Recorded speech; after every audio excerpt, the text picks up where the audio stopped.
Chapter 1552. Qin Yu impatiently wanted to continue eating and drinking, but before he could carry out his plan, he was forced to give up. One had to be trustworthy. If he agreed to something, he had to do it. Of course, the most important reason was that according to Qin Yu's previous agreement with Hanya, the first boundary-breaking command he set up should be in the Golden Crow tribe. Time was tight. He had to leave immediately. "I'll go with you." Little Meaty didn't say why and Qin Yu didn't ask. He nodded in agreement. Although there shouldn't be any dangers on this trip to the Golden Crow tribe, how could there be absolute safety in this world? To Qin Yu, with Little Meaty by his side, his safety was guaranteed. There was no reason to refuse. Ju Dafu took the initiative to express his desire to follow the general and serve him. Qin Yu flatly refused without even thinking about it. This fellow's eyes were extremely sharp.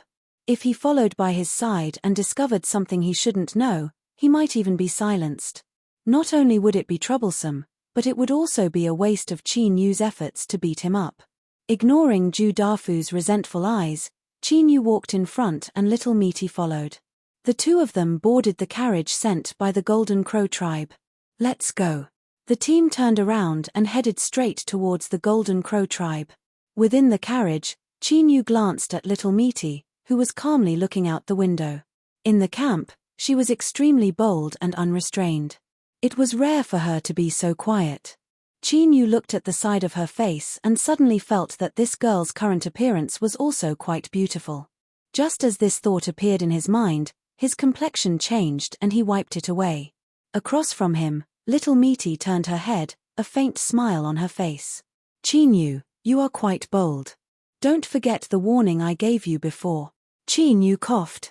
During this time, he had come to Freeload to eat and drink and had suffered her taunts and ridicule. Disregarding everything else, when facing Little Meaty, Qin Yu felt that his skin was much thicker than before. His expression didn't change, as if he hadn't heard her taunts. "This time, I have some matters to attend to in the Golden Crow tribe. Don't stir up any more trouble." Little Meaty curled her lips and rolled her eyes. "I know. I'm going this time to watch the fun. I won't do anything." Qin Yu nodded, his expression calm. He sneered inwardly. "As if I'd believe you. If you didn't have a purpose, would you be willing to come out of the treehouse? Look at how lazy you have been during this period of time." Even if Qin Yu used his knees to think, he could guess that Little Meaty definitely had a purpose for going to the Gold Crow clan. It was fine even if she didn't say anything. He had already given her a warning in advance, and judging from her past behavior, Little Meat would probably exercise some restraint.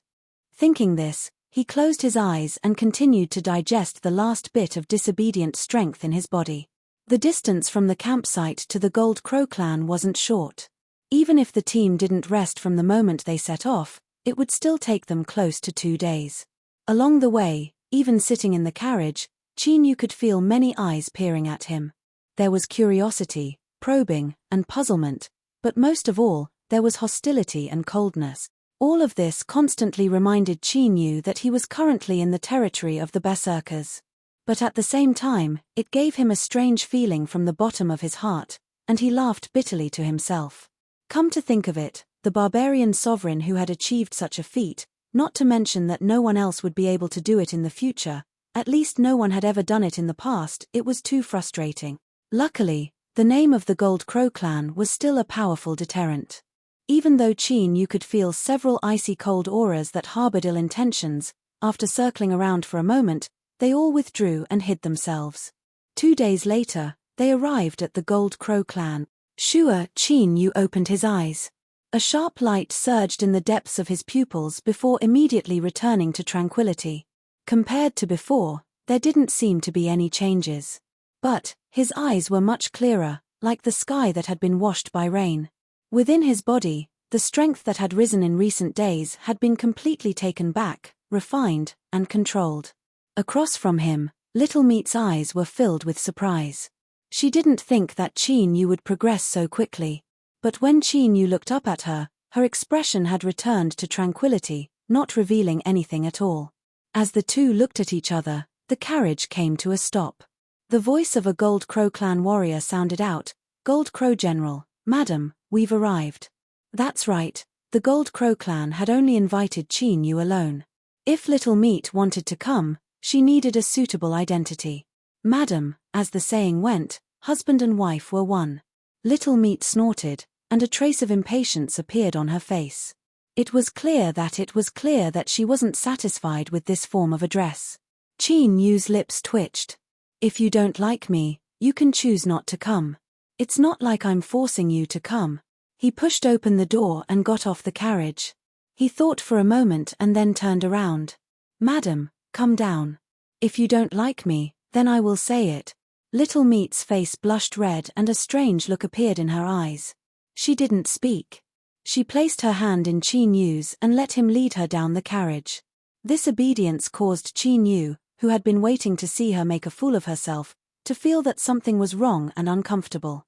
He took several steps out and calmly let go, standing a little to the side. The Gold Crow clan had clearly received the news ahead of time. Young Patriarch Curry was waiting outside the camp. He stepped forwards and bowed. Gold Crow General, Madam, thank you for coming on time. He stood up and gestured with his hand. The celebration is today. The Patriarch is in the great tent, entertaining guests from all over. I have come to greet you. Many eyes gathered on Qin Yu's face. From the clothes and auras of these barbarians, it was clear that they weren't from the Gold Crow clan. Since they appeared here today, they should be the same as Qin Yu. They had been invited to watch the ceremony. Although the barbarians knew ahead of time that the Gold Crow clan had invited the desolate man General Jin Wu to come and watch the ceremony, they still found it hard to believe when they saw this scene with their own eyes, especially when young Patriarch Curry respectfully came to greet them.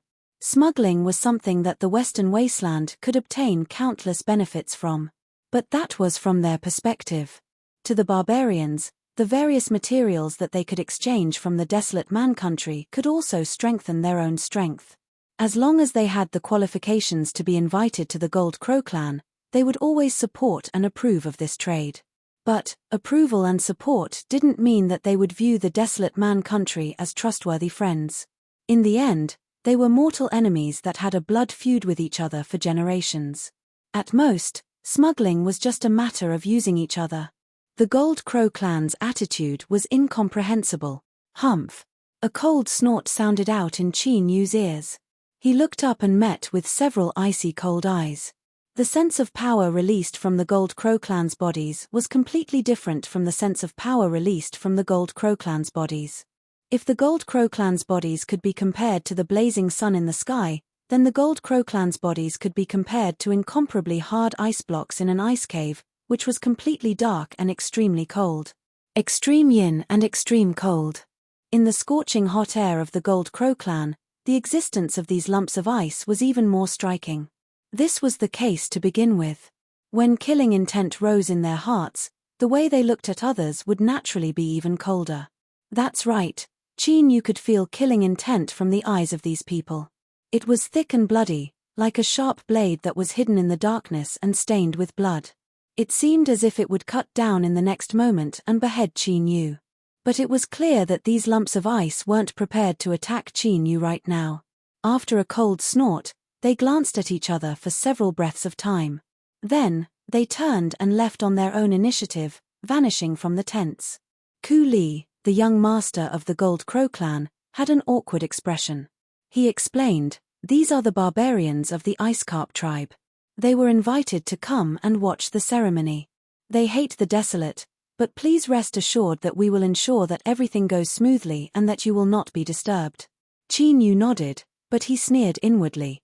Perhaps this time, it would be difficult for the Gold Crow clan to fulfill their promise. The Ice Carp tribe, he had never seen them before, nor had he had any dealings with them. Was it really as Ku Li said, that they hated the desolate, or was there some other secret behind this? Qin Yu was well aware that although he had gained a firm foothold in the Western Border Army and opened up the situation, there were still people who didn't like him. Moreover, they had high positions and tyrannical strength. There was no doubt that Wu Shuai was ranked first. But since the Sky-bearing King had personally come, the two sides should have reached some sort of agreement. Otherwise, the Sky-bearing King would have instructed him before he left. Those in high positions needed face. The higher one's status was, the more so. There was a possibility that Wu Tongtian would secretly act, but it wasn't high. In addition, there was the great general of the Western Border Army from the Yi family, Yi Sangdu. He had entered the barbarian territory alone and taken over the smuggling business of the emperor clans.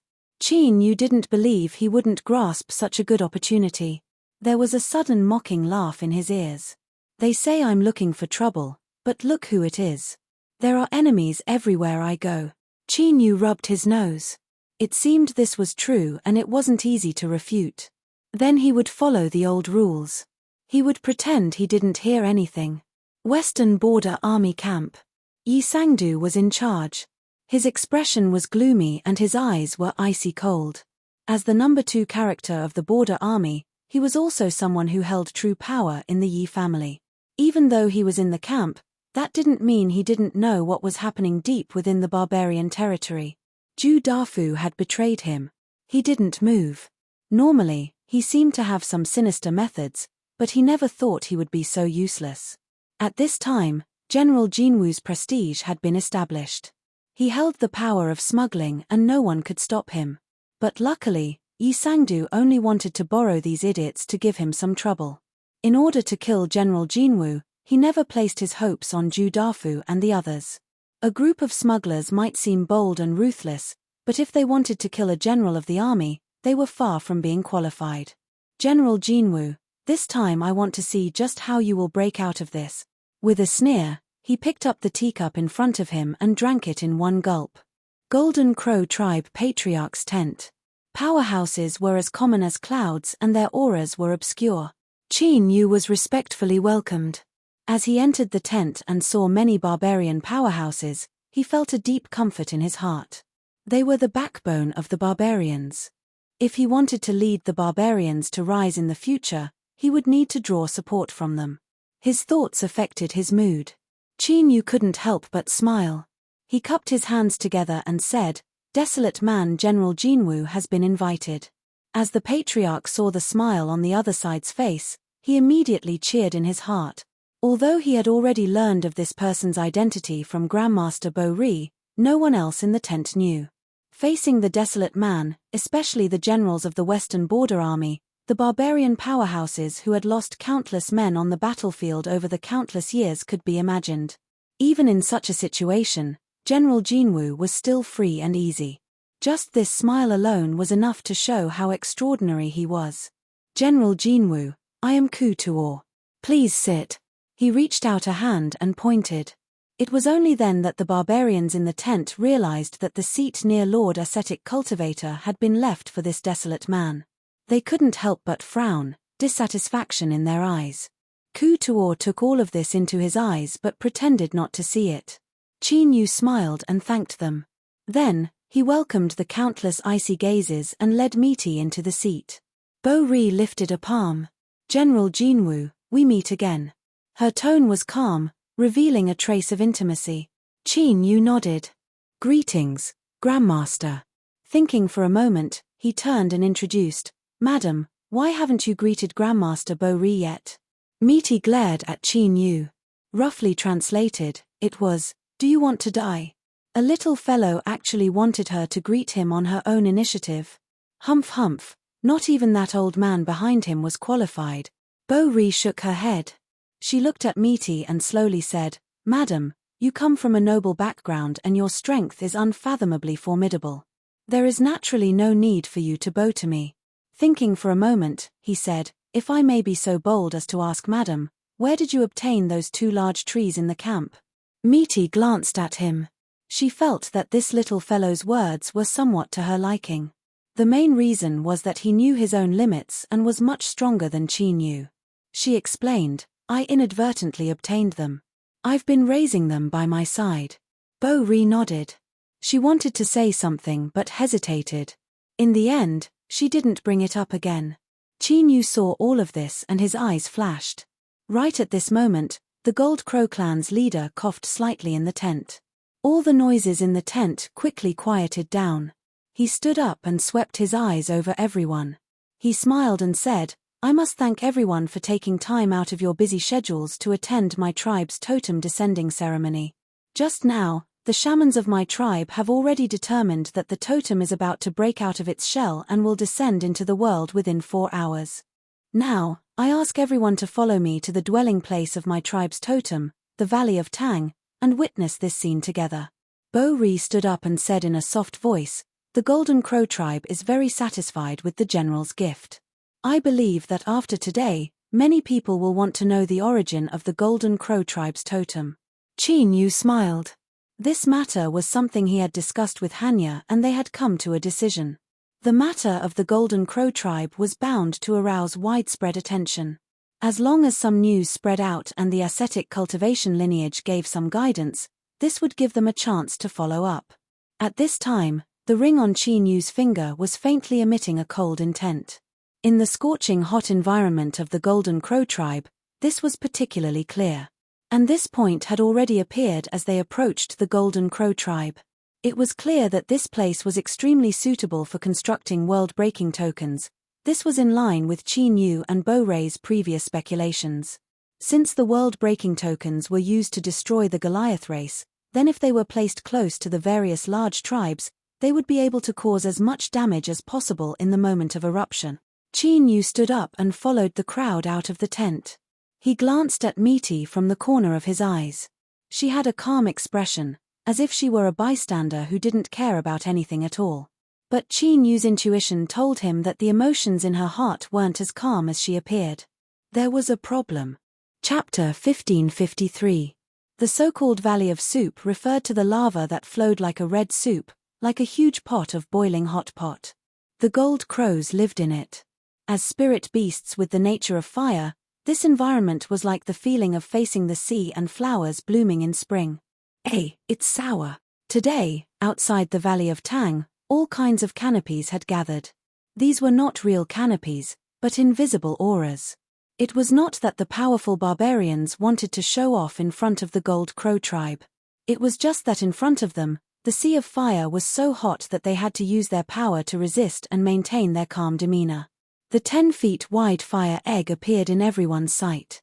Tens of gold crows knelt on the ground, letting their bodies soak in the boiling lava. They bowed their heads to show their respect and submission. Carefully looking at the patterns on the surface of the fire egg, which was half buried in the lava, and sensing the aura released from it, the expressions of the powerful barbarians outside the Valley of Tang changed slightly. Very powerful. Not only that, it also gave them a strong mental pressure that came from the top of the food chain. No wonder this time, the Gold Crow tribe had invited all the barbarian tribes to watch the ceremony. They had really picked up a treasure. The Gold Crow totem was killed by the desolate man, and the future of the tribe seemed bleak. Who would have thought that in the blink of an eye, things would change like this? There was a secret. There must be a secret. The eyes of the powerful barbarians shone brightly. They stared at the fire egg in the lava of the Valley of Tang, wishing that they could see something from it. How on earth did the Gold Crow tribe do it? Ku Tuor leader smiled and said slowly, "Everyone, what you see in front of you is the new totem of our tribe. It will soon break out of its shell." His eyes swept across the crowd, releasing a strong pressure in his calmness. "I think you all know the rules. I do not need to say more. Please watch quietly." Boom. As his voice fell, a powerful aura was released from the Valley of Tang. Instantly, countless crimson magma surged like angry waves and let out a deafening roar. The expressions of the powerful barbarians changed slightly. While they were shocked, they couldn't help but sneer.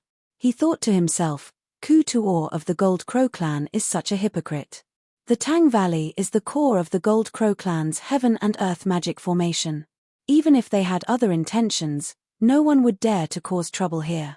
Otherwise, wouldn't that be sending their necks to the edge of a blade?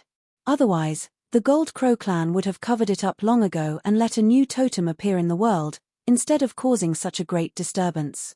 The ice lumps of the Ice Carp tribe looked extremely gloomy. Their eyes were flickering with the flames of jealousy. Although the barbarians and the desolate tribes had been enemies for generations and were each other's greatest enemies, the barbarians were not united under the pressure of the outside world. Internally, the forces were similarly intertwined with each other, and there was endless internal strife. The Golden Crow tribe and the Ice Carp tribe were known enemies since ancient times. When one side was strong, it would suppress the other side in all aspects. If not for the Holy Lands suppressing them, they would have long since killed each other. Currently, the two divisions were evenly matched, and the relationship between them was relatively mild. But as the Gold Crow tribe's new totem appeared in the world, their strength would surely rapidly rise. This mild period would also be broken. Thinking of this, the eyes of the Ice Carp tribe's ice lumps became increasingly cold. Originally, the hesitation in their hearts had completely vanished. Even if they could refuse the cooperation of the desolate tribe, for the future of their tribe, they had to do something. Qin Yu frowned. He turned and looked to the side. Faint traces of cold yin energy became particularly obvious outside the burning hot valley. What entered his eyes was a pale face. He had seen this face before. It was that of one of the Ice Carp tribe's barbarians. What was this person doing here?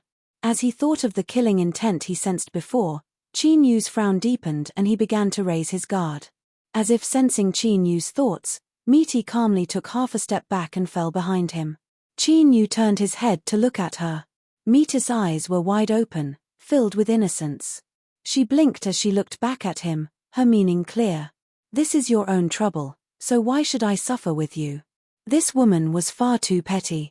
She was definitely taking revenge on Qin Yu for calling her madam before. As Qin Yu was considering whether or not to pull Hanya over and use her as a shield, the Ice Carp tribe barbarians arrived. But things didn't seem to go as he imagined. The other party's eyes were cold and their aura was cold. They sneered at him but didn't do anything, just brushing past him. Looking at where they were going, they were probably going to find the Golden Crow tribe's patriarch. As expected, the other party stopped beside Kutuor and the two of them exchanged several words.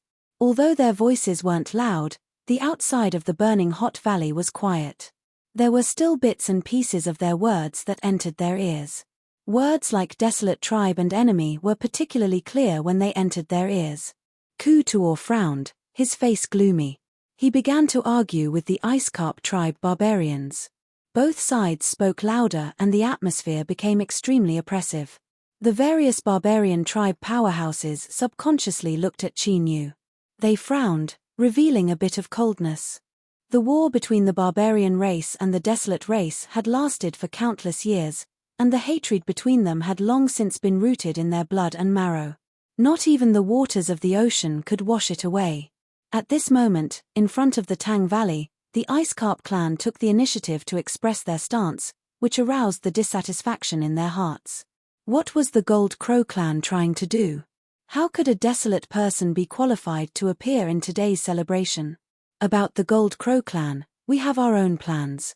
You, Ice Carp clan people, don't worry about it, said Kutuor with a darkened face.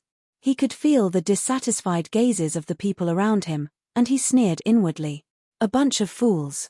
Grandmaster Bo Ri, who came from a holy land, has remained silent the entire time. How could you have the leeway to speak? How could he not notice such an obvious thing? His brain was probably lacking oxygen. Of course, these people probably did not recognize Grandmaster Bo Ri's identity. The powerhouse of the Ice Carp tribe coldly snorted. He flicked his sleeves and turned around. His eyes were fixed on Qin Yu, exuding a cold aura. This made him feel a little helpless. He thought to himself, we have no enmity between us, so why do we have to act like this when we meet?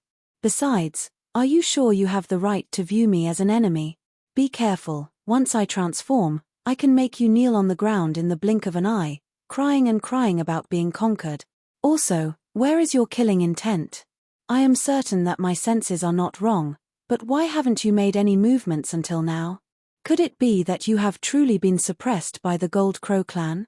The powerhouse walked over, approached, and coldly snorted. Up until now, everything was exactly the same as before. Just as the Ice Carp tribe powerhouse was about to brush past him, he was suddenly sent flying backwards, as if he had been ruthlessly plotted against. Large mouthfuls of blood gushed out from his mouth and nose. The moment the blood left his body, it turned into crimson ice crystals, like blood jade. Every single one of these crystals emitted a cold chill.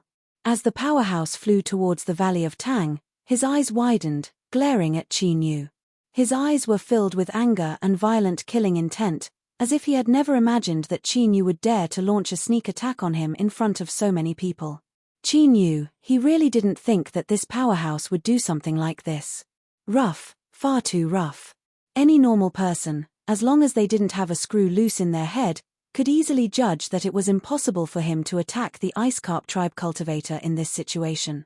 But this powerhouse had done so. Rough and rude, disregarding face, only seeking results. This was because the Ice Carp tribe had calculated everything. Even if this was a plot that couldn't withstand further scrutiny, everyone present today was barbarians. But today, everyone present was a barbarian, and it was destined that their butts would be crooked. No one would support a desolate person who had intruded into their world, a person who carried the hatred of their tribe. So, as long as the pot fell, it would inevitably fall on Qin Yu. Pitter-patter. The Ice Carp tribe barbarian spat out blood crystals that fell into the crimson magma of the Valley of Tang. He had been wounded and had been severely wounded. The blood he spat out contained his own life essence energy, the most extreme cold strength. The moment it fell into the crimson magma, an extreme low temperature erupted, causing the magma to turn black and solidify. Then, it was covered in a layer of frost. The Ice Carp tribe barbarian flew deep into the Valley of Tang. Wherever he passed, blood seemed to flow freely. Because of this, a rain of ice crystals fell. But the effect was astonishing. Wherever he passed, the magma rapidly froze and was covered in frost. The scorching strength of the Valley of Tang was instantly disrupted. The fire egg that was half buried in the magma gently trembled. The patterns on its surface began to slow down. It was obvious that because the Ice Carp tribe powerhouse had been ambushed into the Valley of Tang by the Desolate, his blood had turned into ice and fallen into the Valley of Tang. This had greatly affected the birth of the totem. Ku Tuor was enraged. His face paled. He looked at the Ice Carp tribe powerhouse that was still flying deep into the Valley of Tang. His eyes were dark. If he didn't know the background of the desolate Golden Crow general, he would have to think twice. But now, he could be sure that the Ice Carp tribe was deliberately using this opportunity to prevent the Gold Crow tribe's new totem from smoothly being born. This was a heinous crime that could not be forgiven. Without hesitation, Ku Tuor lifted a finger. The extreme heat in the Valley of Tang crazily rose. Boom! Countless crimson magma instantly erupted and boiled. A wild and destructive aura was released from within. A dark red column of fire that was nearly black shot into the skies. Like a giant flame tentacle, it lashed towards the Ice Carp tribe powerhouse. There were cries of alarm. Shock appeared in the eyes of the barbarian powerhouses. They clearly didn't think that the Gold Crow tribe would directly kill them. But as they thought about the totem that was about to be born in the Valley of Tang, they could understand. But once the Ice Carp tribe powerhouse was killed on the spot, it would inevitably trigger a fierce conflict. The Golden Crow tribe and the Ice Carp tribe would have a grudge that had erupted for many years. There would surely be a fierce battle. And all of this was caused by the desolate Golden Crow general. Thinking of this, the eyes of the barbarian powerhouses became increasingly cold.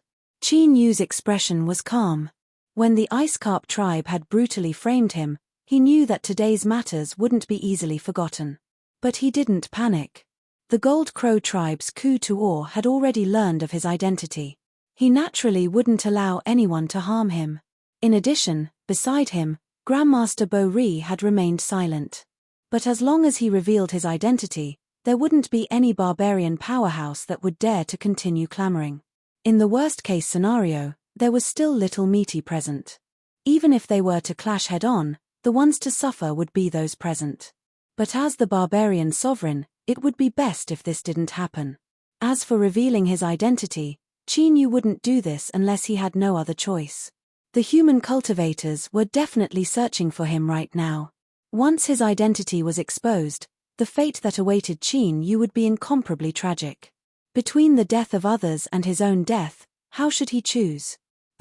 Was there even a need to choose? Qin Yu wasn't a saint. The fiery tentacles were about to hit the expert of the Ice Carp tribe and crush the insidious and violent ice lump into powder on the spot. But at that moment, a weird scene suddenly took place. The flame tentacles that fell on the Ice Carp tribe powerhouse seemed to pass through an illusory shadow, directly passing through. A flame mark on the Ice Carp tribe powerhouse shattered and dissipated. Fire symbol. Ku-Tuor roared, his face filled with anger and shock. Behind him, not too far away, a young man suddenly paled, his eyes filled with endless fear. The Tang Valley was the residence of the Golden Crow and also the hub of the Golden Crow tribe's Heaven and Earth Great Formation. There were only a few people in the tribe that had the qualifications to obtain a fire symbol and enter this place. Ku-Tuor turned his head and looked at the pale-faced young man, pain and helplessness in his eyes. Although this eldest son of his had always appeared weak and incompetent, he never imagined that this unfilial son of his would be so stupid as to give the fire symbol to the Ice Carp tribe. And after this delay, the Ice Carp tribe powerhouse that had been sent into the Tang Valley had already reached the deepest depths. Below it was the fire egg that was half buried in the magma. Puff. This person opened his mouth and spat out a mouthful of blood mixed with his most powerful life essence. This blood smashed into the fire egg on the ground. The totem of the Golden Crow tribe, perish. Chapter 1554. Fire and water were incompatible. This was not just a saying. Outside the Tang Valley, the expressions of the barbarian tribe powerhouses changed. It was as if they had seen the Gold Crow tribe's incomparably powerful totem being destroyed at the last moment before it was born. It was like an exquisite porcelain that had just been fired in a crimson furnace and had not been cooled down naturally. Instead, it was sprayed into an icy spring. Extreme heat and extreme cold collided. Before one's foundation was stabilized, how could it not be destroyed? The barbarian tribe powerhouses, no matter how shocked they were, finally came to their senses. What happened today was indeed a conspiracy of the Ice Carp tribe. But, what did this have to do with them? The so-called change in expression was only on the surface. Inwardly, they were a bit happy. They thought, if we don't have such a powerful totem, why can the Gold Crow tribe have it? The barbarian tribe was not a monolithic entity. Of course, they had their own areas of influence. They were invited here because their tribe was not too far away from the Gold Crow tribe. The rise of the Gold Crow tribe was bound to harm the interests of others. Angry roars exploded in everyone's ears. Several Gold Crow tribe elders madly rushed into the Tang Valley. But everyone could see that they were too slow. It was too late to stop them. Crack, crack, like hailstones falling to the ground, they hit the surface of the fire egg. The crimson eggshell was incomparably hard and did not break. But on the surface, the surging crimson light was quickly extinguishing. Catcher sounds continuously rang out as a layer of ice appeared and covered the fire egg. In the blink of an eye, the dazzling light on its surface disappeared. It turned into a black stone, without any aura. Dong, with the sound of a heavy object falling to the ground, the Ice Carp tribe powerhouse that had flown into the Tang Valley finally fell down. He rolled several times and spat out a mouthful of blood. He roared, "General Jin Wu, how dare you sneak attack me?" At the same time, he turned to look at the fire egg. After making sure that it was completely silent, his eyes revealed relief. "Today, because of my carelessness, I caused such a disaster. I will apologize with my death." He raised his hand and slapped between his eyebrows. As the saying goes, dead men tell no tales. He committed suicide in front of everyone. Even if no one believed him, there was no way to make a dead man change his mind. This black pot, General Jin Wu had no choice but to bear it. Besides, this incident could also shut the mouth of the Gold Crow clan, so that no matter how much they hated the Ice Carp clan, they wouldn't be able to claim the moral high ground against the Ice Carp clan. After all, he was also a victim. The culprit behind all of this was the desolate man, General Jin Wu. By killing him, not only could he complete the deal with the desolate man, but he could also destroy the totem of the Gold Crow clan. It was indeed a good deal. His lips curled up in an imperceptible smile. With a puff sound, this person's head exploded on the spot, red and white blood splattering everywhere. Since he had decided to commit suicide, he naturally had to do it decisively and thoroughly, not giving anyone a chance to interfere. The entire place was deathly silent. Everyone looked at the headless corpse on the ground.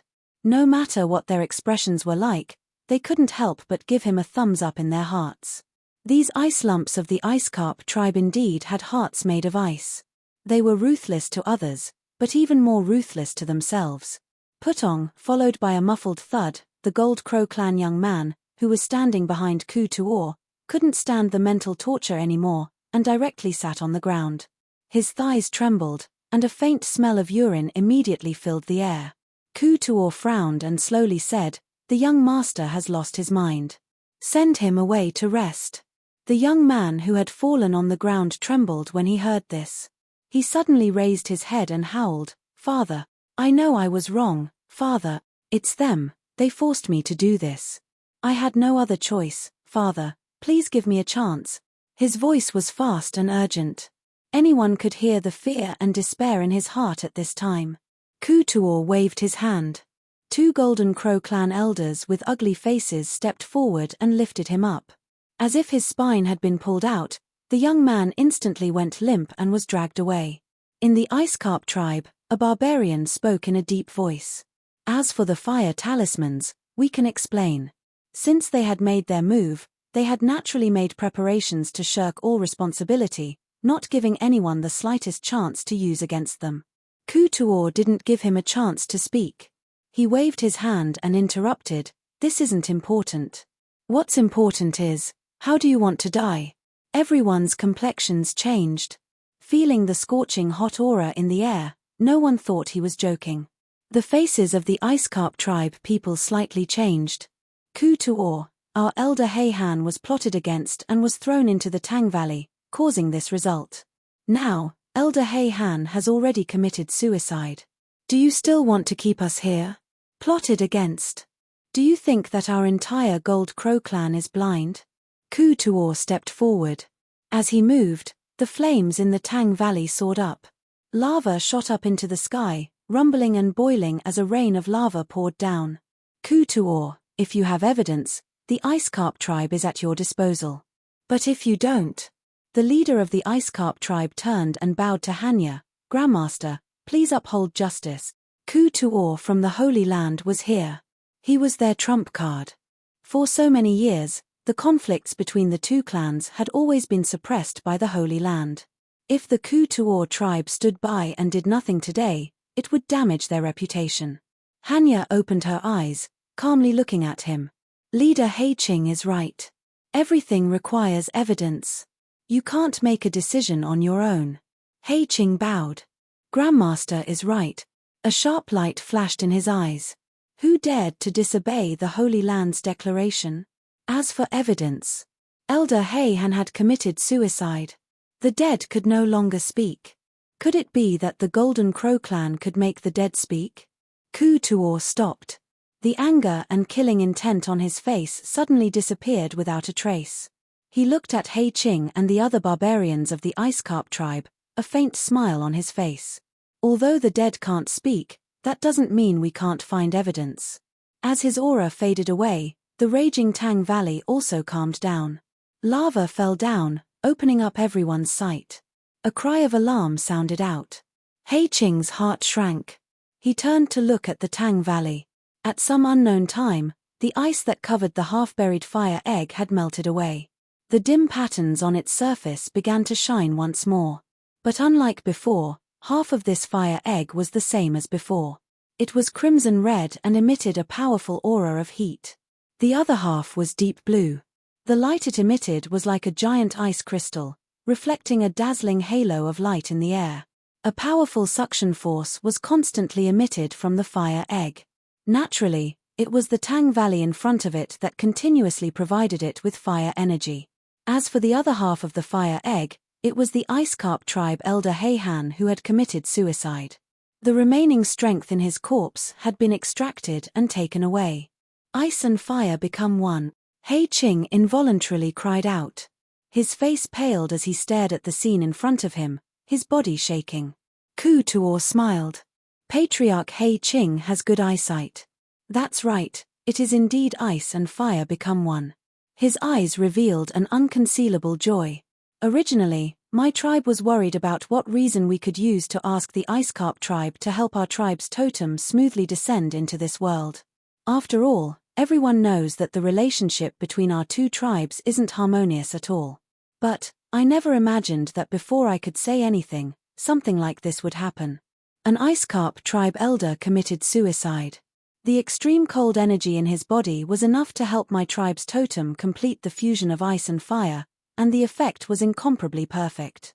So, we really must thank this Ice Carp tribe elder Heihan for this selfless act. A deathly silence.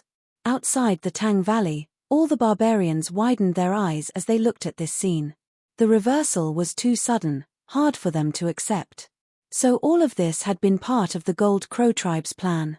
They had calculated that the Ice Carp tribe would help, so they beat them at their own game. All of this sounded simple, but looking at the current scene, everyone couldn't help but shout out in their hearts, "Brilliant, truly brilliant." The ruthless and evil Ice Carp tribe had gone for wool and come home shorn. They had suffered a crushing defeat.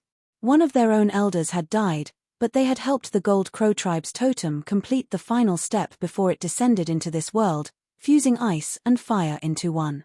Just thinking about this outcome made one feel unbearable. One felt as if they wanted to vomit blood. Hei Qing's face paled, then turned black, then red. Finally, a strange layer of black and red that was almost purple appeared. People were worried that in the next moment, he would explode from anger and die on the spot. The people of the Ice Carp tribe looked as if they had lost their parents, their eyes filled with pain. In this world, the most unbearable thing was, of course, when one's enemy possessed a power that was greater than one's own, so that one could only be pressed against the ground and rubbed against the ground. If there had to be an exception, then it would be that this matter itself had been caused by them. Nothing in the world could be more miserable than this. But in fact, the Gold Crow tribe didn't only have these fists. Otherwise, Ku Tuor wouldn't have needed to put on an act of raging to the heavens just now. He had dug a huge pit, but the Ice Carp tribe was unprepared and stepped right into it. In the Tang Valley, a bird cry suddenly rang out. The eggshell of ice and fire into one instantly cracked and fell. A young gold crow flew out. Its wingspan was less than 10 feet. Like its kind, its body was burning with raging flames, but the feathers on its head were faintly ice blue, faintly resembling a crown, releasing an extremely cold aura. Blazing flames and extreme cold, these two diametrically opposed strengths, didn't clash at all at this time. Instead, they flowed smoothly and naturally. The gold crow suddenly spread its wings and soared into the highest heavens. It tore through the clouds above its head, its figure as fast as lightning. Feeling the aura released by the gold crow, Ku Tuor's smile became increasingly bright. His face was filled with joy and excitement. The surrounding Goliath powerhouses all had looks of envy. As long as one wasn't an idiot, they could see the growth potential of this gold crow. If it was given some time, once it entered its adult state, the strength of the Gold Crow tribe would surely rise to an astonishing degree. Whoosh, the gold crow howled as it flew back. But it didn't return to the Tang Valley. Instead, it flew straight towards Qin Yu. It folded its wings, revealing a bit of intimacy and respect. The gold crow landed in front of him and gently rubbed its head against the back of his hand. Qin Yu's eyes flashed. He reached out a hand and rubbed its head, resisting the urge to turn around and look at little Meaty behind him. Others might not be able to see it, but Qin Yu could clearly sense that the gold crow's goal from the start was the person behind him. It was only after receiving a warning that it took advantage of the situation to land in front of Qin Yu and express its closeness to him. Ku Tuor revealed a bitter smile and envy. Then, he sneered, "My tribe's totem has descended into the world and is innately able to sense danger. If it really was the gold crow that attacked, how could there be such a scene? This is the best evidence." Puffer Hei Qing spat out a mouthful of blood. His body wavered. The Ice Carp tribe had been completely defeated. Patriarch. With cries of alarm, several people from the Ice Carp tribe hurried forwards to support him. Their eyes stubbornly stared at Ku Tuor. Within their hatred and resentment, there was also a bit of panic that couldn't be concealed. Ku Tuor was disinclined to waste words with them. He bowed and said, "I ask Grandmaster Bo Ri to judge." When the Ice Carp tribe's Hei Ching had spoken, the various Goliath powerhouses had already made their guesses. Now, as they saw this scene again, their hearts trembled. They had already determined Bo Ray's origins. Everyone hurriedly bowed, lowering their heads to show their respect. Bo Ray's eyes were as calm as a lake. Her gaze fell on the people of the Ice Carp tribe. She slowly said, "The evidence is conclusive and the facts are in front of you. Do you have anything to say?" Hei Ching struggled. He pushed away the people around him and clenched his teeth. "Grandmaster," Elder Hei Han acted recklessly. "I, Hei Ching, am willing to accept punishment for my negligence." The Ice Carp tribe absolutely could not admit to this matter. The consequences would be too severe. "Humph. Do you think you can overlook this matter with just a single sentence of negligence?" Ku Tuor coldly sneered. Bo Ri said, "The Ice Carp tribe's actions were improper. Their tribal territory will be reduced by 300 miles. They will also have to offer the Gold Crow tribe 10 cubic meters of profound ice every year for 30 years. "Grandmaster." Hei Ching fiercely looked up. Losing 3,000 miles of territory was fine. But profound ice was a holy object created by the Ice Carp tribe's totem. There was an extremely limited amount produced each year and it could help tribal warriors increase their strength. 10 cubic meters every year for 30 years was an extremely heavy punishment. Bo Ri had a calm expression. "If you don't accept the verdict, the Ice Carp tribe can appeal to the Holy Land." Her eyes were deep. Hei Ching spat out another mouthful of blood. He bitterly smiled. Ice Carp tribe accepts punishment. Chapter 1555. The ceremony of the Gold Crow tribe's totem descending ended with the Ice Carp tribe leaving. The victorious Gold Crow tribe immediately entered into a true celebration. They sang and danced as flames filled the skies. The eyes of the barbarian powerhouses were filled with envy. It wasn't just because the Gold Crow tribe's totem, the Gold Crow, would fuse with ice and fire and its grade would skyrocket. It was also because the Gold Crow tribe had clearly obtained the favor of the Holy Land. Before, when Ku Tuor had personally dug a hole, although Master Bo Ri had remained silent, he had clearly agreed to this and cooperated.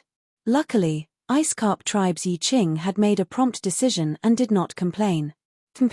Otherwise, his fate would have been even more miserable. The temple on the mountain had always maintained a neutral attitude and rarely intervened in the internal struggles of the barbarian race. But this did not mean that the Holy Land did not have the power to intervene. On the contrary, as long as the temple was willing, it could easily help any barbarian tribe become an overlord within the barbarian territory. The rise of the Gold Crow tribe could no longer be stopped. The outside world was filled with singing and dancing, but within the chief's tent, it was quiet. Ku Tuor had a solemn expression as he respectfully bowed. "For the future of our tribe, Lord Ning Chin, you are willing to risk your life and enter the tiger's den. Please accept my bow." Chin Yu accepted his bow and said in a deep voice, "It is my duty. But regarding my identity, I must ask Chief Ku Tuor to keep it a secret." Ku Tuor said, "Don't worry, I have already sworn to Master Bo Ri that I will not reveal anything." Bo Ri smiled. "With my tribe's holy land as my oath, no barbarian dares to violate it. Otherwise, they will suffer a backlash from their bloodline and sink into oblivion forever." Chin Yu relaxed and his expression relaxed. "Chief Ku Tuor, in order to avoid suspicion, I cannot stay here for long. I will be straightforward. This time, I have another mission in the barbarian territory and I need the Gold Crow tribe's cooperation." As he spoke, he glanced at Bo Ri. The latter had a solemn expression as she slowly said, "Chief Ku Tuor, you don't need to know the details of this. But please rest assured, the Holy Land will ensure the safety of the Gold Crow tribe. There will be no accidents." Ku Tuor hesitated, then clenched his teeth and cupped his hands. "Since this is the Holy Land's plan, the Gold Crow tribe will fully cooperate." With that, he bitterly smiled. "But as the patriarch of a clan, I must be responsible for the entire clan. I ask Grandmaster Bo Ri and Sir Ning Chin to be careful." After a period of secret discussion, Chin Yu stood up and bid his farewells. Ku Tuor personally saw him off. The two of them whispered a few words, and then Ku Tuor cupped his hands together apologetically. The speed at which information was transmitted was always the fastest. The more explosive it was, the more so it was. Therefore, when Qin Yu and little Meaty boarded the Gold Crow clan's carriage and were politely sent back to the Desolate's encampment, everyone already knew what had happened outside the Tang Valley. "Welcome, General." Zhu Dafu led everyone to respectfully bow. As he looked at Qin Yu, his eyes were filled with even more awe. Although, according to the rumors, the desolate man General Jin Wu did not do anything shocking. However, he was able to easily resolve the trap set up by the Ice Carp tribe and beat them into the ground. This in itself was enough to prove how powerful General Jin Wu was. As the saying goes, those who are good at fighting have no illustrious achievement. There were some things that had to be done. If he delayed it any longer, he would only become a hidden danger to himself. "General, I have something to report." Qin Yu glanced at him. "Let's talk in the tent." He glanced at little Meaty. "You have a lot of things, so pack up quickly." "I understand." The mortal body turned and left. Looking at her back, Qin Yu revealed a puzzled look. This was because from start to finish, she hadn't done anything in the Gold Crow clan. This was obviously not right. He had gone to the Gold Crow clan and spent a couple of days, but he had only gone there to watch a show. Within the tent, Qin Yu turned and sat down. Zhu Dafu bowed and stepped forward. In order to pour a cup of tea, he took several steps back and fell to his knees. "General, this subordinate has sinned." Qin Yu's eyes flashed. He took a sip of tea and asked, "What is it?" Zhu Dafu took out a jade talisman and offered it with both hands. "Before we left the border army, Yi Sang-do sent someone to deliver this. He wanted us to plot a plot to assassinate General in the barbarian race's territory." His face paled and he wiped away his cold sweat. "I didn't report before because I didn't want to offend Yi Sang-do. But now that General has encountered danger, I don't dare to conceal anything." He kowtowed again and again, sweat soaking through his clothes. Qin Yu put down the teacup. The light sound caused Zhu Dafu to stiffen, and the following words left him even more aghast. "The Gold Crow clan was your plan, right? You just never thought that the half-human, half-barbarian Gold Crow would come, causing all of your plans to fail." Zhu Dafu's face was filled with panic. Qin Yu sneered. The air suddenly froze, as if an invisible mountain were falling down. Zhu Dafu spat out a mouthful of blood. He fell to the ground, his eyes filled with horror. "Do you think that because I want to use you, I can't bear to kill you?" Qin Yu leaned forward. Within Zhu Dafu's body, the sounds of bones breaking echoed out. Dark red blood began to ooze out from every orifice of Zhu Dafu's head. Zhu Dafu's eyes widened, but he couldn't make a single sound. The fear in his eyes became increasingly heavy. His field of vision darkened and his consciousness blurred. Zhu Dafu could feel the thick shadow of death looming over him. Just as he thought that death might arrive at any moment, the terrifying pressure suddenly vanished. Hoochie Zhu Dafu fell to the ground, gasping for breath in great gulps. Qin Yu's indifferent voice echoed in his ears. "Today I will teach you a lesson. I want you to know that while I do need you to do things, it doesn't mean that you are the only one." Scram. Zhu Dafu kowtowed once and left the tent in distress. Zhu Xiaoshan was waiting outside. As he saw his father's pitiful appearance, his complexion changed and he ran over. Behind him followed several of Zhu Dafu's trusted subordinates. Before anyone could speak, Zhu Dafu waved his hand and interrupted them. Zhu Dafu gasped for breath. Fear still lingered on his face, but he squeezed out a smile. "I'm fine. I suffered a bit at the hands of the general, but from today onwards, us lonely ghosts will finally have a true backer." He was injured. Although it didn't seem obvious, no matter how serious the injury was, as long as he didn't die, he could slowly recover. Zhu Dafu took a deep breath and said, "Remember, from today onwards, we are the general's dogs. We cannot have any other thoughts in our hearts and we cannot have any wishful thinking. If anyone dares to disobey us, I will be the first to skin them alive." In the tent, Qin Yu smiled.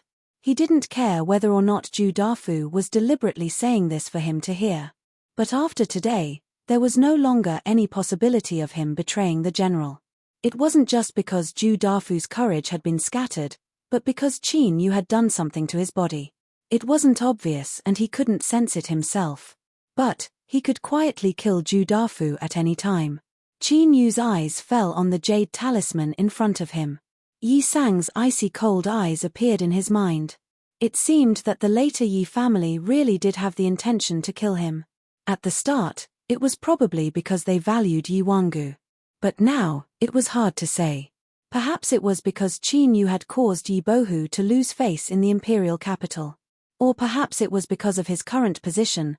The later Yi family absolutely didn't want another influence like them to appear in the imperial military. Because that meant that there was a chance that the later Yi family would be replaced. A cold light appeared in Qin Yu's eyes. Although the current him was far from being able to compare with the later Yi family, he wasn't someone who could be casually killed. In particular, as things progressed smoothly, he would inevitably obtain more and more protection from the Western Wasteland imperial family. The ascetic cultivator lineage that had betrayed the brute race truly deserved to die. 2 days later, the Golden Crow tribe announced to the outside world that they would be inviting the Desolate Man trading team to the tribe to complete the follow-up transaction. The reason was to prevent the Desolate Man trading team from being affected by the outside world during the follow-up process. Everyone guessed that this was referring to the Ice Carp tribe. They had indeed suffered such a great loss, and that group of ice lumps had a motive. Another 2 days later, the Desolate Men broke camp and followed the Golden Crow tribe warriors into the depths of the brute race. Among them, the most eye-catching were the 2 giant trees. Their roots were pulled out from the soil and wove into thick legs. As they walked, their momentum was grand and every step they took caused the earth to shake. At the same time, a secret rumor spread out from the Golden Crow tribe. The reason why the Golden Crow totem could advance and complete the fusion of ice and fire was because of the Desolate Man trading team. The Golden Crow tribe had acted out of character and invited the Desolate Man trading team to prevent this news from leaking out. A single stone stirred up 1,000 ripples. Instantly, countless eyes gathered on them, blazing hot. Before the truth was confirmed, no one was willing to offend such a Desolate Man trading team. Thus, their journey was smooth. Even though there were 2 giant trees in the team, they did not encounter any trouble. The chief of the Golden Crow tribe, Ku Tuor, personally came out to welcome them. With a warm smile, he led the Golden Crow generals into the camp. The 2 giant trees that attracted everyone's attention took root near the Golden Crow tribe's camp. The countless green leaves on their branches were not affected by the high temperature in the air at all. On the contrary, it became even more verdant and dazzling, as if it was polished and sculpted from fine emerald jade. This scene fell into the eyes of the various tribes. It made them feel that the rumors were somewhat credible. The Golden Crow tribe's camp. In a large tent, Qin Yu and Hanya sat across from each other. Grandmaster, this matter is of great importance. I must confirm it once more. Are you sure? Hanya bowed. General, put it down. I will guarantee it with my head. He turned his hand and took out a white pebble-like object. General, once the boundary breaking token is set up, place this object inside. Good.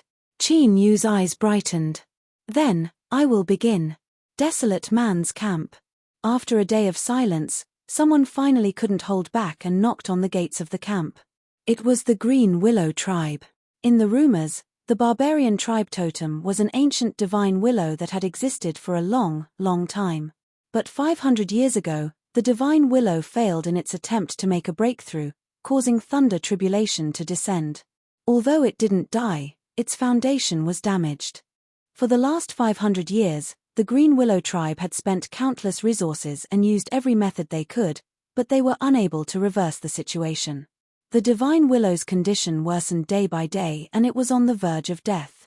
Because of this, they were the first to impatiently seek help. If the Golden Crow tribe's totem really had such good fortune because of the Desolate Man tribe, then they might be able to save the divine willow. Of course, this was only speculation. But to the Green Willow tribe that had fallen into a desperate situation, even if it was an illusory life-saving straw, they would firmly grasp it. General Golden Crow, my tribe's totem, the Willow God, is in grave danger. If you can save us, we will consider any conditions. If you have any misgivings, Then the entire Green Willow tribe swears that we are willing to move east of Hungshan Mountain and no longer be enemies with the Desolate Man tribe. The Green Willow tribe patriarch's eyes were filled with hope and hope. Qin Yu had been waiting for this moment. He had no reason to refuse. Moreover, as the new barbarian emperor, he had the responsibility and obligation to save his people. I can give it a try, but I need your tribe's totem, a branch of the willow god. As for the final result, that will depend on the will of the heavens. The will of the heavens was hard to predict, it was hard to say. But whether or not the willow god could be saved depended on Mio Mio. She was an incomparably crucial link in Qin Yu's plan. It was unknown just what conditions Qin Yu had promised her that had caused her to agree to help. Soon, Jin Wu would announce to the public that he would go into seclusion to try to find a way to save the Green Willow tribe's totems, the Withering Willow deity. This matter would require the use of a special divine ability, or it might trigger some abnormal states. He definitely couldn't be affected in the slightest. The chief of the Green Willow tribe immediately gave the order to mobilize the entire tribe. Now, there was only one remaining 10,000-man battle group that still had the strength to fight. They set up a defensive array outside the Desolate Man's camp. To the outside world, before Jin Wu came out of seclusion, anyone who tried to break in would be killed. The Green Willow tribe was a place that would not rest until one of them was dead. They would definitely perish together. No one doubted the determination of the desperate Green Willow tribe, and no one was stupid enough to provoke them. On this day, although the Desolate Man's camp was deep in the Brute tribe's territory, it was unprecedentedly safe. Countless eyes gathered on him, waiting for the Golden Emperor to come out of seclusion so that they could verify the authenticity of his word. West Baron, Imperial Capital. Behind the bead curtain, the great emperor who was dealing with government affairs suddenly frowned. He stood up, took a step forward, and disappeared. A moment later, in the depths of the imperial palace, there was a heavily guarded hall. The great emperor's figure appeared. He looked up at a huge light screen in front of him. What was shown on the screen of light was the vast territory of the Berserkers. The markings were extremely clear, ranging from the direction of the mountains and rivers to the grasslands of the tribes. It could be seen that for many years, the Western Baron had been continuously infiltrating the Western barbarians. For example, smuggling was an extremely important part of it. Of course, the function of this light screen map was not just to mark the details of the Brute tribe's territory. At this moment, on the light screen map, a source of the earthquake appeared, like a stone falling into the water, splashing out circles of waves. The great emperor raised his hand and pointed. The light screen map quickly enlarged, clearly showing the location of the source of the earthquake. The Golden Crow tribe. And the source of the earthquake was not far from the specifically marked tribe. With a thought, the great emperor instantly communicated with a divine thought that was far away. He closed his eyes, motionless like a stone statue. For 2 hours, the great emperor did not move. His brows sometimes furrowed, and sometimes relaxed. Finally, he let out a long breath. His eyes slowly opened, and a smile appeared at the corner of his mouth. The smile grew bigger and bigger, covering his entire face, and finally turned into a hearty laugh. Ha ha ha ha. His laughter echoed in the most secret place of the imperial palace. The old eunuchs who guarded outside all bent their bodies, bowing their heads and not looking at the hall at all. But in their dim yellow eyes, there was relief and curiosity. They wondered what had happened to make the great emperor, who had always been deep in thought and never showed his emotions, laugh like this. Success. On the light screen map, the earthquake had disappeared, but there was a dim red dot where the Golden Crow tribe was. If there were any outsiders in this place and they took a closer look, they would discover that there were already many red dots on the Berserkers' map. The great emperor slowly stopped smiling. His eyes slowly swept across each red dot, becoming brighter and brighter. Although the number of red dots in the entire Brute tribe's territory was not large. But as long as there was enough time and accumulation, one day, the plan would be completed. The war between the barbarians and the desolate race had existed since ancient times. Both sides had fought for countless years. The strong and the weak sometimes shifted, but no one had been able to completely calm this war between races. But now, the great emperor saw hope.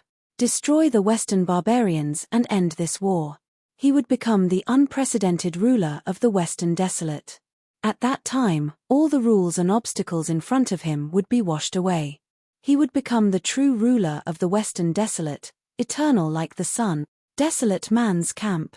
In Qin Yu's tent, the turbulent spatial fluctuations had already begun to slowly disperse. In front of him, the last trace of the array formation completely disappeared. Like a drop of water falling into a lake, there was no trace left. The boundary-breaking order was completed. Although Qin Yu was the one who arranged this, even though he stood here and focused his senses, he still couldn't find any clues. It was indeed brilliant. But behind Hanya, that great shaman of Meng Mountain was able to rely on a single stone to destroy the effect of the boundary-breaking order. This was also fierce. As mentioned before, the one who arranged the boundary-breaking order was Qin Yu. The stone pagoda had played a great role in this process. But for it to succeed so quickly and efficiently, that was all because of Hanya. This mysterious and unfathomable existence that hid in space and time did indeed possess all sorts of inconceivably formidable abilities. So, even if she mocked and ridiculed Qin Yu and expressed all sorts of dissatisfaction towards him, he would still smile. After all, the more one used it, the thicker one's skin would become, gradually becoming invulnerable to swords and spears. Qin Yu looked at the remaining materials for constructing the boundary-breaking order that had already been transferred out of the ring. His eyes flashed. With one success, there were naturally 2 more materials left. Any one of them was extremely precious. Otherwise, a half-step sovereign wouldn't have personally sent a projection to Qin Yu. Secrecy was one reason, but the incomparably precious materials were also another. Before this, Qin Yu already had a plan in mind. It was just that he hadn't been able to confirm it and he hadn't found a suitable method to carry it out. But now, as Qin Yu sensed the distant darkness, it seemed possible. But as for the specifics, he would have to wait and see. With a flick of his sleeves, he put away all the materials. Then, he cupped his hands together and earnestly said, "I must thank you for your help this time." Hanya rolled her eyes. Who doesn't know how to say nice things? If you really want to be sincere, then give me something practical. Qin Yu had a solemn expression. Please speak. If I can do it, I will not decline. Hanya pointed a finger. This pagoda is quite good. She had made a similar request before. Cough. Qin Yu bitterly smiled. The stone pagoda is of great use to me. Moreover, I promised to help him fulfill some of his wishes.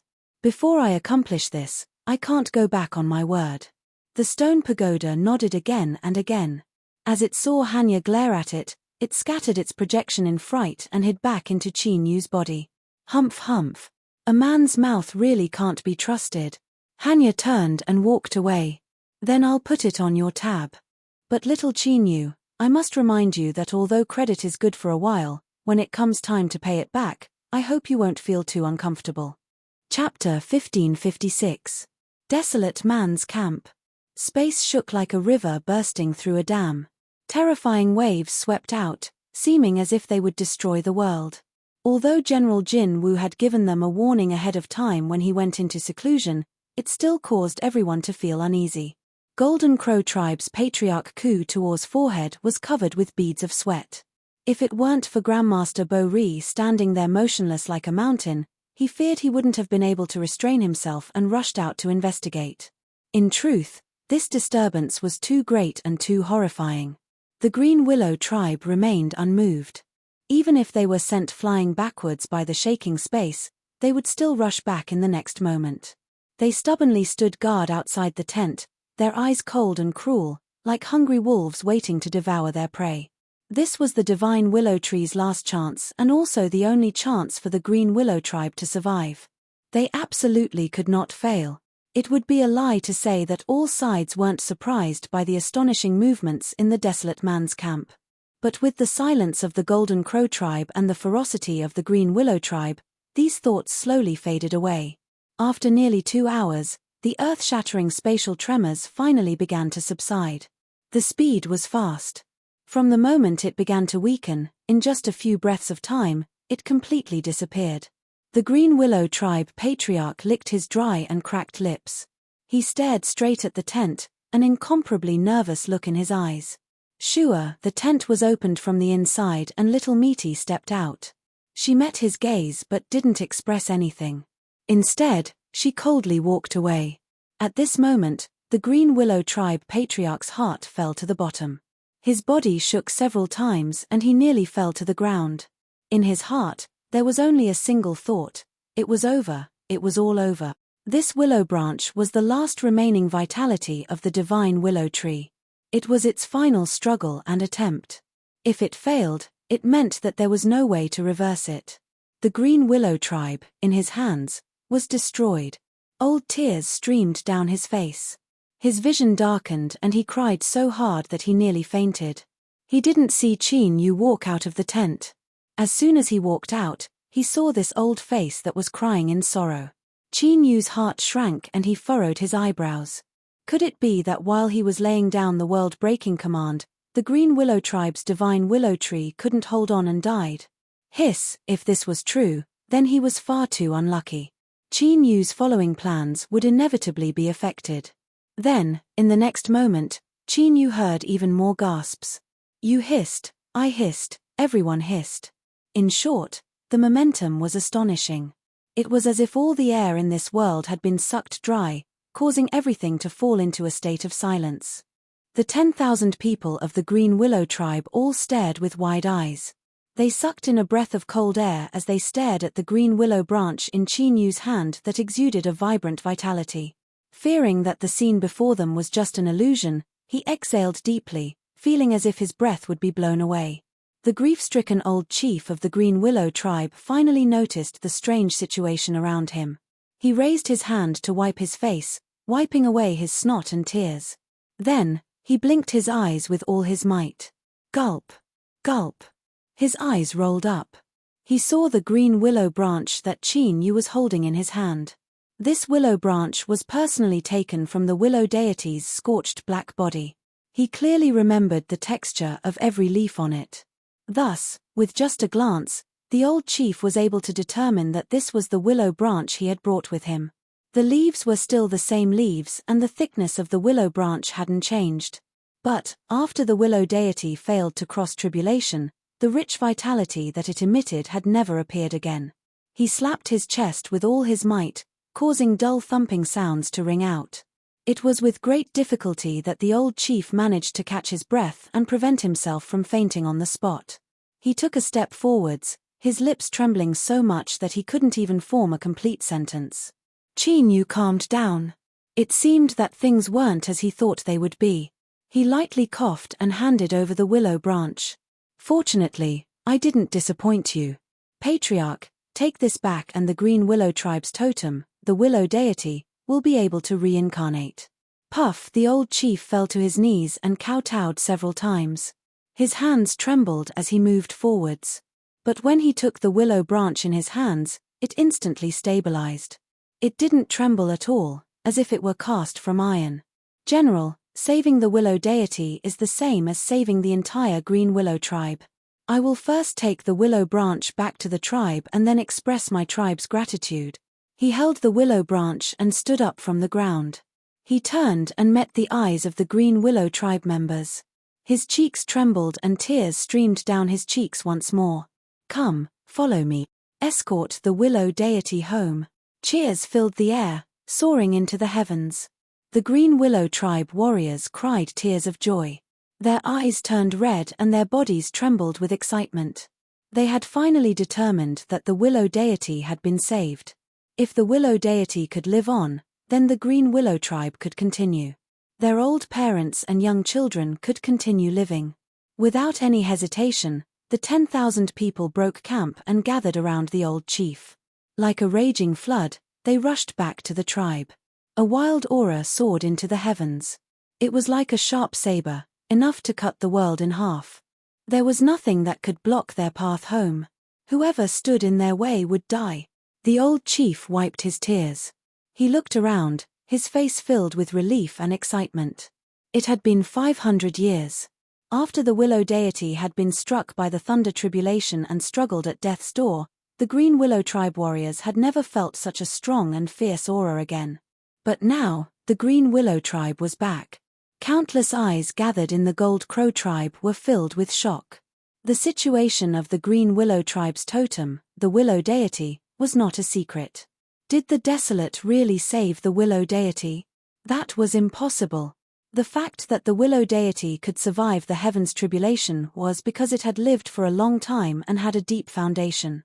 Its origin had been scattered, and its foundation had been destroyed.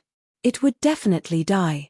But the scene in front of them clearly told them that the Green Willow Tribe had been saved from death's door. Ku-Tuor stood outside the tent, watching the Green Willow Tribe leave. He felt the life force released by the willow branch in the old chief's hand.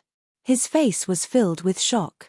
With his level of cultivation, when he saw this willow branch at such a close distance, he naturally came to the conclusion that the Green Willow Tribe's totem, the Willow Deity, had really been saved. Even though the Gold Crow Tribe's totem, the Gold Crow Tribe, had only completed its evolution and achieved the fusion of ice and fire because of the Desolate Man's gift, the scene in front of him still made him feel incomparably shocked. Taking a deep breath, Ku-Tuor looked to the other side.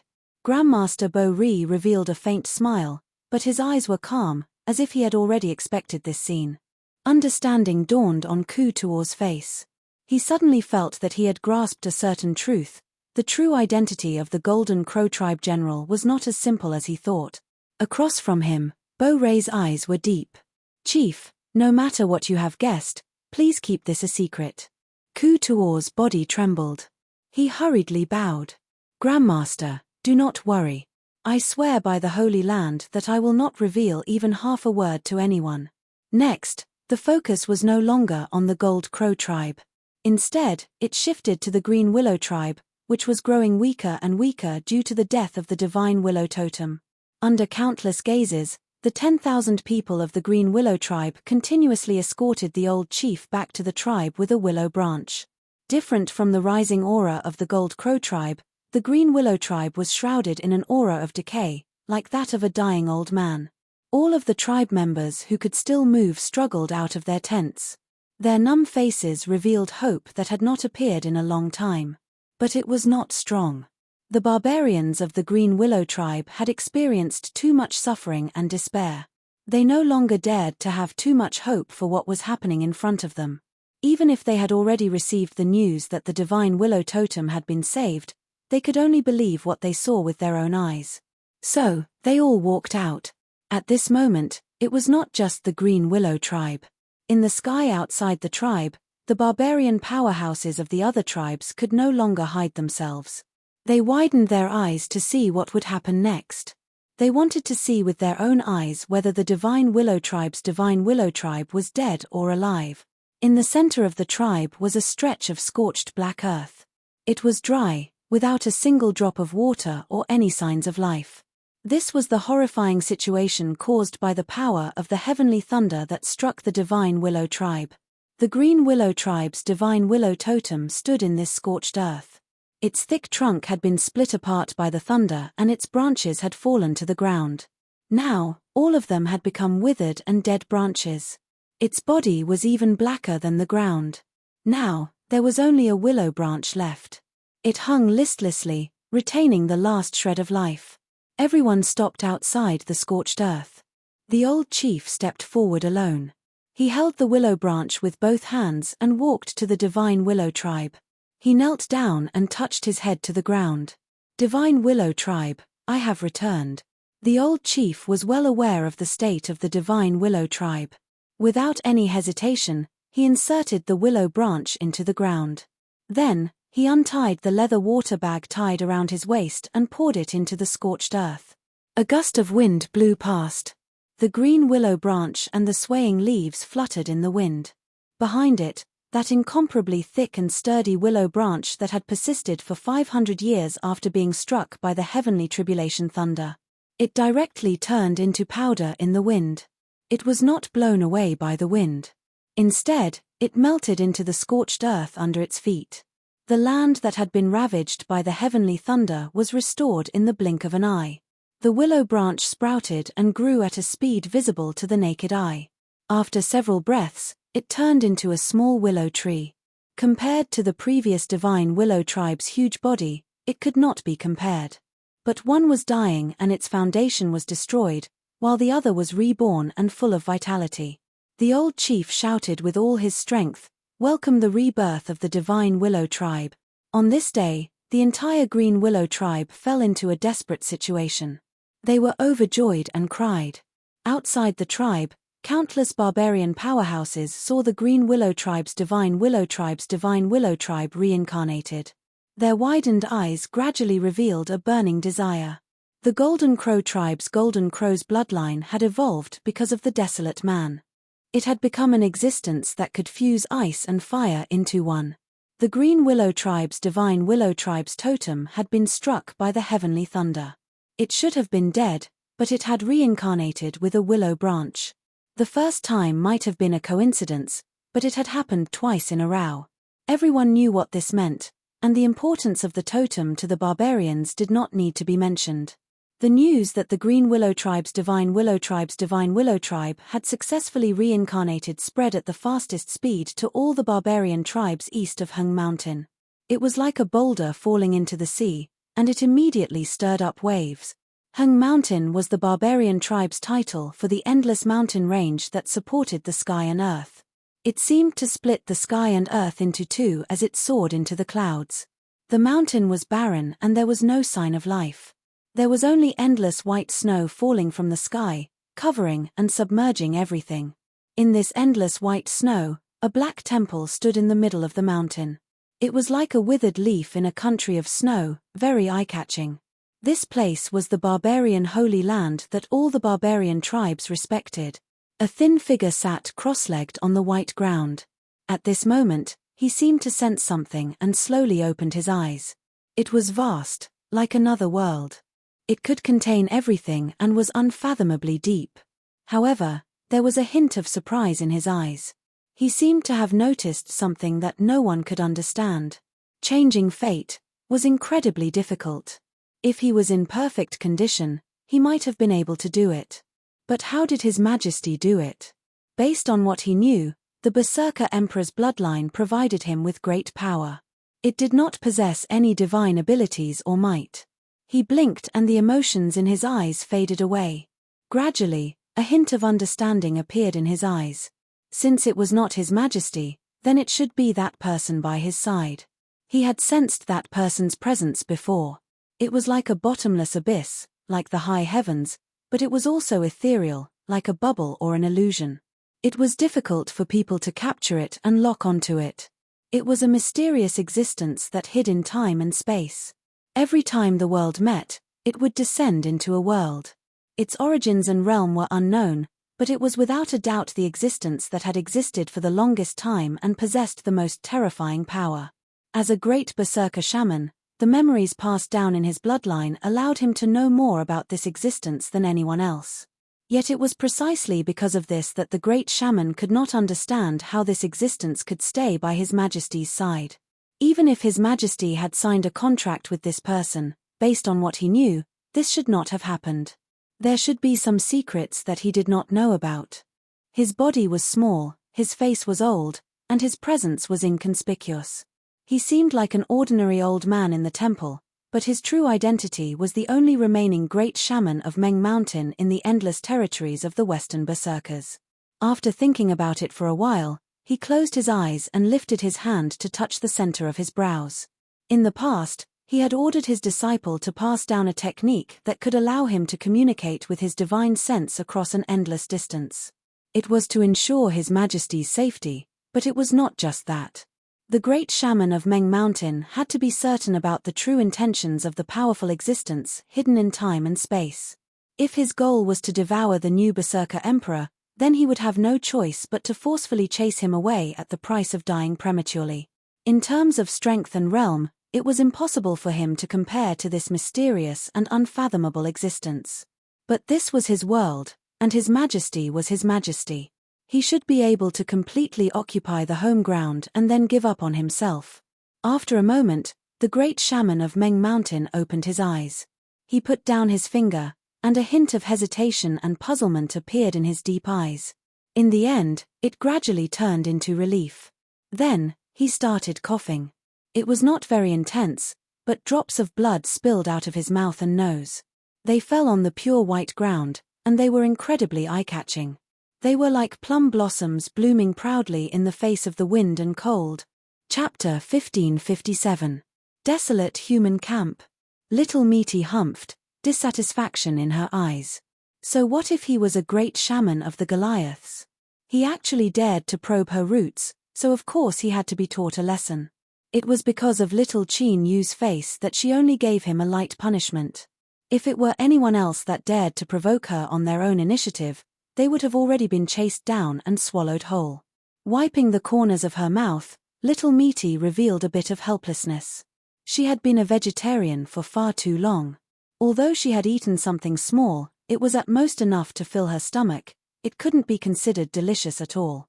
She had to find a way to eat something delicious as soon as possible. Otherwise, these days would be far too torturous. Thinking of this, Little Meaty clenched her teeth. Little Qin Yu, if it weren't for you, then this great shaman who delivered himself to my door would have already entered my mouth. So, you have to display your talent as a troublemaker as soon as possible. Hurry up and find an enemy to deliver themselves to your door. These days couldn't be passed too peacefully. Hanya was asking about Qin Yu's personal experiences during the process of constructing the world-breaking token. She recorded it down and passed it on to her teacher. Qin Yu knew how important this matter was, so he said everything he knew without holding anything back, recounting the entire process. He had completed the construction process in one go and the process had been extremely smooth. But in truth, the reason that the Western wilderness had been slowly advancing the world-breaking token for countless years wasn't just because there was too much movement during the construction process and it was easy for the Goliaths to detect, but also because the difficulty of constructing it was horrifyingly high. With Qin Yu's current cultivation and vision, if it weren't for the stone pagoda's help as well as Ruru's sneering advice at the critical moment, then let alone succeeding in one go, even if all three sets of materials were destroyed, it would have been impossible to smoothly complete it. After speaking the last part, Qin Yu pondered. After making sure he hadn't missed anything, he said, "I only remember this." Hanya nodded. She thought for a moment and asked a few more questions. After obtaining an explanation, she smiled. "I'll have to trouble you, General." Qin Yu said, "Grandmaster is too polite. Everything you and I have done has been for the Goliaths." Hearing this, Hanya stood up and respectfully bowed, a look of respect on her face. "On behalf of the various Goliaths, I would like to express my gratitude to General." Qin Yu knew what he was thanking him for.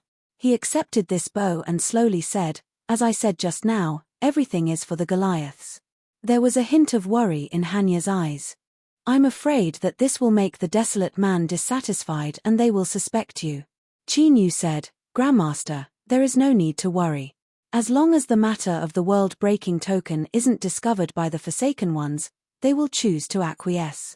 Hanya thought about it and slowly nodded. "There are many accidents in this world. If something really happens, you must take care of yourself." Qin Yu smiled and nodded. "All right." At this time, Hanya suddenly closed her eyes. Qin Yu's eyebrows arched up.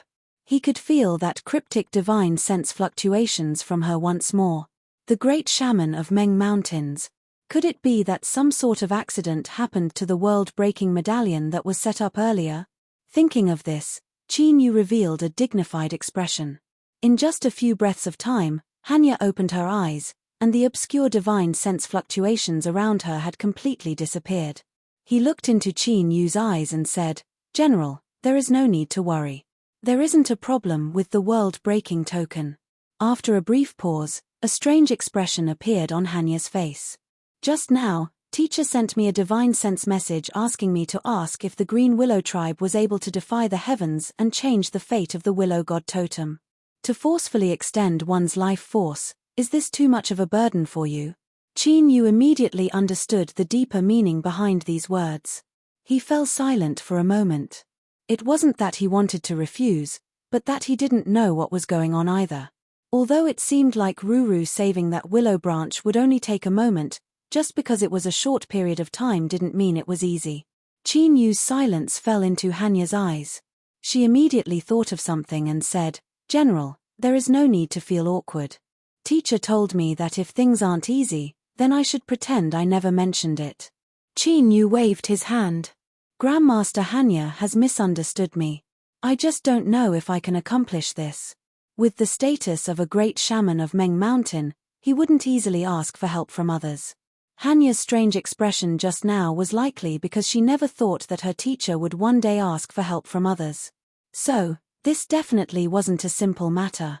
Thinking for a moment, Qin Yu said, "The divine willow is the divine willow, the golden crow is the golden crow, and the barbarian totems all have their own divinity and differences. So, whether or not it can be saved depends on the situation." Hanya smiled. "It should be like this. I will immediately inform teacher. I believe there will be news soon." He closed his eyes and released a fluctuation of his divine sense. Seeing this, Qin Yu subconsciously narrowed his eyes. Before this, the great shaman of Meng Mountain had asked Hanya to appear and teach him how to revolve his divine sense.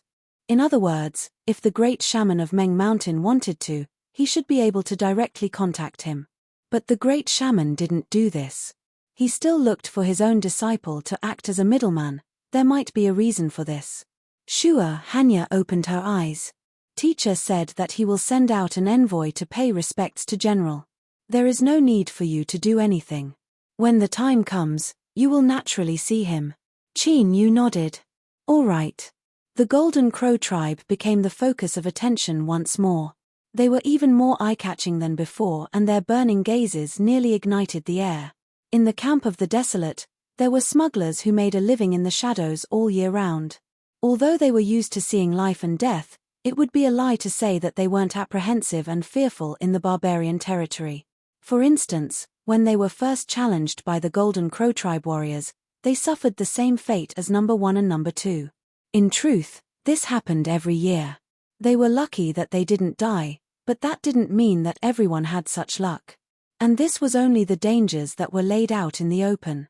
Everyone knew of the dangers, but there were also many accidents. For instance, the barbarian tribes that hated the Desolate, for instance, their whereabouts were accidentally exposed, or perhaps they encountered a malicious robbery by the barbarians. In short, every time someone died. No matter what, they never imagined that there would be a day when they would receive such treatment deep within the barbarian territory. They would be treated as the most honored guests by the barbarians who always had cold and murderous eyes. Outside the camp, the Desolate who were responsible for guarding the camp looked at the smiling barbarians who wished they could write the word humble on their faces. They felt as if they were in a dream. "Brothers, please pass on a message that the Blacklight tribe is willing to open a trade with the Desolate. We will give you 1,000 pounds of obsidian as a gift. We only ask that General Jin Wu summon us." Humph. Everything has to be done first come, first served. Our tribe was the first to arrive, so if the general wants to see you, he will naturally see us. "Desolate brothers, this is the best wine of our tribe. Don't stand on ceremony, please accept it. You barbarian tribes are nothing but grass on the wall. You come to see the general, but the Wuya tribe has long been a trading partner of the Desolate brothers. Brother, you look familiar. We must have met before. You must know that our Wuya tribe has always been close to the Desolate man. So please help me pass the message that our tribe leader is here to pay his respects to General Jin Wu." On the other side, the Desolate cultivators were completely stunned. The smiling barbarian from the Wuya tribe in front of him was an elder. Around 3 years ago in a trade, he had indeed seen him once. But on that day, Ju Dafu had been smiling and the other had responded with a cold face. His cold eyes swept over the surrounding Desolate people, as if he were looking at bugs in the mud. Not worth mentioning. Disdainful. But now, the other had taken the initiative to call him brother. His words were filled with eagerness, as if he was trying to draw them closer. Hiss, this feeling was really great. It seemed that ever since General Jin Wu became their master, the status of these pitiful worms who made a living in the trade between the two tribes had suddenly changed. Even though they felt that this matter was a little inappropriate, it did not stop the smugglers from feeling a sense of pride from the bottom of their hearts. But pride was pride and joy was joy. No one loosened their grip on the message. No matter who it was that asked to see them, they all gave a unified reply: General Jin Woo has suffered great losses and needs to go into seclusion to recuperate. He will not see any guests. Tent. After Ju Dafu obtained permission, he bowed and quickly entered. He looked up and glanced at General Jin Woo from the corner of his eyes. He respectfully bowed and said, "Greetings, General." Qin Yu waved his hand. "Rise." He seemed a bit tired. He rubbed his temples and said, "If there is something, just say it." Ju Dafu said, reporting to General, "There are more and more barbarian tribes asking to see you outside the camp. There is no lack of strong barbarian tribes among them. Should we continue blocking them?" Qin Yu grunted. Then, he closed his eyes, giving his answer. Ju Dafu continued to say, "The second matter is that some barbarians have failed to meet with General. They have put forward a request to cooperate with us." Qin Yu frowned. "Didn't you say that all the materials we brought were basically sold out?" Ju Dafu had a strange expression. "Yes. But these barbarians have agreed to let us pay them on credit. We can take the materials first and then make up for it later." He had been in the field for many years and had seen many things. But, this was the first time that Ju Dafu had encountered such a transaction method. He had never heard of it before. As for the reason, Ju Dafu was well aware of it. Looking at the pale and tired General Jin Woo in front of him, not to mention the worry and unease in his heart, it was indeed admirable. Qin Yu bitterly smiled. He thought that these barbarian tribes had seen the Golden Crow tribe and Green Willow tribe as examples and were far too enthusiastic. Of course, he could understand that this involved totems and the future of their tribes. Thinking for a moment, he waved his hand and said, "If that's the case, then accept it." Ju Dafu respectfully nodded, a bit of hesitation on his face. Qin Yu lightly said, "I know what you want to say. I naturally have my reasons for doing this. There is no need for you to worry. You may leave." Ju Dafu's forehead dripped with a cold sweat. At this time, he felt as if he had been completely seen through. Facing General Jin Woo, it was like he no longer had any secrets. This feeling wasn't too good. After leaving the tent, his complexion was still pale. Several figures surrounded him. Although they didn't speak, the meaning in their eyes was clear. How did the general respond? Ju Dafu took a deep breath. The general said that everything has its own plans. There is no need for you or me to care. Everyone let out a long breath of relief. If General Jin Woo had said this before, they likely wouldn't have believed him. But thinking about it, the barbarian and desolate races had been enemies for generations. They had fought countless wars and countless children had died on the battlefield.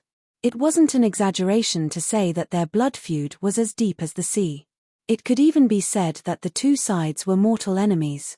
In this world, only one could live.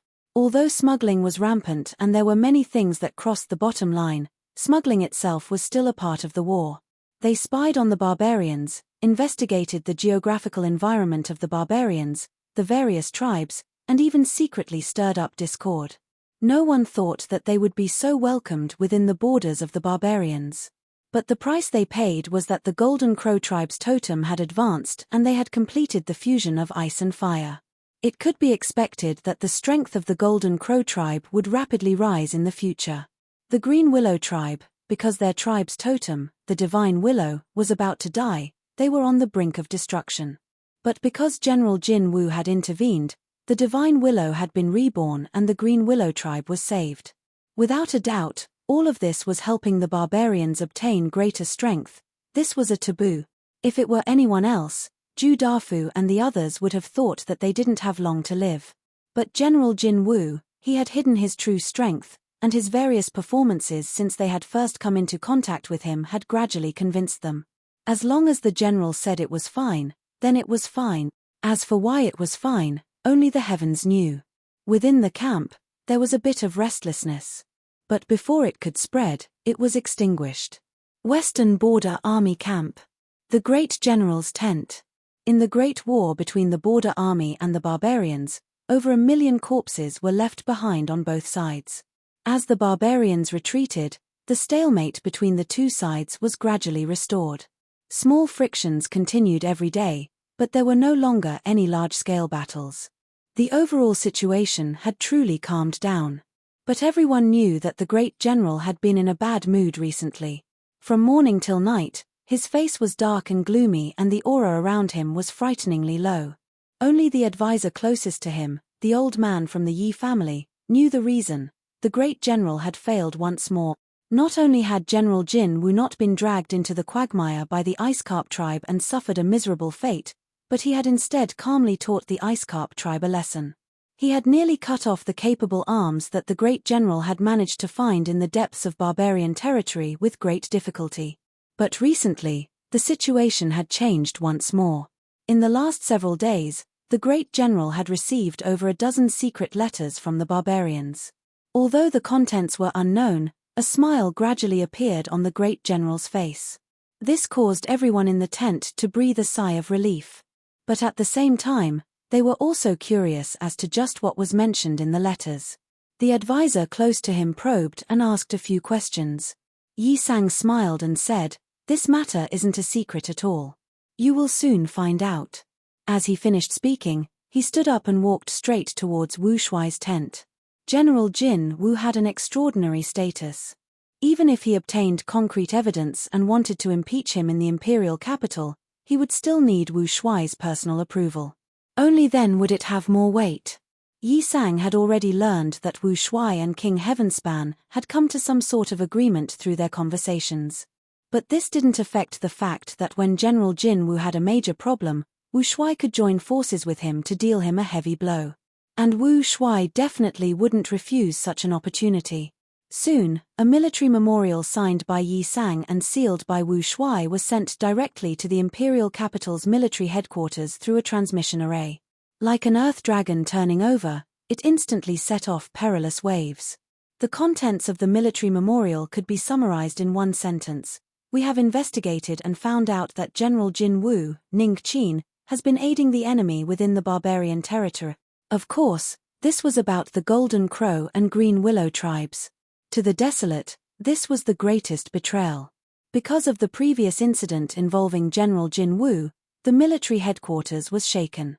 The first thing they did was contact the Western Border Army camp to confirm the truth of this matter. Otherwise, if they were to become a joke again, where would the face of the military be? After obtaining confirmation from the Border Army 3 times, the military memorial was sent to the Imperial Palace at the fastest speed possible. We respectfully await the divine judgment. Chapter 1558. Western Frontier Army. Commander's Tent. Wu Tongtian smiled but didn't speak. He stood beside a map of the border war, quietly looking at it. Behind him were 2 trusted subordinates and a counselor who had followed him for many years. When their eyes met, they revealed bitter smiles. "If you have something to say, then say it. There is no need to hide anything between us," Wu Shuai lightly said.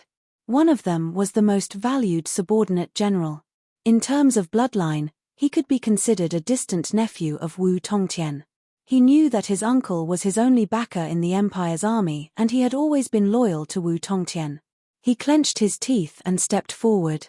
"Commander, I have already obtained follow-up information from the various barbarian tribes. This matter is far too obvious. It is as if the barbarians took the initiative to pass on information to us. How could General Jinwu not know?"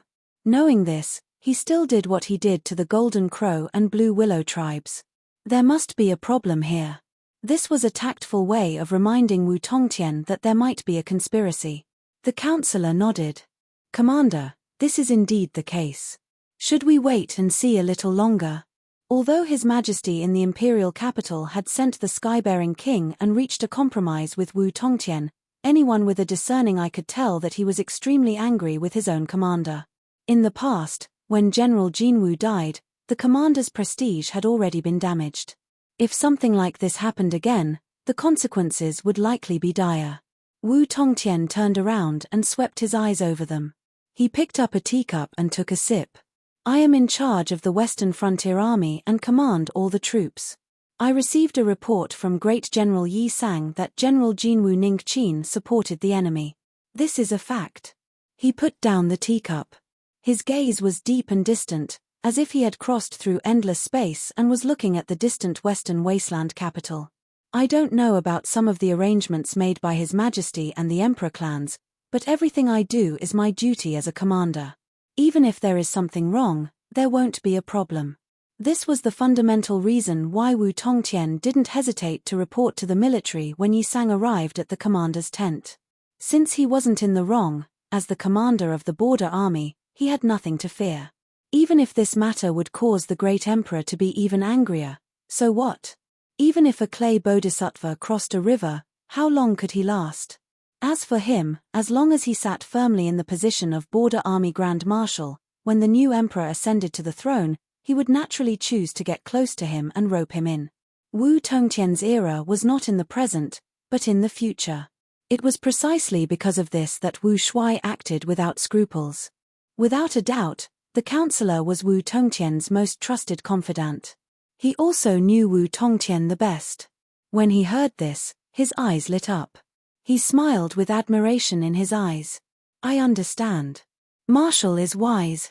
Wu Tongtian's eyes swept over them, and a smile tugged at the corner of his mouth. The counselor turned to look at the two generals.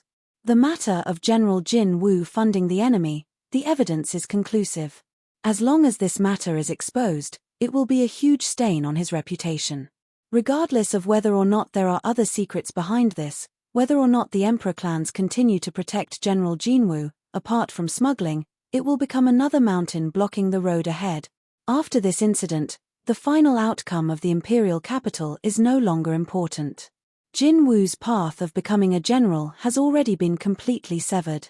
As long as he doesn't take control of the border army before the new emperor ascends to the throne, what awaits him in the end is only a tragic end.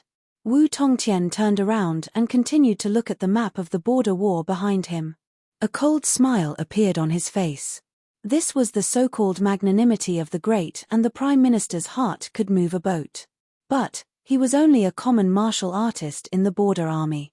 Did he really think he had no grudges in his heart? After this incident, General Jinwu Ningqin was a skeleton in a grave. His fate had already been decided. Western Wasteland Imperial Capital. The matter of General Jinwu funding the enemy set off tumultuous waves. Countless undercurrents raged in all directions, wreaking havoc. Previously, His Majesty had used the excuse of reprimanding the border army to temporarily stabilize the situation. But now, they once again saw an opportunity to make things difficult for him. His Majesty had sat on the throne for far too long. It was time for him to step down and enter the emperor's tomb like the previous emperors of the Western Wasteland. The generals of the court were the first to submit a memorial to the great emperor, requesting that this matter be investigated thoroughly. If the truth was confirmed, then General Jinwu Ningqin must be executed. Following closely behind were the various ministers. They respectfully asked the great emperor to issue a decree to summon General Jinwu back to the imperial capital to be interrogated. This was to prevent the hearts of the border army soldiers from being disillusioned because of this matter. Then, it was the countless generals stationed in the four directions of the great wilderness. The crowd was stirred up and aggressive. They requested the great emperor to kill the traitors and not let the soldiers of the empire bleed and cry on the front lines. In an instant, the imperial capital was in a state of chaos. The situation had taken a turn for the worse. Almost all the spearheads were focused on General Jinwu Ningqin. Although he had gained a foothold in the western border army and opened up a good situation, this kind of impeachment could only be done by a border army commander. Everyone with a discerning eye could see that it was obvious that Xiong Zhuangwu's sword intent was in the imperial capital today. His real target was the great emperor who controlled the western wasteland. The sky-bearing king entered the palace. All the eunuchs and servants were dismissed. The great emperor sat behind the bead curtain. His expression couldn't be seen clearly, but one could feel the coldness in his words. Sky-bearing king, remember the people who were the happiest these days. When I have time, I will naturally deal with them. The sky-bearing king, who had a deep understanding of the great emperor, quickly bowed respectfully. In his heart, however, he couldn't help but smile bitterly. This time, it was likely that many heads would roll to the ground. Although these people died because of the great emperor, As the person who recorded the names, he would definitely receive the same amount of hatred. This meant that the sky-bearing king could only stand by the great emperor's side. It was impossible for him to change sides. Your Majesty is indeed meticulous in your calculations, and your methods are brilliant. Taking a deep breath, the sky-bearing king bowed. Your Majesty, you have great foresight. Although this matter is chaotic, it will not affect you at all. The great emperor sneered. Many people want to use this opportunity to stir up trouble. But now, they have no choice but to endure. He stood up and paced back and forth behind the bead curtain. General Jinwu, this person is truly one of my blessed generals. The sky-bearing king bowed. Your Majesty, what do you think? The great emperor said faintly, haven't the ministers and ministers of the various departments been clamoring to escort General Jin Wu back to the imperial capital for investigation? Very well, I will satisfy their request and call General Jin Wu back. I will reward him with a great merit, and let's see if these old fools have the face to continue barking in front of me. Time continued to pass for several more days. The memorials that were sent into the palace like snowflakes were all left unpublished. The imperial palace's attitude was ambiguous and unpredictable. Soon, some people realized something was wrong. The various elders of the emperor clans, as well as the representatives and chess pieces that they secretly controlled, all maintained a strange silence. As for the military, as the nominal hub of the imperial army, they were far too silent in this matter. The atmosphere in the imperial capital gradually became strange.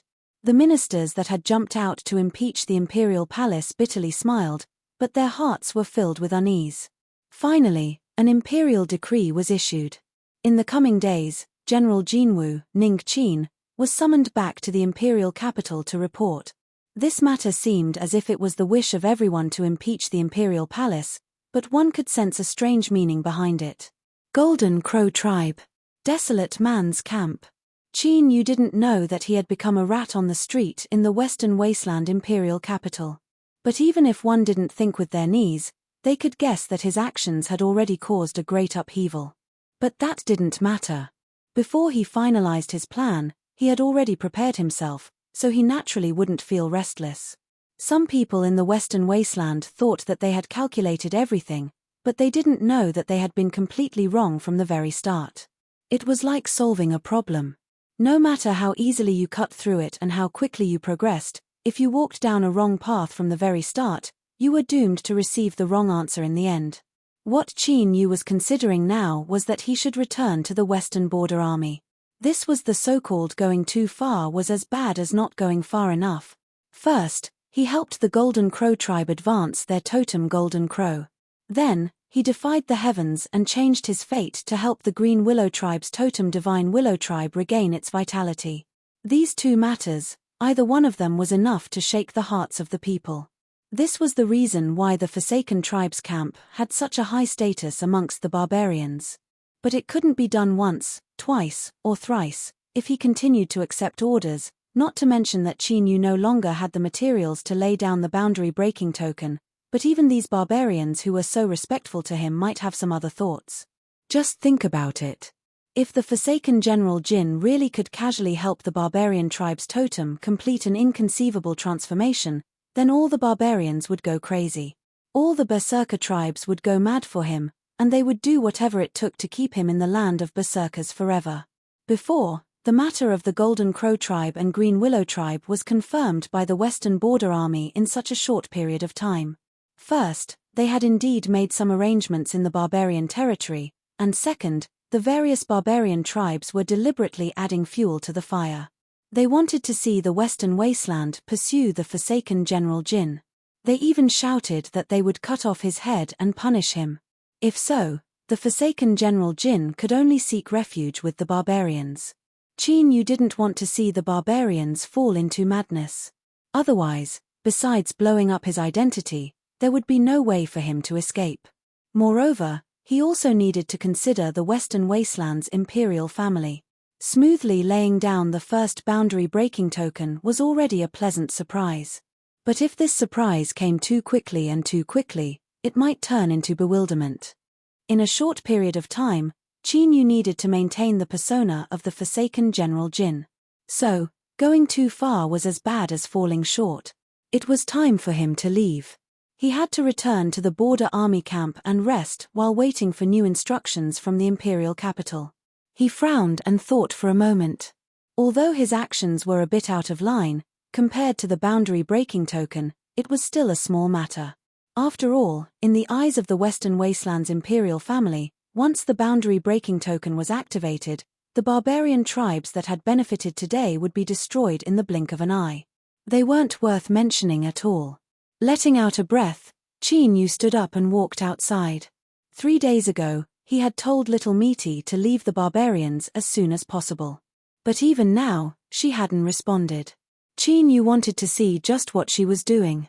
When he arrived at little Meaty's tent, Qin Yu found nothing. After asking, he learned that she had left yesterday and had gone to the Golden Crow tribe's camp. Qin Yu's eyes flashed. He turned and left. With his current status, entering and leaving the Golden Crow tribe was no problem at all. Patriarch Ku Tuor personally came to greet him. His smile was warm and friendly. "General, have you come to find your wife?" Qin Yu cupped his hands together. "Yes. May I ask where she is?" Patriarch Ku Tuor gestured with his hand. "General, please follow me." Little Meaty was in Tang Valley. This place was the core of the Golden Crow tribe's camp. It was the hub of a great heaven and earth array that could naturally gather the power of the world's fire spirits. As the Golden Crow totem completed its evolution, ice and fire fused together. The atmosphere of the hub changed once more. The air became even hotter and everything around them was distorted. However, the sky was covered with thick layers of clouds. Snowflakes fell from the sky, each one giving off an astonishing chill. As the snowflakes fell into the valley, they didn't clash with each other at all. They directly fused into the sea of fire like some sort of extremely cold fuel, causing the magma to become even redder. The scene was strange. And now, magma roiled within the Tang Valley, occasionally shooting into the sky and turning into layers of crimson curtains. It rose and fell, cutting off the view of the outside world, making it impossible to see what was happening within. Patriarch Ku Tuor pointed a finger. "Yesterday, the madam entered the Tang Valley. Although I don't know the specifics, the Golden Crow totem told me that there is no need to interfere." Qin Yu thought for a moment. He said, "Patriarch, can I enter?" Patriarch Ku Tuor said, "This is the Golden Crow's residence. It is up to it to decide." Yesterday, the Golden Crow totem nodded, allowing the madam to enter. As he spoke, he revealed an apologetic expression. But he bitterly smiled inwardly. After the Golden Crow advanced, not even he, the patriarch, was allowed to take half a step into the Tang Valley. As he watched little Meaty, a desolate person, being welcomed into the Tang Valley by the Golden Crow, even though he knew that she was the wife of the Golden Crow general and that they had helped the Golden Crow advance, he still found it hard to describe. He also wondered if it was possible that after the Golden Crow advanced, its mind had suddenly been enlightened and it had understood the word aesthetic.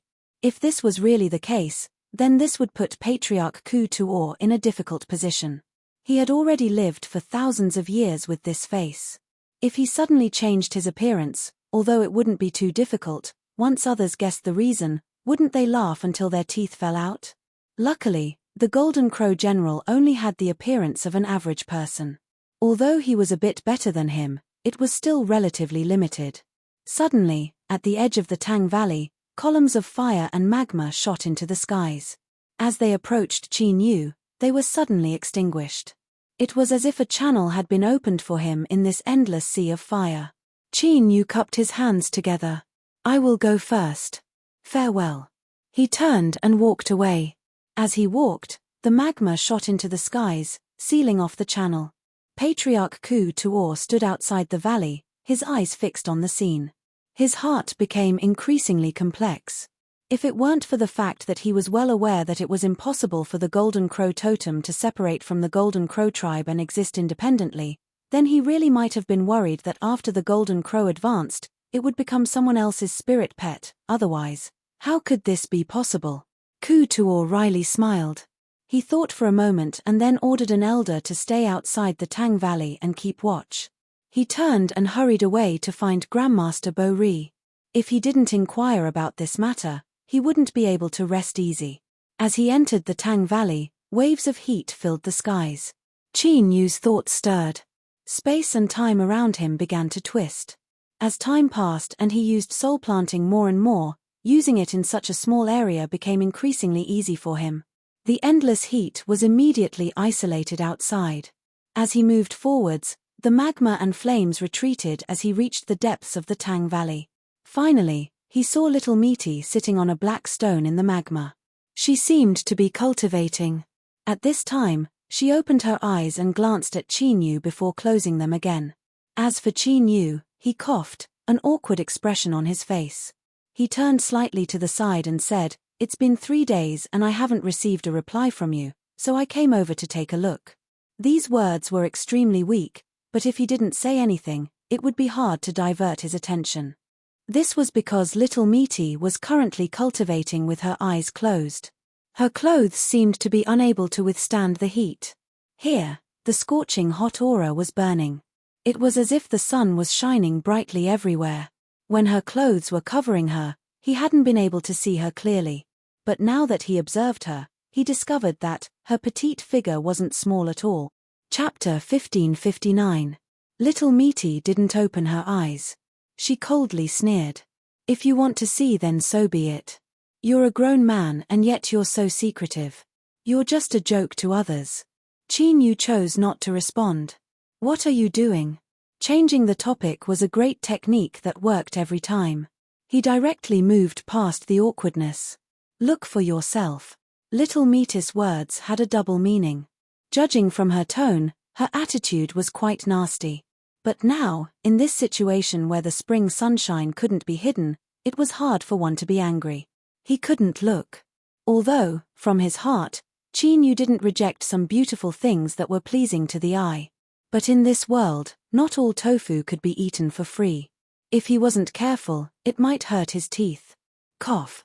"I came to ask you how much time you need. We should leave." Little Misty lightly said, immediately. She spread out her arms, hugging the air and looking up. With a cry, the golden crow totem broke through the magma and flew out, circling around little Misty. Bang! At this time, a scorching hot aura rose throughout the entire valley of Tang. It burned the air, forming fierce distortions. In this distortion, motes of light appeared. They were red and deep blue, respectively, releasing an extremely hot and extremely cold aura. There were countless motes of light, like a sea of stars that covered little Misty. Deep and cryptic fluctuations of strength constantly spread out. The golden crow cried out faster and faster, revealing a bit of exhaustion. It was clear that condensing these motes of light had consumed a tremendous amount of its strength. Qin Yu's heart sank. He couldn't care less about whether or not tofu could be eaten. He looked at her with rapt attention. At this time, as the red and blue motes of light shined, little Misty frowned beneath the sea of stars, as if she were enduring some kind of pain. On the surface of her exposed and fair skin, motes of light slowly appeared, covering every inch of her body. Looking carefully, one would discover that the positions of these motes of light were the same as the motes of light that appeared in the distorted space. Moreover, they were the same red and blue motes of light, without any confusion in their positions. It was like the current little Misty was a great mirror, replicating everything that happened here. And this process was clearly not an easy task for her. The motes of light on little Misty's fair skin grew increasingly bright. As for the motes of light in the distorted space, they rapidly dimmed. Qin Yu took a deep breath. He stared closely at Misty. At this time, there were no distracting thoughts in his mind. He could clearly sense that as these two colored dots of light were copied onto his body, her aura was disappearing. Seal. That's right, it was this feeling. What little Misty was doing was sealing off her own aura, preventing it from leaking out in the slightest. At this time, Qin Yu was enlightened. The reason little Misty had followed him to the Golden Crow tribe should have been for this day. In fact, when she gave away the bead to help the Golden Crow totem to evolve, she already had a plan in mind. But what was her purpose in doing this? It was at this moment that little Ruru suddenly opened her eyes. Without making the slightest movement, a green mass appeared in front of her. Exuberant life force emanated from this ball of green, bringing with it a fresh, natural, and pure aura of new life. Green Willow Tribe, Totem Divine Willow. Qin Yu had personally touched that willow branch before, so he naturally recognized this aura. If it weren't for the fact that he knew that it was the Green Willow Tribe that had come looking for him, he would have suspected that all of this had been arranged by Little Meaty. Or, was everything really under her control? Little Meaty swallowed down this ball of green. The two colored dots of light that appeared on the surface of her body stabilized and became vivid. Crackle, crackle. Light sounds spread out from the distorted space. The dots of light rapidly shattered and dissipated. At the same time, her aura completely vanished. She was like a shadow. If he closed his eyes, even if she were right in front of him, Qin Yu still wouldn't be able to sense her existence. It was like she had escaped into a crack between the heavens and earth, detached from all living things, unable to be sensed or locked onto. The golden crow totem cried out, revealing a deep weariness. It folded its wings and fell down beside Little Meaty, its crimson eyes dim. Little Meaty lifted a hand and stroked its feathers. The golden crow immediately revealed an excited expression. It gently rubbed against her a few times and then flew back into the magma. It was true. Indeed, what the golden crow totem cared about was Little Meaty. Qin Yu was only a target that was placed in the open. Although he had already realized this, when he saw it with his own eyes, Qin Yu still couldn't help but lift a hand and rub his nose. Little Qin Yu, you must remember that after today, you owe me even more. Little Meaty ruthlessly glared at him. Have you seen enough yet? She lifted a hand and flames condensed on her clothes. Crimson flames covered her delicate body. She took a step forward and Meaty staggered and almost fell into the magma. She glared at Qin Yu. What are you standing around for? Hurry up and bring me away from here. Her face was red and beads of sweat covered her forehead. It seemed as if she couldn't resist the burning aura of the Valley of Tang. Qin Yu was startled. He couldn't bother with being unreasonable any longer. He leapt to her side and pulled her into the distorted space-time. He looked at her, a complex look in his eyes.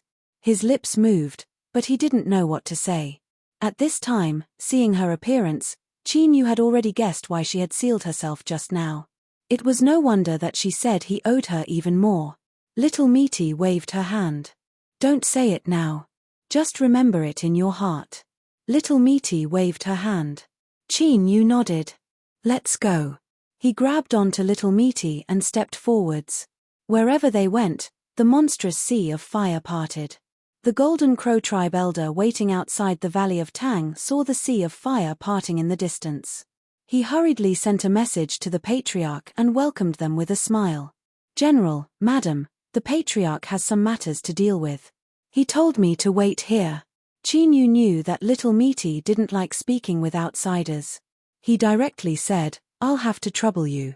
Please inform Patriarch Ku Tuor that the two of us will bid our farewells here. The elder didn't dare to stop them. He hesitated for a moment before bowing and retreating. They didn't stop along the way. But just as they were about to leave the Golden Crow tribe, Ku Tuor hurried over and apologized. General, Madam, how about we stay a little longer? I have already ordered people to prepare a banquet. Qin Yu glanced at him, his eyes deep and profound. Ku Tuor suddenly felt as if his entire being had been seen through. A bit of discomfort appeared on his face. He coughed and forced a smile. There are indeed several people who are on good terms with my tribe. They came to me and I couldn't refuse them, so I had no choice but to come and try. Grandmaster Bo Ri had already given him a clear response. He didn't need to worry too much about the Golden Crow totem. Thus, he was in the mood to do these things. Of course, the so-called on good terms was probably a bit of it. But if Ku Tuor spoke, he must have received some benefits. If the Golden Crow tribe patriarch saw this, then these Goliath tribes would surely be generous. Qin Yu smiled. I ask Patriarch to pass on a message for me. Madam and I have suffered great losses and are unable to do anything more. Tomorrow, we will set out to return. Ah, General is leaving. A trace of panic appeared in Ku Tuor's eyes. Qin Yu immediately understood. This Golden Crow tribe patriarch had received far too many things. He actually couldn't arrange for everything at once. Blinking his eyes, Chinyu said, "If patriarch is willing, then I can tell others that you are my good friend." Ku Tuor's eyes brightened. He laughed. "General, what are you saying? You and I are good friends with similar temperament." He walked over and clasped his hands. Without batting an eyelid, a storage ring fell into Chinyu's hand. A one-time transaction or a steady stream of profits, which was more worth it? This was a very simple question to decide. Little Meaty frowned. Chinyu's smile faded. "Farewell." Patriarch Ku Tuor hurriedly saw him off. As he watched Chinyu and Little Meaty leave, he frowned. As he turned around, his forehead was covered with beads of sweat. This madam was truly strange and unfathomable. No wonder she had the qualifications to become the wife of General Jin Woo. Just now, she had rolled her eyes at him. Although she was clearly cute and charming, it had caused his mind to stiffen. He had to use all of his strength not to reveal anything. And what was even more terrifying was that he couldn't sense this madam's aura at all. She was right in front of him, yet she was also far away. The Desolate had broken camp and were about to return. Even though the Golden Crow tribe had announced the news ahead of time to appease them, such as that General Jin Woo would soon return, and so on, but outside the camp, there were still crowds of people. It was unknown how many barbarians had come, but their eyes were filled with longing and longing. Before this, they had deliberately spread the news. As long as the Desolates' border army camp wasn't blind or deaf, they would surely have received the news. But even after several days passed, there was still no movement. It was like a giant stone had fallen into the water, quietly falling into silence. This left the barbarians depressed. It wasn't that no one had any devious thoughts. For instance, they should have taken down General Jin Woo and detained him in the barbarians' territory. However, when he saw the calm expression of Reverend Bo Ri beside the carriage, he suppressed these thoughts. The attitude of the Holy Land was not something they could defy. "General Jin Woo, please take care. I hope that you will return to the barbarians soon.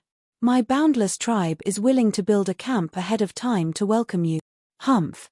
Your boundless tribe has built a camp ahead of time, but my Black Lake tribe has already finished building the camp of our Desolate brothers. General Jin Woo, if you want to choose a place to stay, please consider us for the sake of our sincerity."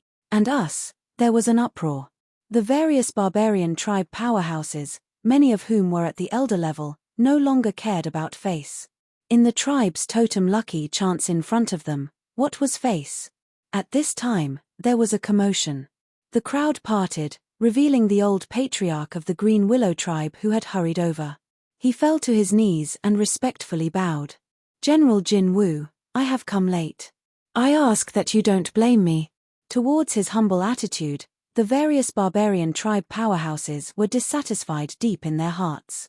But as they thought about it, they could understand the current situation of the Green Willow tribe. Anyone who had suffered in despair for 500 years and was rescued by someone would likely be like this after being reborn. From the carriage, Chinyu's voice sounded out. "Patriarch, there is no need to be so polite. Please rise." The old patriarch stood up. He took a deep breath and a firm expression appeared on his face. "Today, I came here to keep my promise. My Green Willow tribe is willing to give up all of our current territory. We will ask the Holy Land for permission to cross the horizontal mountain and enter the far west." West of the horizontal mountain, some scenes appeared in Chinyu's mind. Since this was the bloodline inheritance of the barbarian sovereign, he naturally knew all of this. The Green Willow tribe's sincerity was indeed great. To give up the territory east of the horizontal mountain and enter the west of the horizontal mountain, this wasn't a decision that anyone could easily make. Before he could think further, the old patriarch offered up a bracelet-style storage treasure with both hands. "General, this is everything my tribe can offer to express our gratitude. Please accept it." Beside him, Little Meaty suddenly said, "There isn't much, but the quality is good. I never thought that the starving Green Willow tribe would actually have some wealth." Chinyu thought for a moment and said, "Please invite the patriarch up to speak." The carriage door opened by itself. The old patriarch was startled. He immediately revealed a look of respect and quickly boarded the carriage. Behind him, the carriage door closed by itself. He immediately sensed the space-time distortion power that lingered around him. As he looked at Qin Yu and little Meaty, there was a bit more awe in his eyes. The space-time laws weren't just the most difficult to grasp for the desolate humans, but they were also the most formidable strength. The barbarians were the same. At this moment, the old patriarch thought back to when he first rescued Willow Deity and the terrifying space-time fluctuations. As he thought back to today, this seemingly unremarkable move was actually extremely casual. It was a profound use of the power of space and time, and everything seemed to fit together. The old patriarch bowed. "Greetings, General, Madam." Qin Yu lifted a hand. "There are too many people here, so I will speak frankly." He knocked on the carriage. "The first matter is that the Green Willow tribe does not need to give up today's territory and move to the west of the horizontal mountain." "General." The old patriarch revealed a worried expression. Qin Yu smiled. "I know that you are doing this because you hope that after I return to the western wilderness, I won't be under too much pressure. But, old patriarch, please rest assured. Since I made my move, I have already made all the necessary preparations. I will not fall into a predicament because of this. The Green Willow tribe has experienced many hardships, and it was with great difficulty that you managed to survive. You can rest and recuperate here. The west of the horizontal mountain is not a place you should go to right now." The old patriarch was startled. He stared at Qin Yu, a look of shock on his face. He clearly didn't think that the desolate General Jin Wu would have such an understanding of the west of the horizontal mountain. Qin Yu smiled, ignoring the old patriarch's gaze. "The second matter is that I will accept the item, but before long, I will need to rent a piece of land in the Green Willow tribe. I ask the old patriarch to agree." The old patriarch's eyes widened, excitement on his face. He could naturally hear the meaning behind Qin Yu's words. The next time the desolate troops entered the Goliath territory, they would be stationed in the Green Willow tribe. And this was undoubtedly the dream of the Goliath powerhouses outside the carriage, their eyes blazing with desire. As the saying went, the pavilion closest to the water enjoys the moonlight first. As the saying goes, a horse doesn't get fat without grass at night. Just look at the Golden Crow tribe today.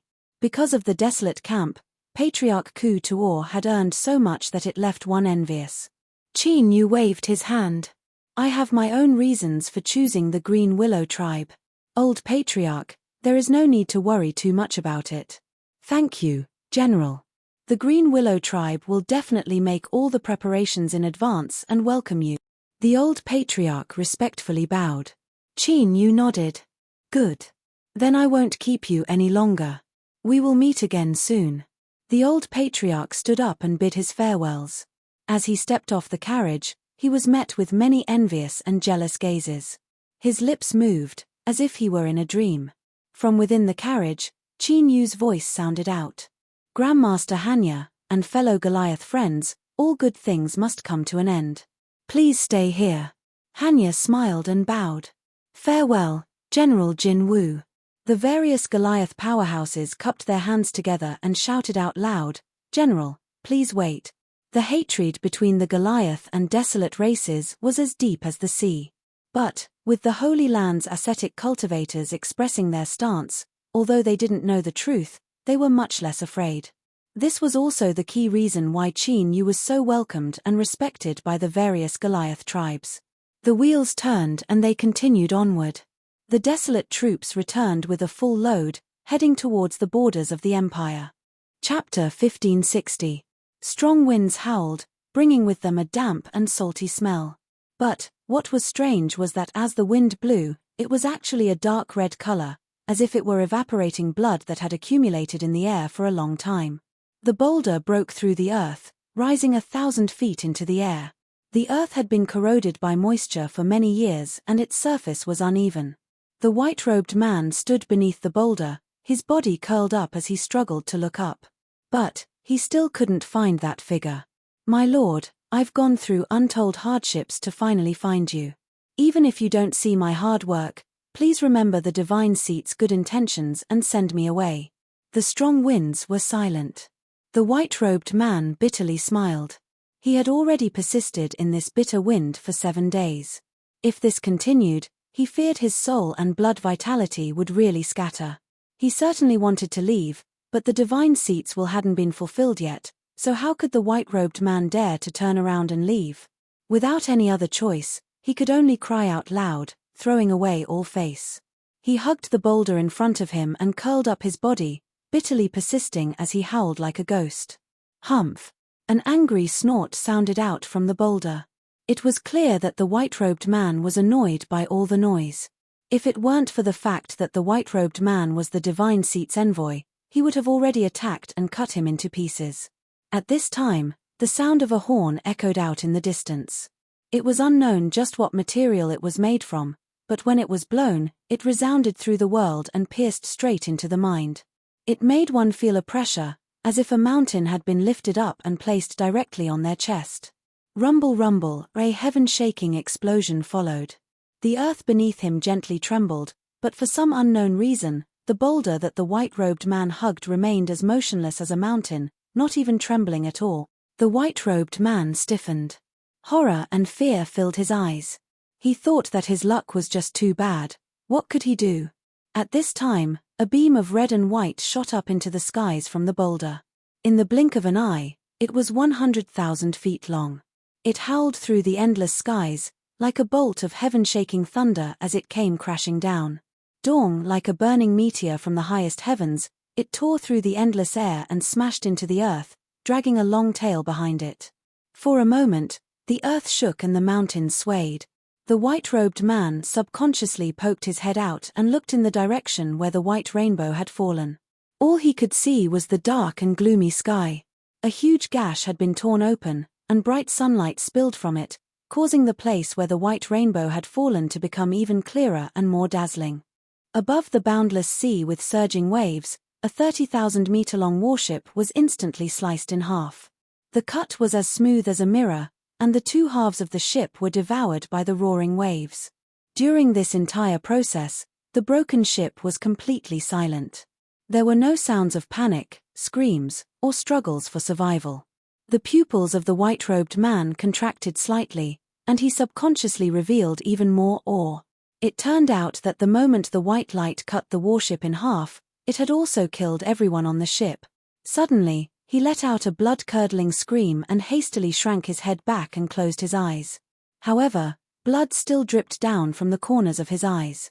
He casually wiped his face a few times, smearing blood all over his head and face. He blinked again and again. Although it was unbearably sore and painful, at least his eyes weren't blind. The white-robed man let out a long breath. Then, he heard a loud shout in his ears, "Take it and scram." A finger-length strand of hair fell from a boulder. Although it was clearly a thin strand of hair, each strand was as heavy as a mountain. No matter how strong the winds howled, they weren't able to move at all as they fell towards the boulder. The white-robed man was overjoyed. He didn't care about the pain in his eyes. He opened his eyes wide and caught all the strands of hair with both hands. After finishing this, he still didn't feel relieved. He carefully searched the ground for a long time to make sure he hadn't missed a single strand of hair. Then, he let out a long breath. He took out a jade box and carefully placed the strands of hair within. Then, he sealed it with a yellow talisman and put it away in his robes. The white-robed man bowed. He didn't dare to delay any longer. He turned and left. His figure was like a bolt of lightning, soon vanishing from sight. The crack between the heavens and earth did exist. But, it naturally sealed off yin and yang energy, isolating all living beings and objects. It was a realm that no one could enter. Now, in this darkness, after an unknown amount of time of silence, a cold laugh suddenly resounded. "I want to leave. What can you do?" There was a pause for several breaths of time. Fierce, truly fierce. "Then try me." There was another pause. "Hey. Are you serious? Don't forget, the two of us have been old friends for so many years. Is there a need to act like this?" Several more breaths of time. All right, I'm really afraid of you. So many years have passed and you're still as straightforward as ever. Is it so hard to change?" Several more breaths of time. "Are you done yet? Stop talking nonsense. Even if I wanted to come back, I wouldn't be able to do so in a short period of time. If you didn't say anything before, then even if I wanted to leave, I would have to wait until the seal loosened. In the darkness, a helpless sigh echoed out. I will keep my word, I will definitely keep my word. When the time comes, I will definitely return. Then, everything returned to silence. Perhaps it would be the same as before. It was unknown how many years it would be before there was any movement again. Within the carriage, Chinyu opened his eyes. He looked at little Meaty, who was leaning against a soft couch across from him, her eyes closed and a strange light in his eyes. She was still wearing the red dress that she had casually condensed from flames in Tang Valley, making her seem even more beautiful than a flower. But when she wasn't wearing clothes, Chinyu had seen her countless times, so he certainly wasn't captivated by her beauty. He only felt that little Meaty's boring journey was countless times more carefree than anyone else's. For instance, the soft couch she was sleeping on right now was in truth an ancient tree that had shrunk down many times over. All of its branches wove together to form a small bed. Although it wasn't large, it suited one's wishes. It could maintain little Meaty's most comfortable state at any time. Below that was a short and thick tree trunk. Below that were countless roots that drilled into the carriage. It was unknown how it did this, but the roots easily broke through. After being supported by an array formation, the carriage was even harder than refined iron. The roots perfectly fused into it, without the slightest bit of abnormality. But what was even more astonishing was that as the roots fused into the carriage, the space within the carriage was completely isolated from the outside world, no longer able to be sensed at all. Compared to what Chinyu had done before, which was to distort the laws of space and time to form a small independent space, this was far more secretive and brilliant. In addition, there was a second tree. Although it had shrunk a great deal, its branches were still covered with wine fruits, causing the fragrance of wine to fill the air. The soft couch tree had taken the first step and its roots had fused into the carriage. Thus, it could only settle for the next best thing, turning its roots into root people that flattered little Meaty to the extreme. As the saying went, one could stretch out one's hand and open one's mouth for food. Compared to little Meaty's current level of living, this was nothing more than trash. There was simply no comparison between the two sides. When it came to traveling carriages, the most important thing was that they were sturdy. But they didn't have too many requirements for the space inside. But with 2 extra trees, it was clearly a bit tight. Chinyu took the initiative to give up his position, leaving only a space the size of a prayer mat beneath him. He sat down cross-legged. Of course, there was a reason why he was willing to wrong himself. Freeload to eat and drink. This great undertaking that had been interrupted because of the Golden Crow tribe incident had finally begun once more. Little Meaty chose to tacitly agree to this. It was just that before Chinyu ate and drank, she would always intentionally or unintentionally remind him that he owed more and more debts. At the start, he did feel a bit restless. But as the debts increased, to borrow an old saying, lice don't itch when there are too many, he gradually became numb to it. In any case, he had already accumulated debt after debt. Could it be that this mysterious existence hidden in space-time could kill him and eat his flesh and blood? Chinyu was well aware that although his cultivation was decent, his flesh and blood were far from being able to repay his previous debts. In short, he gradually came to a realization, that was, the more debts he owed, the safer he would be. If this existence hidden in space-time wanted to recoup his losses, then he had to ensure that he was alive. Only a living person had the chance to create value. This was a very simple truth. It was unknown whether or not little Meaty had seen through Chinyu's thoughts, but her eyes became increasingly contemptuous and she sneered without end. It was only because Chinyu had tempered his skin recently that he was able to eat and drink with a clear conscience. Suddenly, Chinyu frowned. His eyes fell on little Meaty's body. Although he couldn't sense her aura, at this moment Chinyu could feel something strange. It was as if she had suddenly become very heavy. The trunk of the soft couch that carried her was suddenly bent, causing the carriage itself to emit a series of bung sounds. It was as if it would break apart in the next moment. The roots instantly scattered. The wine tree rushed over. Its trunk, branches, and roots all wrapped around the soft couch. The two joined together to help it withstand the sudden weight. The ones pulling the carriage were two strange beasts gifted to them by the Golden Crow tribe. They were incredibly strong and fast, but now they both cried out in pain and fell to their knees. Firstly, the carriage had suddenly become heavy. It was like a mountain rooted to the earth, unshakable. Secondly, the extremely terrifying aura that had suddenly appeared caused them to feel endless fear. "Stop!" Ju Dafu shouted out. He rushed in front of the carriage as fast as he could. He looked at the two strange beasts kneeling on the ground and took a deep breath. "General, madam, what is happening?" After several breaths of time, Qin Yu's voice sounded out. "It's fine. The team will set up camp here. You don't need to worry about them." Ju Dafu relaxed a little, but he still didn't dare to be careless. He quickly ordered them to set up camp around the carriage. During this time, his eyes couldn't help but fall onto the carriage several times. Every time, it made his heart tremble. From the bottom of his heart, there was fear and trepidation. It was as if there was a monster hiding in the carriage. Once it opened its mouth, it could easily swallow all of them into its stomach. Ju Dafu didn't dare to say more. He hurriedly found Lotus Girl. Now, this beautiful woman who had almost no presence after entering the barbarian territory had her eyes tightly closed. Her face was pale and her forehead was covered with fine beads of sweat. This made Ju Dafu open his mouth, but he didn't know if he should ask. Lotus Girl said in a trembling voice, "My lord, if I were you, I would pretend that I don't know anything." Taking a deep breath, Ju Dafu turned and left. He had already made up his mind. Before the carriage gave the order, he would not go near.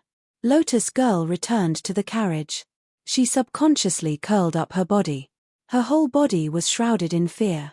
She never thought that there would be such a terrifying aura in this world.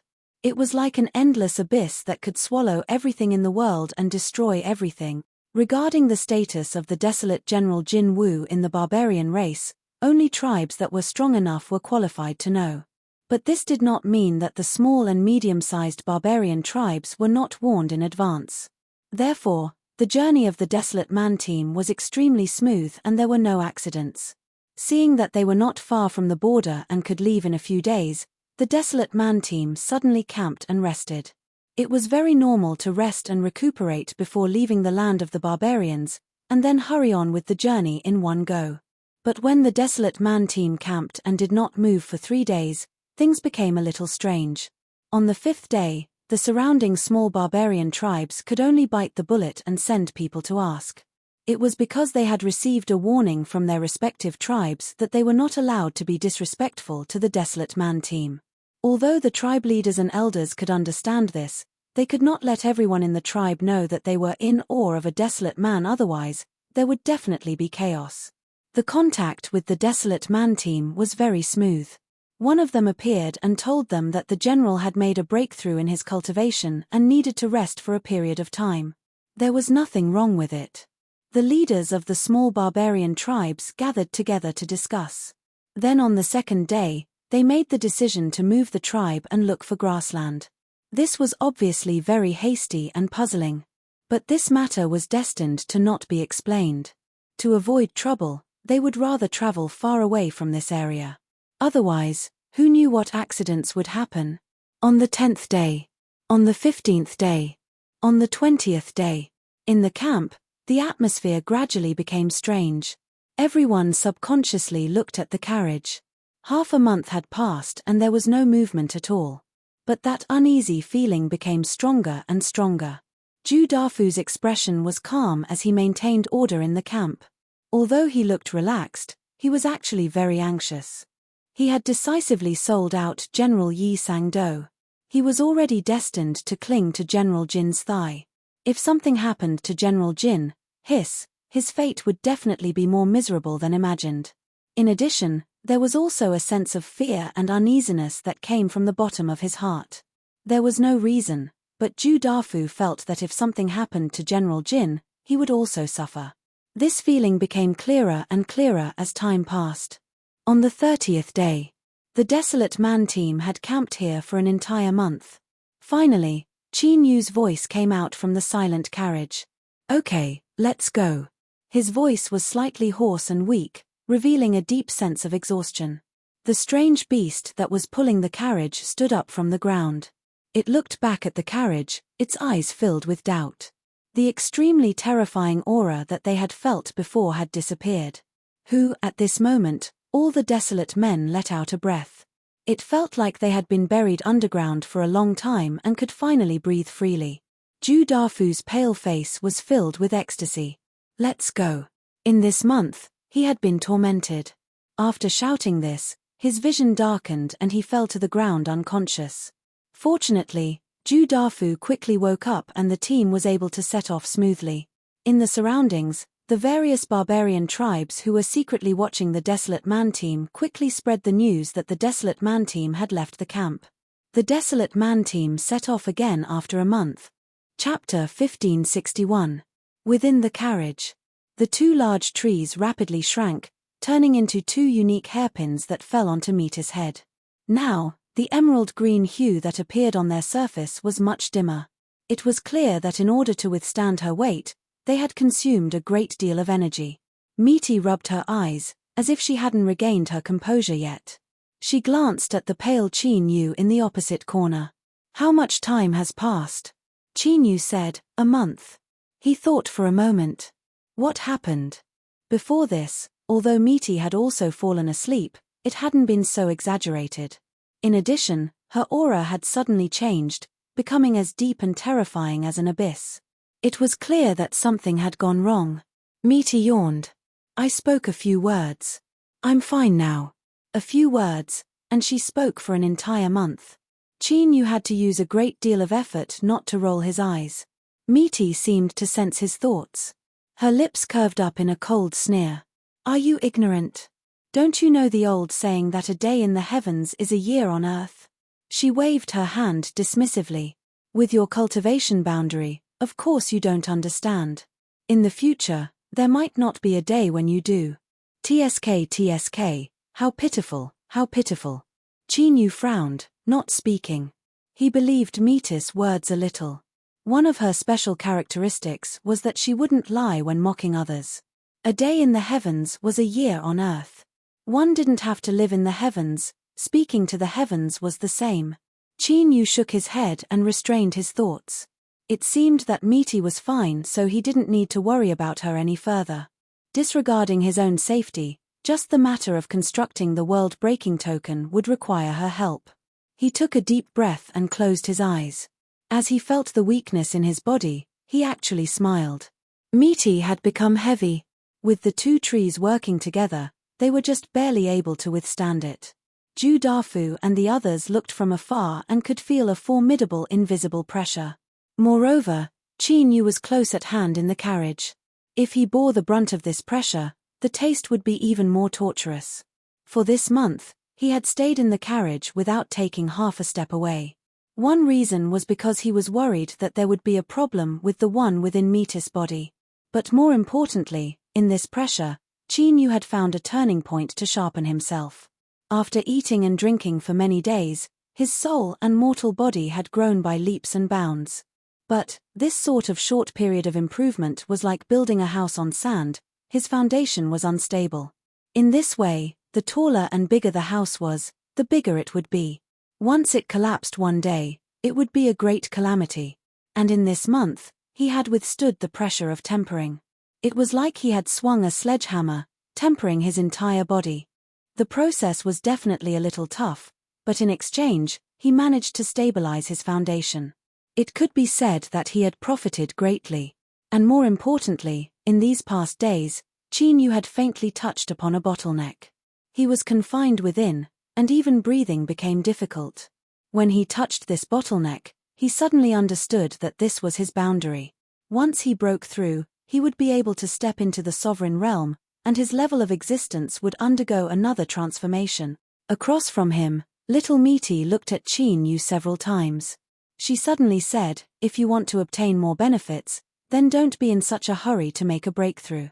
There are many rulers in this world, but they are also divided into different ranks. Chin-yu opened his eyes. What should I do? Simply and directly, without hiding anything at all. When it came to increasing his own strength and moving forward on the great Tao in the future, he certainly couldn't allow himself to be careless or pretentious. Qin Yu naturally understood this. Once little Meaty spoke, she wouldn't beat around the bush. If you want to become a ruler, you should at least wait until that darkness in front of you disappears. Qin Yu frowned. He looked deeply at her, his thoughts racing. Soon, he determined what she was referring to. Underground in the mine, the heaven and earth spirit embryo. It seemed that this mysterious and unfathomably formidable existence that hid between the heavens and earth had already realized this. At this moment, Qin Yu suddenly thought back to when he first passed through the heaven and earth spirit embryo. He suddenly felt a sense of fear, as if he were being spied on by an invisible strength. Afterwards, Qin Yu searched again and again but didn't find anything. Now, it seemed that the source was likely this little Meaty in front of him. The soul-planting spirit embryo was something Qin Yu had done by communicating with the stone pagoda. From little Meaty's words, it seemed that he had encountered some other lucky chance. Looking at little Meaty across from him, Qin Yu hesitated for a moment. In the end, he didn't ask anything. 4 days later, the Western Wasteland caravan that had rested for a long time didn't stop at all. They finally passed through the hidden mountain gorge and officially stepped into the territory of the Great Desolate. They had returned. Before, it was said that regarding the smuggling, it was fine if everyone knew about it in secret, but it was impossible to bring it out in the open. Qin Yu was one of the top 3 generals of the border army. Now that he had returned to the Western Wasteland, it was time to separate from the smuggling caravan. Zhu Dafu respectfully bowed. "General, rest assured that the accounts have been prepared by Lotus Maiden. After the handover is completed and there are no mistakes, I will personally deliver your share." Qin Yu casually nodded. He believed that even if Zhu Dafu was 100 times more courageous, he still wouldn't dare to embezzle his profits. After waiting for several breaths of time, Zhu Dafu didn't speak nor did he bid his farewells. Qin Yu's eyes flashed. He glanced at him and said, "If anyone makes things difficult for you, report my name." "Thank you, General." Zhu Dafu was overjoyed. After obtaining Qin Yu's promise, he respectfully bowed. He took several steps back and left. Moments later, the smuggling caravan that returned to the Western Wasteland vanished into the boundless wilderness. Qin Yu turned. "Let's go." Little Meaty reached out a hand and he grabbed it. Then, he shot into the skies. Mine cave. General Jin, who had announced to the outside that he was in seclusion, had finally returned to the place where he had gone into seclusion. Little Meaty said that she was tired from the journey and wanted to go back to rest. News of her appearance in the mine quickly aroused the attention of all parties. General Jin had returned. But, he didn't reveal himself. He still maintained his previous state of seclusion. Several garrisoned generals from the imperial capital had already received the news. They were so anxious that sweat dripped down their foreheads. But, after thinking about it again and again, no one dared to knock on the general's door. Advisor Bai Su had already been summoned back to the imperial capital for over a month. They didn't have the qualifications. In any case, His Majesty and those great figures in the imperial capital had already waited for over a month. They didn't mind waiting for a few more days. Deep underground, it was as dark as a curtain. Qin Yu quietly walked forwards. His entire person seemed to blend into the darkness. There was no movement at all and not even the tiniest bit of his aura leaked out. When he entered the underground this time, he was acting in secret. He didn't want anyone to know. Along the way, he encountered many underground sinners. But, even when they brushed past each other, they didn't notice him at all. Finally, he arrived at the Ghost Fog Grotto. Qin Yu looked up. Then, his figure flashed and he entered. Within the grotto, the space and time laws wove together. To him, they were naturally useless. After several steps, the world spirit embryo that was shaped like a water droplet appeared in front of Qin Yu. Although there was a close connection between him and the world spirit embryo after he planted the soul, there was still a great difference. But personally coming here and indirectly sensing it was still very different. After carefully looking at it, Qin Yu's lips curved up in a smile. Everything went smoothly. The soul seed had already taken root and sprouted, smoothly fusing with the world's spirit embryo. At this time, he felt as if it could open its eyes at any moment. Little Meaty had reminded him that in order to break through to the ruler realm, he would have to wait until the spirit embryo opened its eyes. It seemed that day wouldn't be too far away. After carefully inspecting the state of the world's spirit embryo and determining that there was nothing wrong with it, Qin Yu turned and left. Just like before, after suppressing and subduing the sinners beneath the mine, he didn't do anything at all. Maintaining everything as it was the best disguise. This was to prevent others from discovering the secrets hidden beneath the mine. The guards of the mine anxiously waited. Imperial General Ning Qin had finally left seclusion. Not daring to delay any longer, several guards hurried over to greet him. "Greetings, General." Several people knelt to the ground and respectfully bowed. Qin Yu nodded. "Rise. Has everything been well while I was in seclusion?" Reporting to General, everything in the mine has been stable. There has been no chaos.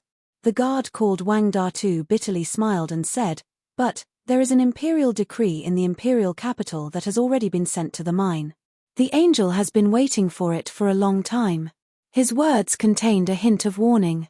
Qin Yu's eyes flashed and a thoughtful look crossed his face. "I understand." Along the way, because Little Meaty had suddenly grown heavier, he had been delayed for a month. Thinking about it, there were many people who were anxiously waiting to see him suffer misfortune, and they found it hard to bear. Li Datu often cursed at his nephew, but he naturally didn't dare to do so to the general. The bitter smile on his face became even thicker. "General, the angel represents His Majesty. It would have been fine if you hadn't left seclusion. In this world, cultivation is the greatest and no one can find fault with you. But since you have already left seclusion, we should invite the angel to announce the decree as soon as possible, lest we delay your matters." The other generals nodded. Qin Yu glanced at them. They all had worried looks on their faces. He smiled. I will immediately invite the angel." Just as he finished speaking, there was a loud clamor outside. Soon, the door was pushed open. Several border guards had helpless and panicked expressions. They hurriedly knelt to the ground and bowed. "General, the angel heard that you left seclusion and insisted on coming to see you. Subordinates were unable to stop him, so I ask that you punish him." From the crowd of several people, a white-faced young eunuch walked in. He glanced over and said in a sharp voice, "I came to the mine and waited for over a month.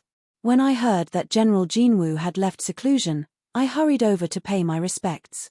After all, I carry His Majesty's decree on my body.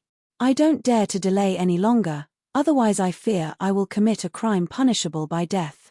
It was clear that there was a hidden meaning in his words. Although he seemed to be speaking to himself, the truth was that he was reflecting Qin Yu. Qin Yu had only entered the imperial palace a limited number of times. This young eunuch in front of him was someone he had never seen before. But, he didn't think that this eunuch was an important figure in the imperial palace, otherwise he wouldn't have dared to act so arrogantly in front of him. The Western Wasteland Great Emperor had sent this blind character to the border army to pass on a decree. Just what sort of message was he trying to pass on? Qin Yu's thoughts raced. He lightly said, "Military affairs are my top priority. I believe that His Majesty won't blame me if he learns of this." Although he was sitting, he looked at the eunuch with a condescending gaze. "Eunuch, since you wish to announce the decree, then let's begin." The young eunuch's face flushed red. How could he not feel the contempt in Qin Yu's eyes? He clenched his teeth and took out a bright yellow imperial decree. He opened it with both hands and said, "His Majesty's decree, General Jinwu Ning Qin, please hear it." Qin Yu stood up. He cupped his hands together and shouted, "I am here." Like a thunderclap, it exploded in the room. In the army, a general didn't kneel in front of a decree. This was the courtesy that the Western Wasteland's imperial family had always given to the military. With Qin Yu's current status as the number 3 general of the Western Border Army, it wasn't too much to call him a general. Moreover, the current mine was Qin Yu's base territory. The 100,000 border army soldiers were all under his control. The young eunuch's complexion changed. His mind that had been clouded by anger suddenly calmed down and he felt a chill crawl up his back. The empire's military had always been domineering. Even some important figures in the palace might not be placed in their eyes. In his years in the palace, he had seen many similar situations. Moreover, he was just a mere eunuch that had recently been favored. Although it seemed like he was doing well, that was only on the surface. Thinking of this and thinking of the favored empress behind him, the young eunuch bit down on his lips, the taste of blood filling his mouth. His eyes were dark and filled with hatred. He swept his eyes over the two people beside him and finally regained his composure. He feared that he had been used as a spear by someone else. For better or worse, he was someone who had mingled in the deep sea that was the imperial palace. For him to have his current status, he naturally had his own outstanding points. Steadying his mind, the young eunuch read out the imperial decree. There was a great deal of content and the wording was complicated. In summary, Qin Yu was summoned back to the imperial capital to report on his duties. I accept the decree. Qin Yu received the bright yellow imperial decree with both hands, his expression calm. This was something he had already expected, so he didn't panic at all. The young eunuch squeezed out a smile. General Jinwu, there is no need to be so courteous. I know that your seclusion is tiring, but His Majesty has already urged you many times. If it weren't for this, I wouldn't have been so anxious before and offended General Jinwu. I ask that the general forgive me. Qin Yu lightly said, eunuch's words are too serious. Once I go to the camp and explain things to General Wu, I will immediately leave. The young eunuch nodded again and again, indicating that it was fine. Qin Yu reached out a hand. I won't see you off. The young eunuch's smiling face stiffened. He led his people away. Compared to the aggressive attitude he had when he first arrived, there was clearly a bit more fear in him. As they left the courtyard, the young eunuch walked at the front. He suddenly stopped and turned around, his eyes filled with hatred. He clenched his teeth and roared, "You two really have good methods. You've quietly lured me in." He thought back to General Jinwu's expression when he received the decree and then thought back to the current strange situation in the imperial capital. The young eunuch panicked. As he looked at the two, his eyes became even colder. Eunuch, what are you saying? The two of us are only deputy envoys. We followed you here to read out the decree and summon General Jinwu to the imperial capital. That's right, I don't know what you mean by that either. The two of them echoed each other, shouting that they were wronged. But their expressions were calm and composed, without the least bit of concealment. The young eunuch's complexion changed several times. He took a deep breath and put on a fake smile. That's right, I was confused and said something I shouldn't have. I hope you two don't mind. He turned and walked away, his complexion soon composing itself. With such shrewdness, he could be considered a top character. The two people behind him frowned. They glanced at each other and then calmed down. This little brat, he was a quick learner and a quick learner. If he was given some time, he would surely have a bright future ahead of him.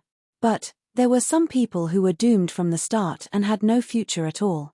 General Jinwu arrived at the border army camp and paid his respects to General Wu. Everything went smoothly. Wu Tongtian personally stamped Yi Sang's military memorial and chatted with him with a smile on his face, without any awkwardness. After talking about the local customs and customs of the barbarian tribes, Qin Yu stood up and bid his farewells. Wu Tongtian smiled. I am the commander of the border army. Since there are some matters that have been placed in front of me, I have no choice but to intervene. But, thinking about it, General Jinwu won't encounter any trouble when he goes to the imperial capital, and there might even be some other lucky chances. Qin Yu cupped his hands together. I thank General Wu for your auspicious words. He left. The caravan of angels was already waiting outside the border army camp. Qin Yu boarded the carriage. Without any pause, he set off. Little Meat looked out the window, a bored expression on her face. When Qin Yu came in, she glared at him. Hurry, hurry, I'm almost always on the road. My good vacation has nearly been ruined by you. Qin Yu thought that he wasn't the one who wanted her to come. But no matter what, he couldn't say these words. With Little Meat by his side, his safety was guaranteed. Perfect. Even if she wanted to stay, Qin Yu had to think of a way to keep her by his side. Cough. The border army camp is barren and desolate. Once we reach the Western Wasteland's imperial capital, it will be one of the most prosperous places in the world. You won't be disappointed. Little Meat thought for a moment and then humphed. Deep in her eyes, there was a bit of anticipation. With a smile, Qin Yu turned and sat down. His fingers gently tapped his knees as he thought about what Wu Tongtian had just said. With his status, he wouldn't speak without thinking. Since he said this, it was likely that he had obtained some secret information ahead of time. Returning to the imperial capital this time shouldn't be too dangerous. But there were always accidents in everything. He couldn't be lacking in caution. In addition, if he had a chance, he should try to do some homework ahead of time and see whether or not he could achieve what he had planned. If he could, then he feared that the Western Wasteland would dig a deep pit for itself. Chapter 1562. In order to prevent accidents, the border army strictly forbade large-scale transmission arrays to connect to the most important regions of the empire. The Angels' caravan continued without stopping. 2 days later, they finally left the wartime control zone and arrived at a border city. After revealing their identities, they were unimpeded. After the city lord received the news, he hurriedly rushed over. But he only had time to see the back of the caravan enter the transmission array. He couldn't help but sigh in disappointment. A small city connected to a large city and a large city connected to a main city. And only within the borders of the Western Wasteland, there were 108 main cities that had the qualifications to directly reach the imperial capital. After passing through many places, Qin Yu coincidentally arrived at Sige's city. His current status was the third son of the Western Border Army, and he was given the title of first-class loyal Marshal Earl, comparable to a great general. Now that he had received the Emperor's decree and was returning to the imperial capital to report on his duties, he had to follow the rules and etiquette. Thus, after arriving at Sige's city, the Western Wasteland Border Army soldiers that came out of the mines and clearly relied on the general to rush to the relay station for temporary repairs. The Border Army soldiers that had been trapped in the mines and ended up in a state that was neither human nor ghost didn't think that they would have the chance to follow the general to Sige's city and experience the world's most prosperous city. The general, called Wang Datu, stuck out his chest and held his head high. Together with his subordinates, he brought out 120% of his energy and spirit. Although we are only some bumpkins of the Border Army, it wasn't easy for us to restore our human bodies. We can't lose the general's face. Feeling the awe and reverence in the eyes of the people on both sides of the street, Wang Datu straightened his back even more. He pulled down his helmet and his eyes reddened. He felt even more heartfelt gratitude towards his general. And at this time, the angel had already sent a message to the imperial capital. All that was left was to wait for a response. Only after receiving permission would they complete the last part of the journey. General, this journey has been extremely tiring. You have repeatedly passed through the Empire's territory. Please rest well for a day. If there isn't an accident, we will be allowed to enter the imperial capital tomorrow. The young eunuch smiled, his tone friendly and respectful. Although it was too late to mend the pen after the sheep were lost, it was better to mend the situation as much as possible. It was better than doing nothing at all. Qin Yu nodded, not saying anything more to him. He brought little Meaty into the relay station, which had already been tidied up. It was the most luxurious courtyard. Although the young eunuch was just a person with some achievements in the palace, he now had the identity of reading the Emperor's decree. Before he returned to the capital, he was still an angel that represented the Emperor's prestige. Naturally, he had his own courtyard in the relay station. After closing the door and dismissing his servants, he quickly took out a jade slip from his chest. After several breaths of time, the jade slip silently disintegrated into powder. The young eunuch's complexion paled and his lips trembled, revealing a look of fear. He poured himself a cup of tea. His hands were shaking so much that his sleeves were wet, but he couldn't drink even half a mouthful. Suddenly, the young eunuch showed a ferocious expression and threw the teacup on the ground, smashing it into pieces. But after a loud crack, the young eunuch looked at the shattered teacup on the ground in a daze. It was as if all the strength in his body had been sucked out, and he burst into tears. And in an unknown courtyard, As the young eunuch was sobbing in fear, Qin Yu welcomed a visitor. Guanhai City Lord Chen Yuanshan. General Jin, I came here today to apologize for what happened in the past. He got straight to the point. Chen Yuanshan, who controlled a large city and was a shrewd man, didn't try to hide his position. His first words clearly pointed out today's topic. That insufferably arrogant young master of the City Lord Mansion looked at the armored general sitting on the same level as his father. A trace of resentment and unwillingness flashed in his eyes. But he knew that he had to lower his head today. When news of the turmoil in the capital spread out, he had been extremely excited. But after that, things developed in a strange manner. In addition, Chen Shangolv knew that his father's attitude had changed. Although the imperial capital seemed turbulent, it couldn't shake General Jin. Since he couldn't move him, then the storm he stirred up might become a boost to General Jin, allowing him to take another step further. Otherwise, with his father's status, how could he have suffered such a setback today? Chen Shangolv took a deep breath and stepped forwards. He bowed. I didn't know the true face of Mount Lu and unintentionally offended General. I ask General to be magnanimous and not bother with me. His words were sincere and filled with remorse. If it weren't for the fact that Qin Yu's perception of the human heart had reached an extremely keen level, he might have been able to sense some of the emotions that flashed in his eyes. Qin Yu picked up a teacup and took a sip. City Lord is too serious. Since what happened in the past has already been resolved, I will naturally forget about it. Chen Yuanshan laughed. General's magnanimity is for my sake. But since I have offended a supreme, I will naturally be punished. He flicked his sleeves. With a loud cracking sound, Chen Shangolv cried out miserably and fell to his knees. Blood soaked his robes and seeped into the ground. He knelt in a pool of his own blood, his face pale from the pain and his forehead covered with beads of sweat. He was truly distressed to the extreme. There was no longer any trace of his past carefree and insufferably arrogant appearance. Qin Yu narrowed his eyes. He thought that these powerful old foxes were truly ruthless. To personally break Chen Shangolv's legs so that he could quell the anger in his heart, that was more than enough sincerity. But to his own son, he could be ruthless to this extent. To outsiders, it was even more imaginable. For such a person, unless one had the confidence to completely knock him down and trample him into the mud, never to rise again, or directly kill him on the spot, it was best not to be an enemy. In fact, this was the signal that Chen Yuanshan wanted to pass to Qin Yu. I am very sincere to resolve the grievances between us.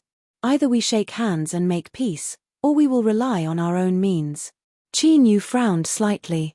He picked up the teacup and took another sip. He said lightly, City Lord, what do you mean?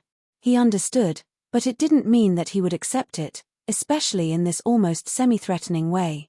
Chen Yuanshan said, I want to express my sincerity to be close to the general. If it is not enough. Shu Shen, you ask the general for punishment. After entering the room, the deputy general, who had been standing in the corner like an invisible person, bowed in acknowledgement and strode forward. His face was pale, but he didn't hesitate. He grabbed one of his arms and tore it off. Suddenly, blood splashed out. The air was thick with the smell of blood. Without stopping his own bleeding, Shu Shen knelt on one knee and raised his broken arm.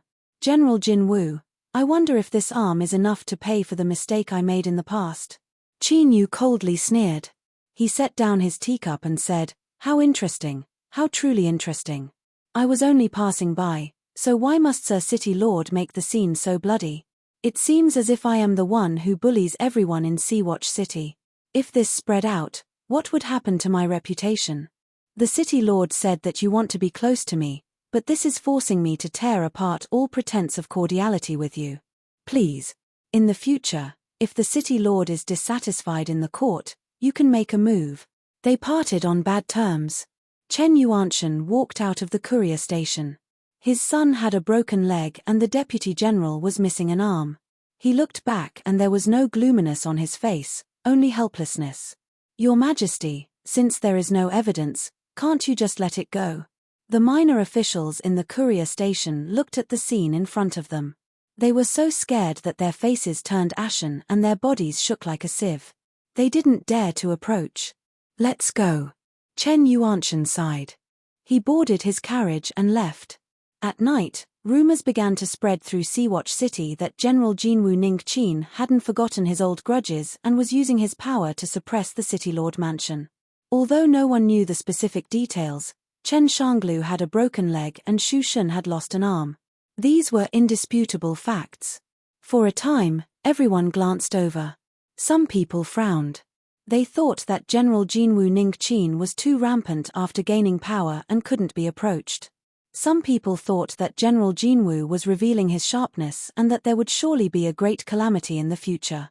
But at the same time, they also felt that if General Jinwu dared to act so arrogantly and domineeringly at this time, then he really did have a plan. In other words, he really didn't care about the storm in the imperial capital.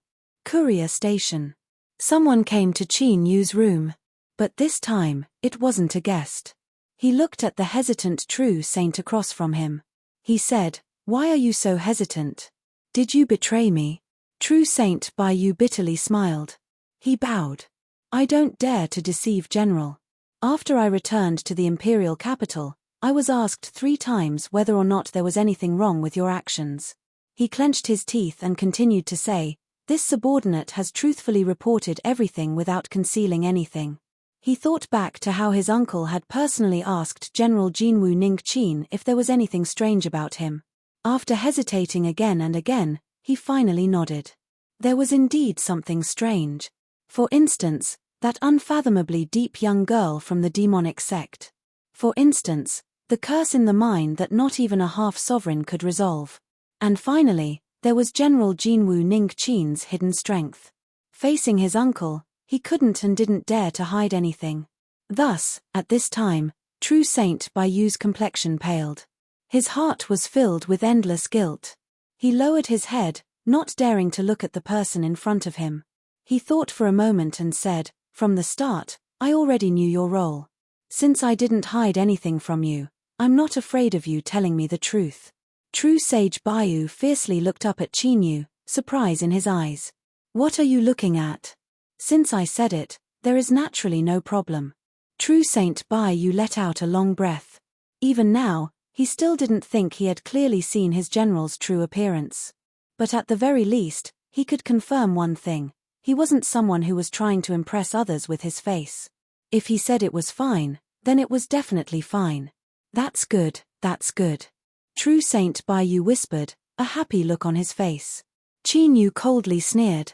"Of course, this is also the reason why you told me the truth.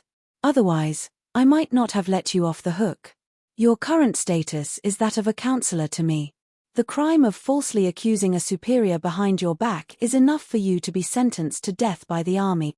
True Saint Baiyu knew that these words contained both truth and falsehood. He respectfully bowed. This subordinate absolutely wouldn't dare to hide anything from General. Qin Yu humphed. He didn't want to waste words with him. "Tell me, what is the situation in the imperial capital right now?" Although he had already guessed that there wouldn't be any risks on this trip, it was better to be a bit more cautious. True Saint Baiyu seemed to be prepared for this. He hesitated for a moment before speaking. He explained the situation in the imperial capital to Qin Yu in detail. It was extremely detailed, covering nearly every aspect. Qin Yu had a strange expression. "This isn't information that you could have heard, right?" True Saint Baiyu coughed. "General is wise. He didn't explain. In truth, there was no need to explain.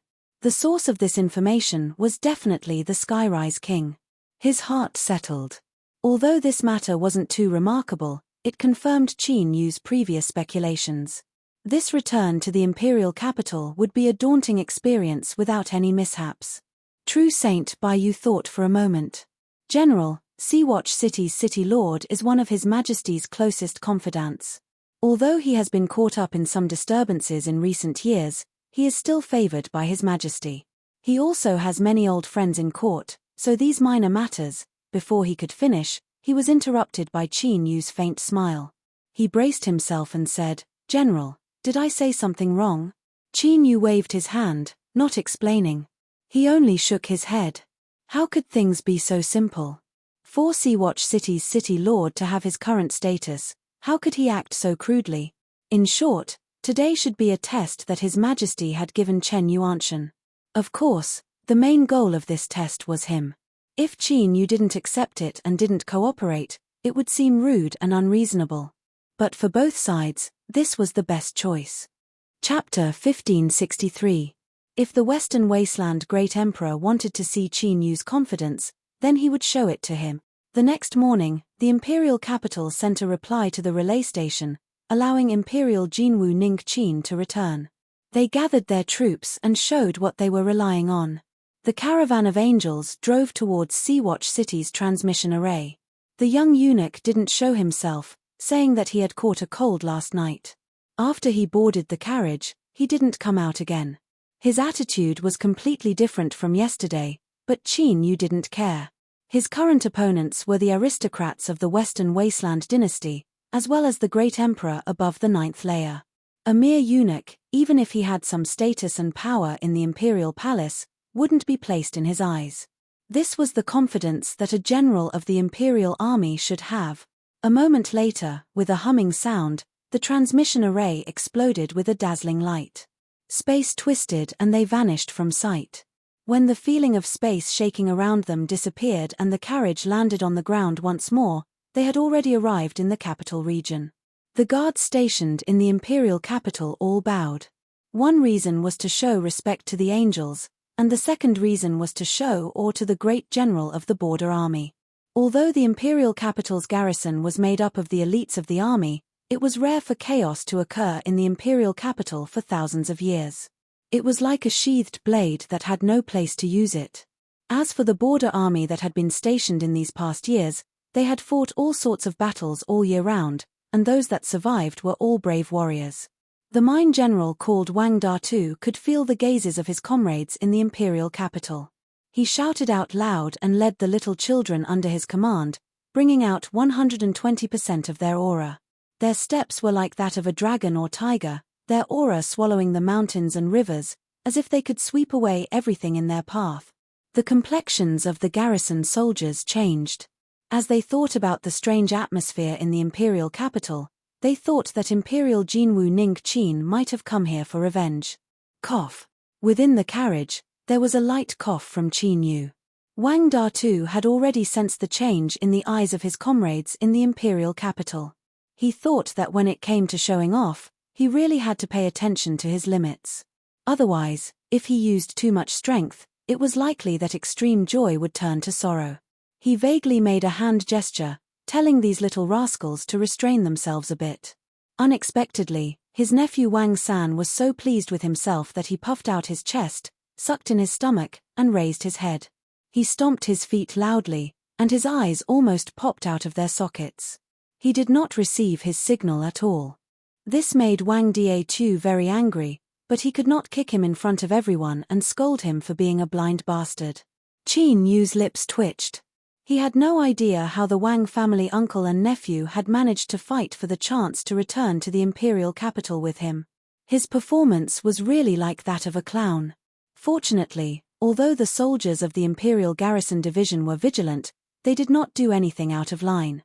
They watched as the carriage headed for the imperial capital. After that, everything went smoothly. An assistant minister of the imperial court and a deputy general of the military personally came to greet them. The standard was not high, but it met the requirements of etiquette.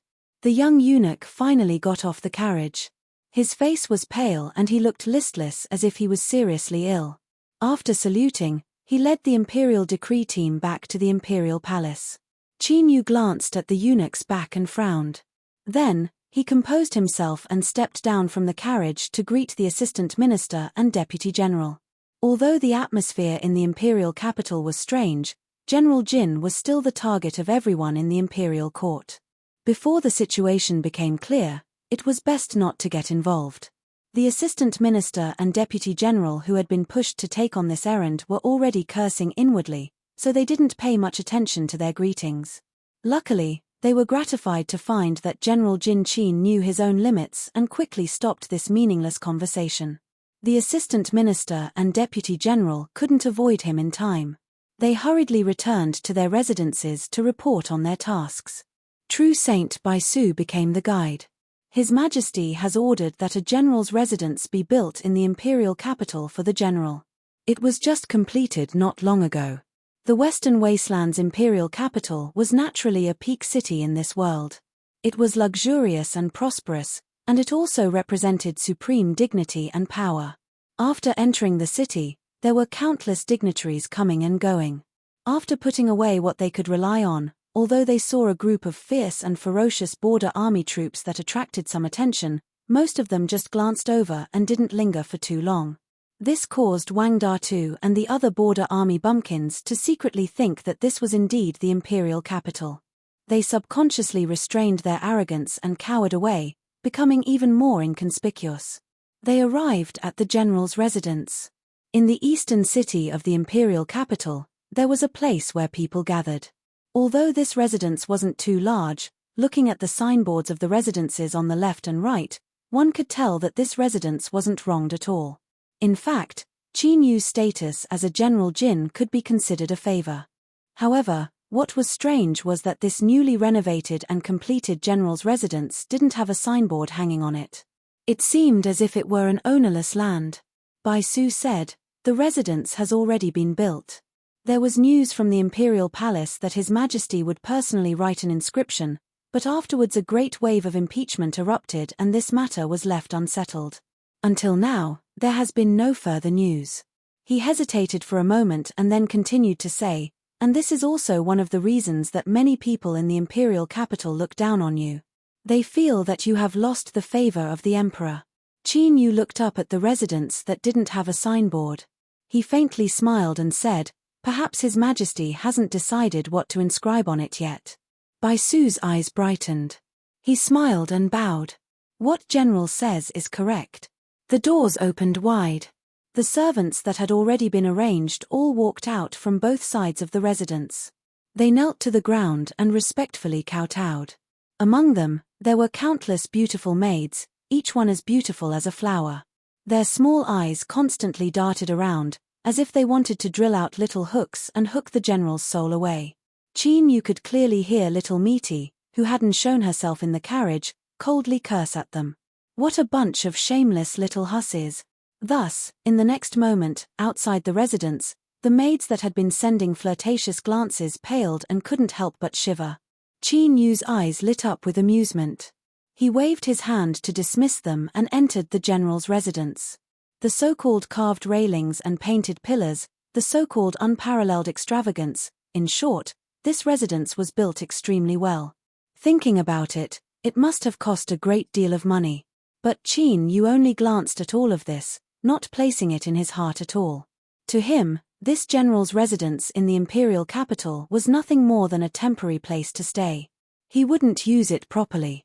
If there came a day when Qin Yu really did live here, then this residence would inevitably become an iron cage that would lock him in here. That would be truly tragic. He arranged for the border soldiers to rest in a few side courtyards and warned them not to embarrass themselves. When they were at the door just now, their eyes were like wolves and tigers, as if they wanted to swallow the little girls who were kneeling on the ground and sending them off alive. Although Qin Yu didn't care, in the western desolate imperial capital, who knew what sort of trash these maids that were sent in ahead of time were? It was best if he didn't touch them, lest these men who hadn't tasted meat for many years suddenly become spies for others. Little Meaty coldly sneered. "Lord General, take it easy. If there are too many women, they can also eat people up." She turned and went to the rear residence. She didn't forget to bring along several maids that she had personally chosen to serve at her side. Their common characteristic was that they were extremely beautiful. Amongst the maids, they were the cream of the crop. Of course, outside of the residence, they were also the ones who flirted with Qin Yu the most. Qin Yu was happy to have some peace and quiet.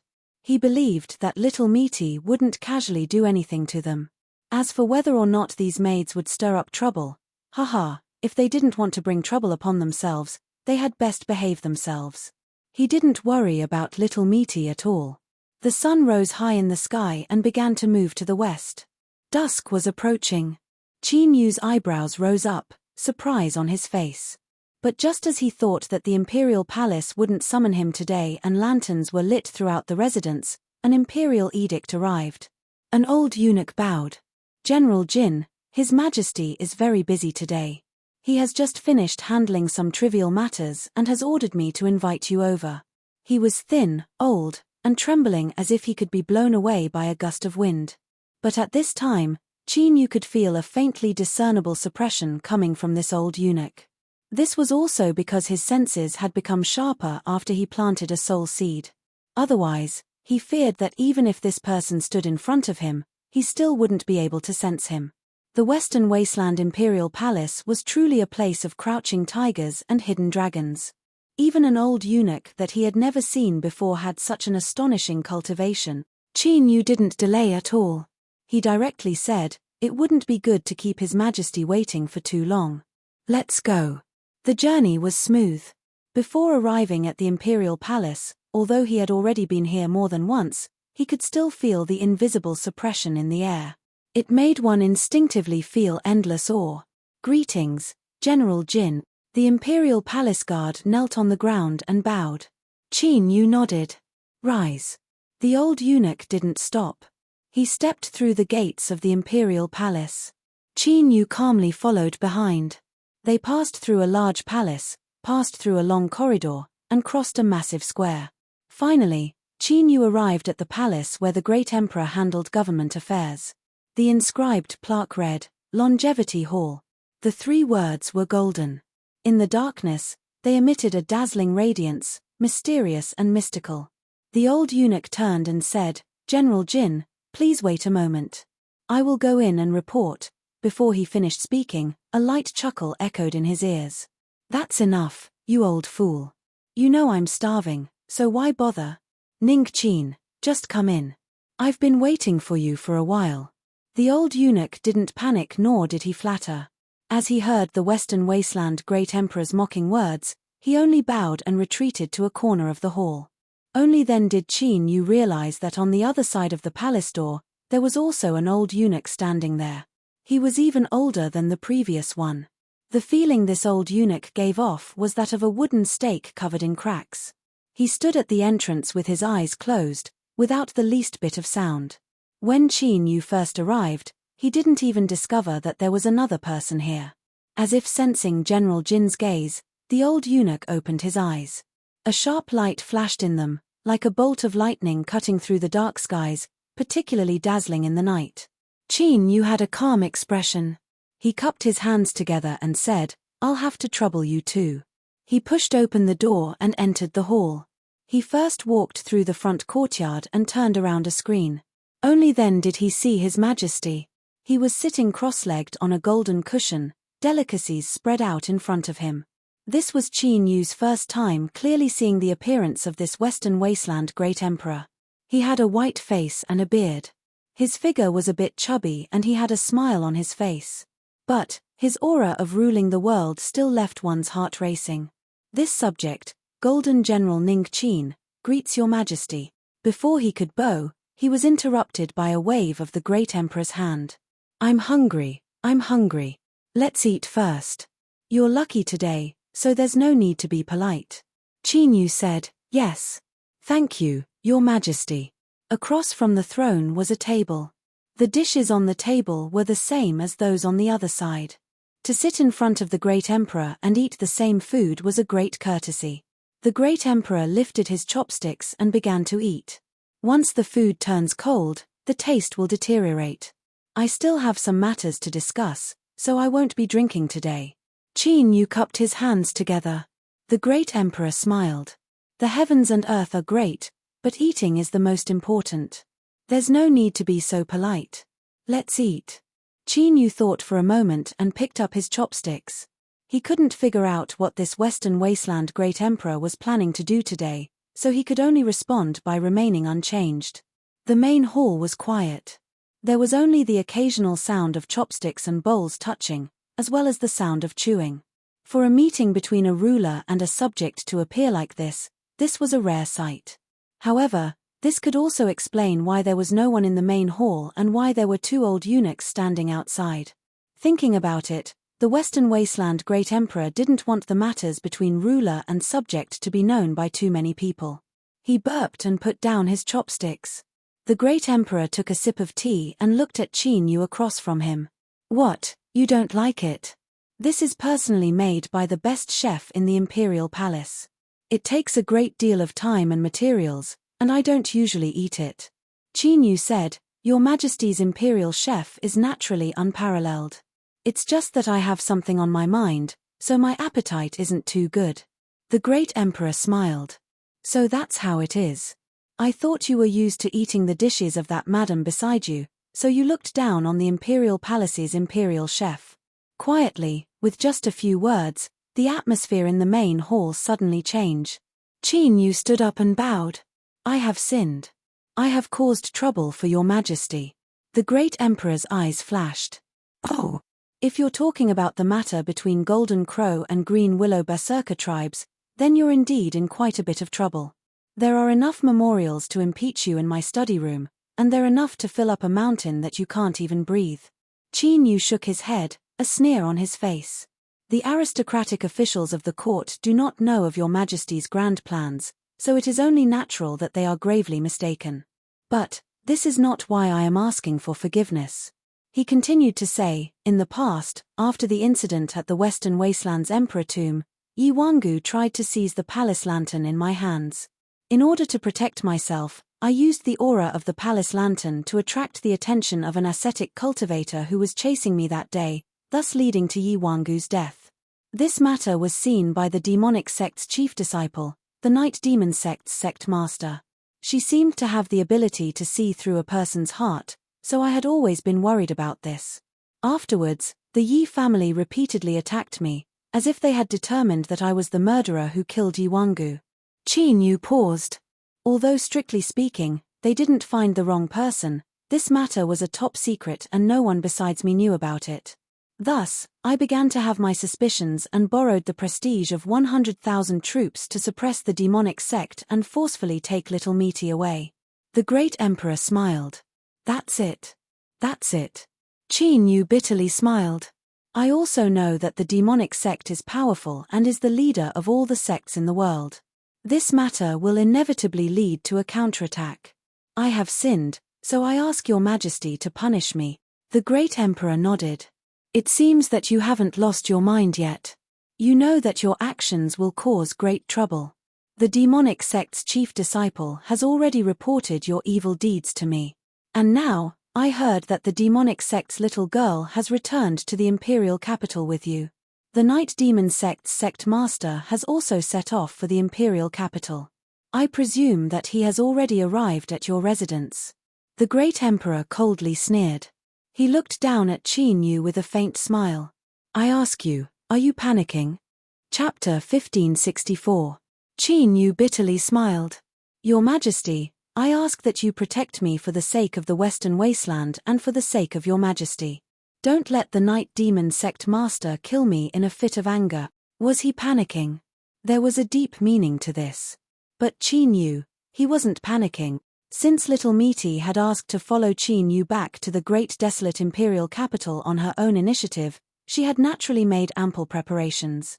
Although the demonic sect's chief disciple was an extreme ruler, in terms of cultivation and shrewdness, he was far from being able to compare with that person hidden in space-time. Humph. You have a point. I can help you put in a good word, but whether or not the demonic sect will recognize you as a son-in-law is beyond my control. The Great Emperor leaned back and stretched out his legs. His posture wasn't dignified, but his eyes became deeper and more obscure, as if they were an unfathomable sea. Speak. I am very interested in what happened after you entered the Western Border Army. Yes, Your Majesty. Qin Yu began from the very beginning, recounting his experiences from beginning to end in appropriate detail. When he was in the Goliath tribes, he had already expected that there would be a day like this. The result of his early preparations was that the entire process was flawless, reasonable, and without a single flaw. The Western Wasteland Great Emperor nodded from time to time. He didn't interrupt, nor did he think it was a waste of time. After a long time, Qin Yu bowed. I have finished speaking. If Your Majesty has any questions, Please speak freely. The great emperor rapped a finger on the table. I, the Western Wasteland half-sovereign, once went to see the mine curse. Millions of death soldiers were sacrificed as sacrifices. It is indeed incomparably thorny, so how did you manage to break it? Qin Yu cupped his hands together. I must thank your majesty for bestowing the palace lantern upon me. Its aura can naturally restrain the power of the Goliath tribe's curse, otherwise it would have been impossible for me to smoothly establish myself in the army. As he spoke, he flicked his fingers. The aura of the palace lantern floated in front of him. The great emperor looked at it and nodded. All right, that is the only question I have. Now, let's get down to business. What did you do in the Goliath tribes for? Qin Yu solemnly bowed. To complete the heavy responsibility your majesty entrusted to me. Since the Western Wasteland great emperor knew about the dishes, that meant he had spies in the smuggling team. Qin Yu wasn't surprised by this. In fact, he even thought it was natural. Of course, the existence of spies wasn't enough to know everything. For example, the one who was good at cooking was the root person fabricated by the wine tree, not Meaty. The two trees seemed to be right there, and they could be seen just by raising their heads. But in reality, it wasn't as simple as that. In short, if you wanted to see it, you would be able to see it, and vice versa. The blind spot of the great emperor's information gave Qin Yu room to maneuver. Back then, when he discussed the plan with the bitter cultivator Bo Ri, he was already prepared to deal with the Western Wasteland's inquiries. Qin Yu stood up. Next time, I will lead a team to the barbarians and settle in the Green Willow tribe. There was no need for more. One sentence was enough to explain everything. A sharp light flashed in the Western Wasteland great emperor's eyes. Up until now, General Jin Wu's performance had perfectly matched everything he knew. There were no omissions, and everything was explained. Moreover, the answer he gave was perfect enough. Even if the Golden Crow and Green Willow tribes gained power because of the totem, it was just an illusion. After the Breakworld Order was set up, once it was activated, it could instantly destroy everything. Thus, the argument of aiding the enemy naturally fell apart. The Grand Hall fell into silence once more. Qin Yu sat upright, his eyes drooping. He looked at the ground, expressing his respect towards the Western Wasteland Great Emperor. He was well aware that his performance was perfect, even better than he expected. But, he still hadn't passed the test. Stepping into the palace and facing the Great Emperor, Qin Yu finally realized that the only thing he needed to do after returning to the imperial capital was to obtain the Western Wasteland Great Emperor's true trust. This should be the last time he would be tested. And this test had already begun the moment he received the Emperor's decree. The young eunuch, Sea-Watch City, the Lieutenant General's office, and today, the ruler and subject sitting together in the hall, all of this was the same. But, all of this was only the prelude. He hadn't truly entered the main topic. General Jin Wu, Ning Qin. Here. The Western Wasteland Imperial Palace was brightly lit at night. The noble atmosphere of the royal family soared into the heavens, inspiring awe in all who saw it. At this time, in the massive imperial capital, the turtles and old turtles hiding deep in the waters all opened their eyes to look at the imperial palace. They could clearly feel that vast strength. So in the next moment, in the dazzling night sky above the imperial capital, trillions of stars began to shine down, sprinkling down endless starlight. It illuminated the massive imperial palace, as if it were wearing a sacred robe of starlight. At the same time, a mystical and indescribable aura descended from the heavens. The general's office didn't have a plaque hanging on it. With just a few words, it sent away the overjoyed and excited night demon sect master. In a room in the rear courtyard, the bored little Metis' eyes brightened. She turned her head and subconsciously licked her lips. I've eaten everything in the heavens and earth. You taste the best. What a pity, I can only look at you from afar. How miserable. Little Meaty whispered, her eyes overflowing with light. If one looked carefully, they would discover that there was a bottomless vortex in her eyes, one that could swallow the sun, moon, and stars. To borrow strength from the heavens and ask, if this were before, there would definitely be problems. But now, it's useless. Gulp, a little Meaty gulped. Then, She sighed and threw herself onto the bed. Sleep, sleep. Once she fell asleep, she naturally wouldn't feel so unbearable. At dusk, the golden general Ning Qin was summoned into the imperial palace. Although this matter seemed unremarkable, it had already become the focus of countless people. After waiting for a long time, there was still no movement. Just as everyone was frowning, His Majesty finally responded. So, at this moment, they discovered that His Majesty wasn't trying to protect this golden general Ning Qin that he had personally promoted. On the contrary, His Majesty placed a great deal of importance on this matter. It was so important that he didn't hesitate to use his status as a monarch to mobilize the destiny of the country and borrow strength from the heavens to ask. This was Heaven's Inquisition. And this was clearly something that could only be done with the approval and authorization of the emperor clans. After all, of the monarchs of the world, besides the Central Wasteland Divine Prefecture, no one had ever truly grasped absolute authority. Thus, this revealed some incomprehensible information. For instance, this golden general Ning Qin, his true identity. This was because the emperor clans absolutely wouldn't allow someone to waste the destiny of the country for a minor matter. Since Heaven's Inquisition had arrived, this meant that this matter concerned Golden General Ning Qin, and he indeed had the qualifications to open Heaven's Inquisition. This caused many people to be caught off guard, their eyes filled with shock, regret, and fear. Monarch and minister faced each other, one asking and one answering. At this moment, Heaven's Inquisition had already begun. The one asking was the Western Wasteland Great Emperor, a noble son of heaven of the mortal world. He had temporarily put on a set of divine robes and seemed to possess some of the abilities of the world itself. The person in front of me, I have a question. In the last 2 hours, have you ever lied? The question was precise and the angle was ingenious. At this time, the Western Wasteland Great Emperor's face was dignified and dignified. His eyes were like a vast sea of stars. An invisible strength of the world covered Qin Yu. This calm question was like the roar of thunder, like a morning bell that struck straight into his mind. Tear apart all disguises, cut off all concealment, only taking out his true heart and exposing it to the world. This was just a question, there was no need for more. Qin Yu's expression was calm. After a brief pause, he slowly said, "None." At this moment, he stood between the strength of the world. Although he seemed calm, the truth was that his entire soul seemed to be suspended between endless thunder. It was like in the next moment he would be instantly pulverized by the power of heavenly thunder. His soul would scatter and he would never be able to reincarnate. The moment Qin Yu replied, trillions of bolts of thunder stormed out, smashing into his soul. Just as he was about to fall into a hopeless situation of death, darkness suddenly appeared above his soul. Like a great mouth, it swallowed up all the thunder that came crashing down.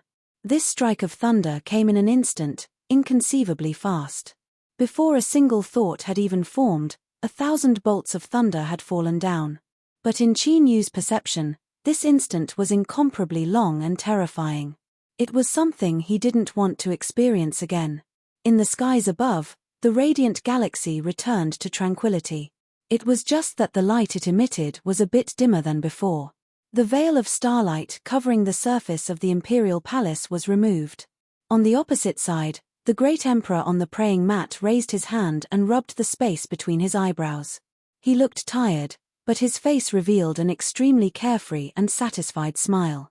Within the territory of the Western barbarians, even Yi Sang had so-called arms, let alone the great emperor of the Western wilderness who controlled 1/9 of the world.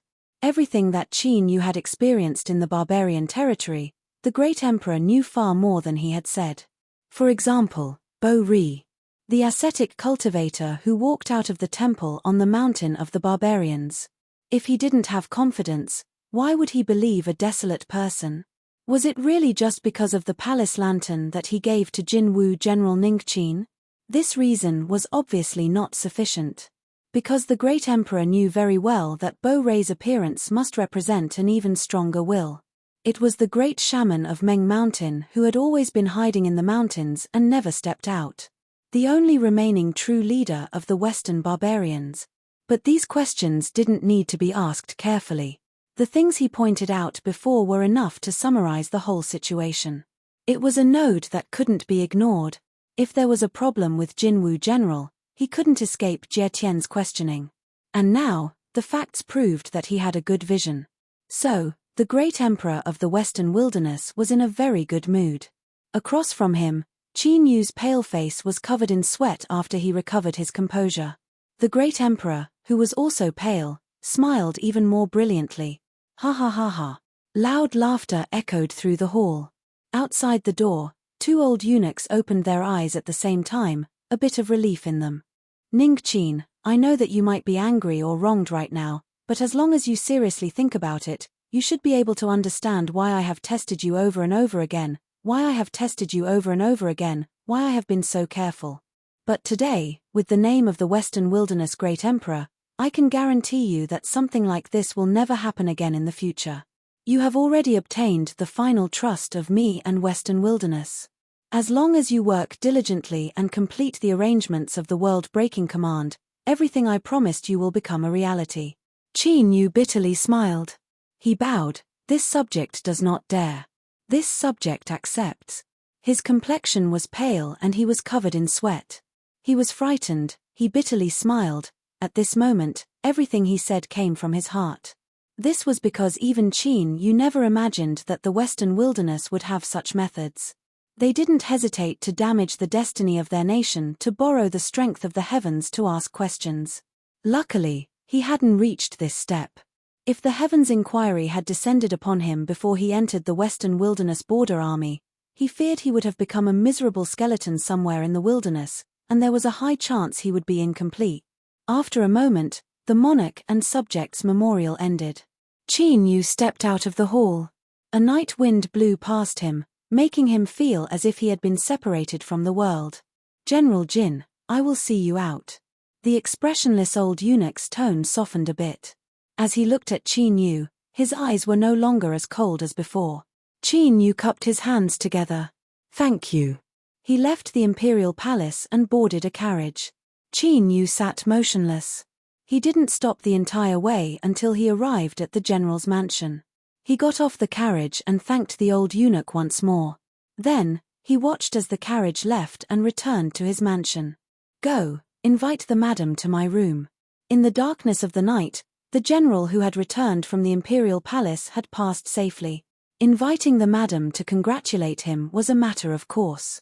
This was because everyone knew that since General Jin Qin was able to return from the imperial palace unscathed tonight, none of the previous storms in the imperial capital would be able to touch him. Yes, General.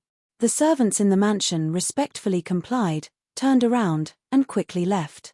Little Meaty pushed open the door and closed it behind her. Qin Yu looked up at her, a questioning look in his eyes. Little Meaty nodded. Qin Yu let out a long breath. He slumped down in his chair and gasped for breath, like a drowning man that had been rescued from the depths. At this moment, he was in an extremely distressed state. Across from him, Little Meaty hesitated for a moment. She didn't sneer or ridicule him.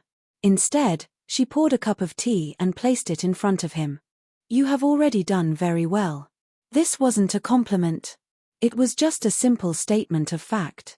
When faced with the heavens inquiry, to guard one's heart from being exposed was difficult, extremely difficult. In another courtyard of the general's mansion, the demonic sect chief disciple stood with his hands crossed behind his back. His eyes were deep and profound as he looked at the night sky above his head. It was hard for him to conceal the surging emotions in his heart. The miss had woken up. He didn't know the reason, nor did he think that this day would come so soon. But without a doubt, there was one thing that sect master Night Demon could be sure of. The miss was no longer the person that needed his protection. Deep in his heart, there was indeed a bit of disappointment and frustration. But there was even more emotion that came from the depths of his heart. In the end, he hadn't failed his master's trust. So, why did the miss continue to stay by General Jin Qin's side?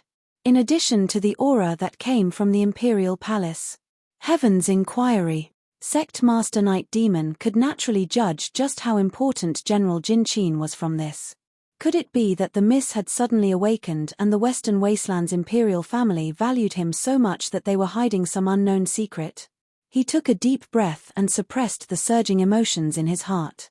After a long period of silence, Sect Master Night Demon's eyes brightened. At this moment, he felt as if he had guessed something. If this was true, then it could explain why the mist continued to stay by General Jin Qin's side and why she wasn't willing to give an explanation. But he wouldn't act rashly. There was only one chance. He needed the mist to speak, and only then would the long-silent demonic sect try to do something. On this night, after the Imperial Palace's Heavenly Inquisition, General Jin Qin safely returned to his mansion.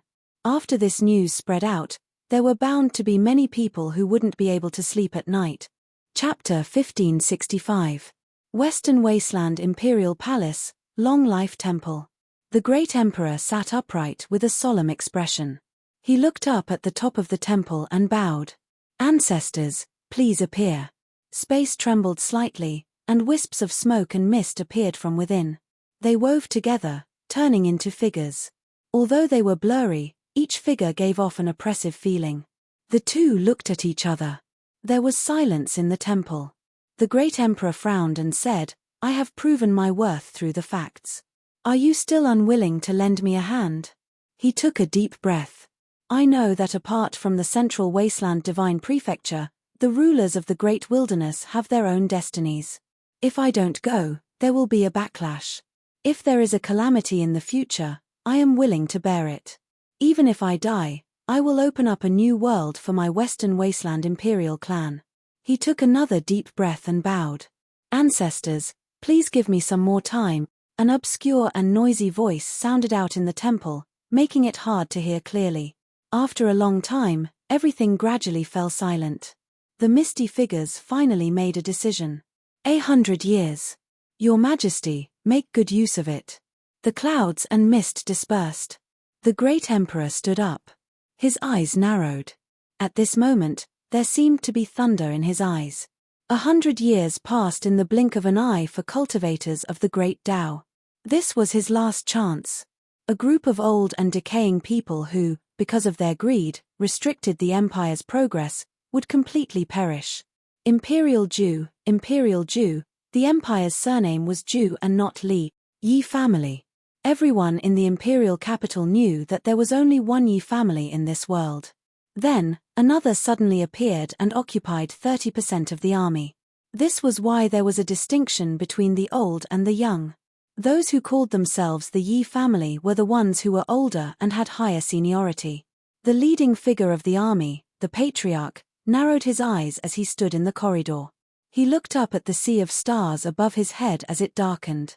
Behind him were the true descendants of the Yi family. Although there weren't many of them, they held true power. Each one was a great figure in the army. At this time, they stood solemnly, looking at the thin and old figure in front of them. Their eyes were filled with respect and awe, but there was also a dignified expression. They already knew about the Imperial Palace's Heaven's Inquisition and the subsequent results. The Patriarch had summoned them here because he was about to make a move. As far as they could remember, it had been a very long time since the Patriarch had personally gone into battle. However, every time he did, it was a heaven-shaking, earth-shattering event that could change the entire structure of the empire. "You have all entered the ancestral temple to worship the Yi family ancestors and read the Yi family records. Originally, there was only one Yi clan in this world. It was just that the imperial clan needed to keep the empire's military in check, so they allowed the one in the west to also have the surname Yi." The old patriarch's expression was calm, but what he said next was earth-shattering, causing the trusted aides of the Yi family to reveal expressions of shock. "This surname has taken away 40% of my Yi family's destiny. It has also cut off any chance of a future dynasty." The 9 desolate region, the wasteland, was divided into 9 realms. Of and Ju and Tian. The continent was God, and the continent of Tian of divine, of the gods, and Ju, and of the 9 of Chen. In the endless river of time, the remaining 8 regions had all experienced the change of country names and the change of dynasties. For example, the Western Wasteland. Although the name of the empire had never changed, there were already 4 families that shared the empire's fate. Yun, Wang, Lu, Ju. The current imperial Ju was only the fourth ruler of the Western Wasteland Empire. Since there were predecessors, there would naturally be successors.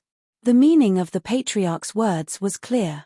After imperial Ju, the Yi family would be the empire. No one knew why he made such a judgment. However, the patriarch never spoke without thinking. Since he said this, there must be a reason. Even though the people of the Yi family were generals in the army and had steady wills, their expressions changed. However, they remained silent. The patriarch turned around and looked at them. Today, I tell you this secret because the time for my Yi family to take back 40% of its fate has finally arrived. Taking back their fate meant that the other Yi family would be doomed eternally. It was difficult. There were two great mountains in the army. Although the later Yi family was established later, there were many powerhouses in the family and the previous family heads were all heroes of their generation. Although their overall strength was slightly inferior to the Yi family, the difference wasn't that great. If they wanted to destroy the later Yi family and cause them to be doomed eternally, they feared that if they weren't careful, they would suffer a backlash. At that time, regardless of what the final outcome would be, there would be a civil war within the Western Wasteland Empire. Thinking of this, the generals of the Yi family couldn't help but frown, a look of contemplation on their faces. The patriarch's eyes revealed a look of praise. To be able to remain calm even after learning of this matter, you are all very good. You have not let me down. The men of my Yi family should have this steadiness that is as steady as a mountain. You don't need to worry too much about this matter. Since I have determined that the time has come, the later Yi family will not be able to stir up any wave. There were two great mountains in the army, ha. A trace of coldness appeared on the patriarch's face. This was nothing more than a dog under the feet of the emperor family, its neck chained. When there was a need to guard the house, it naturally didn't matter. But, if one felt that this dog was an eyesore, they only needed to tighten the chain and it would be placed on the chopping block, waiting to be slaughtered. As for where the opportunity came from, today, Heaven's Inquisition in the Imperial Palace was His Majesty's final confirmation. Since General Jin Qin had obtained His Majesty's trust, this meant that the entire plan had entered an accelerated stage.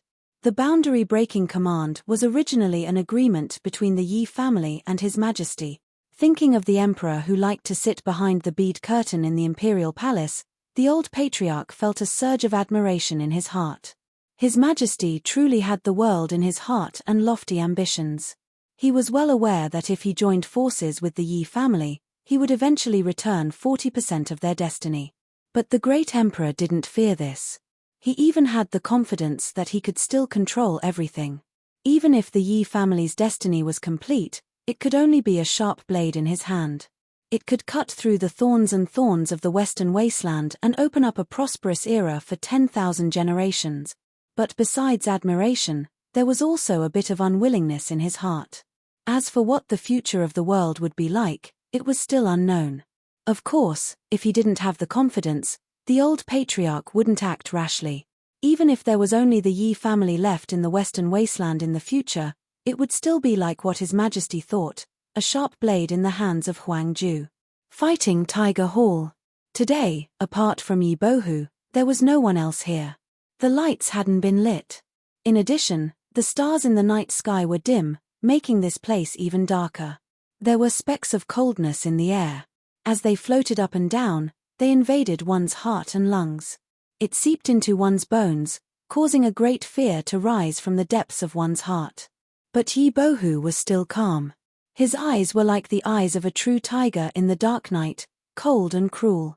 The barbarian bloodline was born of bitter cultivation. This was a brand passed down from his ancestors that couldn't be changed or erased. When he was young, he had also been confused, pained, and even despaired. But in the end, he had overcome them one by one, turning them into a whetstone that sharpened himself. He had risen step by step until he had the qualifications to come into contact with the true secrets of the family. A long time ago, the Emperor family and the Yi family had completed a transaction. Thus, they took on the surname Yi and became a mountain in the empire's military. The two great Yi families stood opposite each other, shining in the eyes of the outside world. But all of the direct bloodline descendants of the Yi family knew that all of this was only an illusion, a beautiful illusion. It could shatter at any time. At that time, the Rear Yi family, the high and mighty Rear Yi family, the insufferably arrogant Rear Yi family, would become yesterday's yellow flowers, withered leaves in the autumn wind, swept away and thrown into the garbage heap that no one cared about. For countless years, the Yi family had tried again and again. They did their best, they did not fear death, all for the sake of accomplishing more meritorious deeds. They tried to obtain the true trust of the Western Wastelands Emperor family and eliminate as many of the hidden dangers of the family as possible. They had succeeded, but they had also failed. Their success lay in the fact that their authority in the military grew higher and higher, to the point that they could contend with the Yi family. Their failure was because the Yi family's successive family heads had never truly integrated into the highest level of the Western Wasteland Empire. Even if they were the ones who had experienced it, after experiencing the scenery of a mountain peak and tasting the taste of power, no one was willing to live in a precarious situation.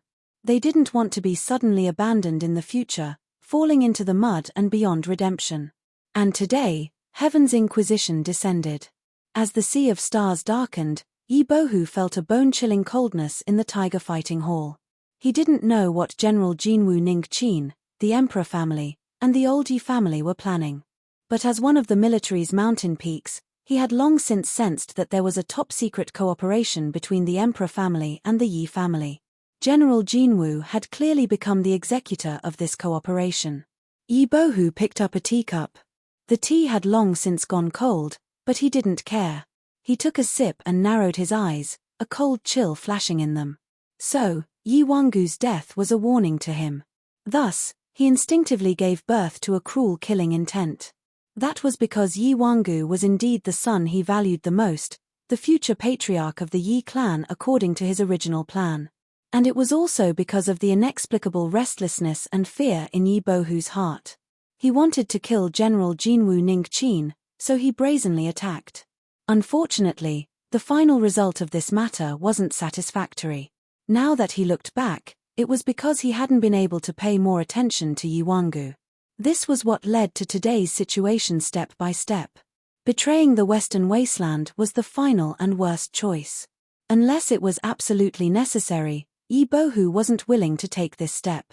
Otherwise, even if the Yi family was saved, their foundation would be destroyed and the number of casualties would be innumerable. He drank a mouthful of cold tea, another mouthful of cold tea, and a third mouthful was drained. A cold line ran down his throat, straight into his chest. Suddenly, a cruel and cold light erupted in the depths of Yi Bohu's eyes. Although the situation before him seemed dangerous, there was actually a weak point. General Jinwu Ningqin, if he died, the alliance of the Emperor family and the Yi family would inevitably suffer heavy losses.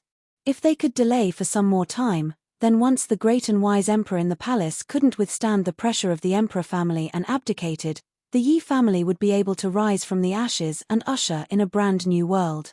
To use the death of one person to exchange for the future of the family, this was a transaction that had to be done, no matter the price.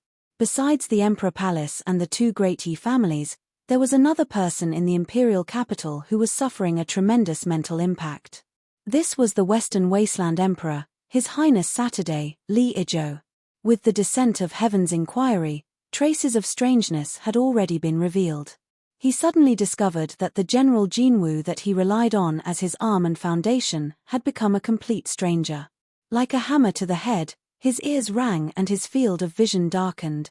Li Izhou sat in a daze in his study. Sometimes he clenched his teeth and sometimes he revealed a dejected expression. He only felt that everything he had done before was simply laughable. Ningqin was actually His Majesty's person. After a long time, Li Izhou took a deep breath and suppressed the billowing waves in his heart. He stood up and paced back and forth. After a moment he suddenly said, "Come, go to General Jinwu's residence to deliver his heart. I will pay a visit tomorrow." General Jinwu was His Majesty's person, but there was still a mark on his body that belonged to him. He had to firmly hold on to this point and absolutely couldn't let go. Perhaps the future would be completely different. But there was one point that Li Izhou couldn't figure out. He was sure that Ning Qin was the last straw he could grab onto in this hopeless situation. He wasn't part of His Majesty's plan. Then why did Ning Qin become His Majesty's person? And why did he have the qualifications to cause heaven's inquiry to descend? The night passed without words. Qin Yu didn't know how he finally fell asleep in his extreme fear and weak state. He only felt that his body was incomparably warm and soft, comforting his panic-stricken mind after experiencing heaven's inquiry. He opened his eyes and looked at the gauze curtain above his head. There was a dazed look in his eyes before he gradually regained his composure. He was still alive. It was good to be alive. He took a deep breath and a faint fragrance entered his nose. His body stiffened. He turned around and let out a sigh of relief, a self-deprecating look on his face. But soon, he discovered a problem. A long hair fell on the bed. From the color and aura, it clearly didn't belong to Qin Yu. He frowned and reached out to pick it up. Then, he placed it under his nose and his complexion changed. It really was her. Qin Yu rubbed his temples. Some blurry memories began to appear in his mind. He couldn't help but bitterly smile. He suddenly felt that the fact that he was still alive was indeed something worth rejoicing over. There was no one in the room. It was clear she had already left. Qin Yu sat there in a daze. There was only one question in his mind: did something happen? But no matter how he thought about it, he couldn't find any memory fragments. Instead, that warmth and softness became more and more vivid in his mind, making him feel a little restless. He looked down and bitterly smiled. Even at this time, she still dared to have such thoughts. She really was audacious. He leapt off the bed and poured himself a cup of tea. Then, he clenched his teeth and pushed open the door. If it was a blessing, it wasn't a calamity. If it was a calamity, he couldn't avoid it. Sooner or later he would be cut by a knife. Then, the first thing he saw was a figure standing in the courtyard with his hands crossed behind his back. Qin Yu's pupils shrank. He stopped and frowned, fear in his eyes. The other person turned around, revealing a dignified middle-aged face.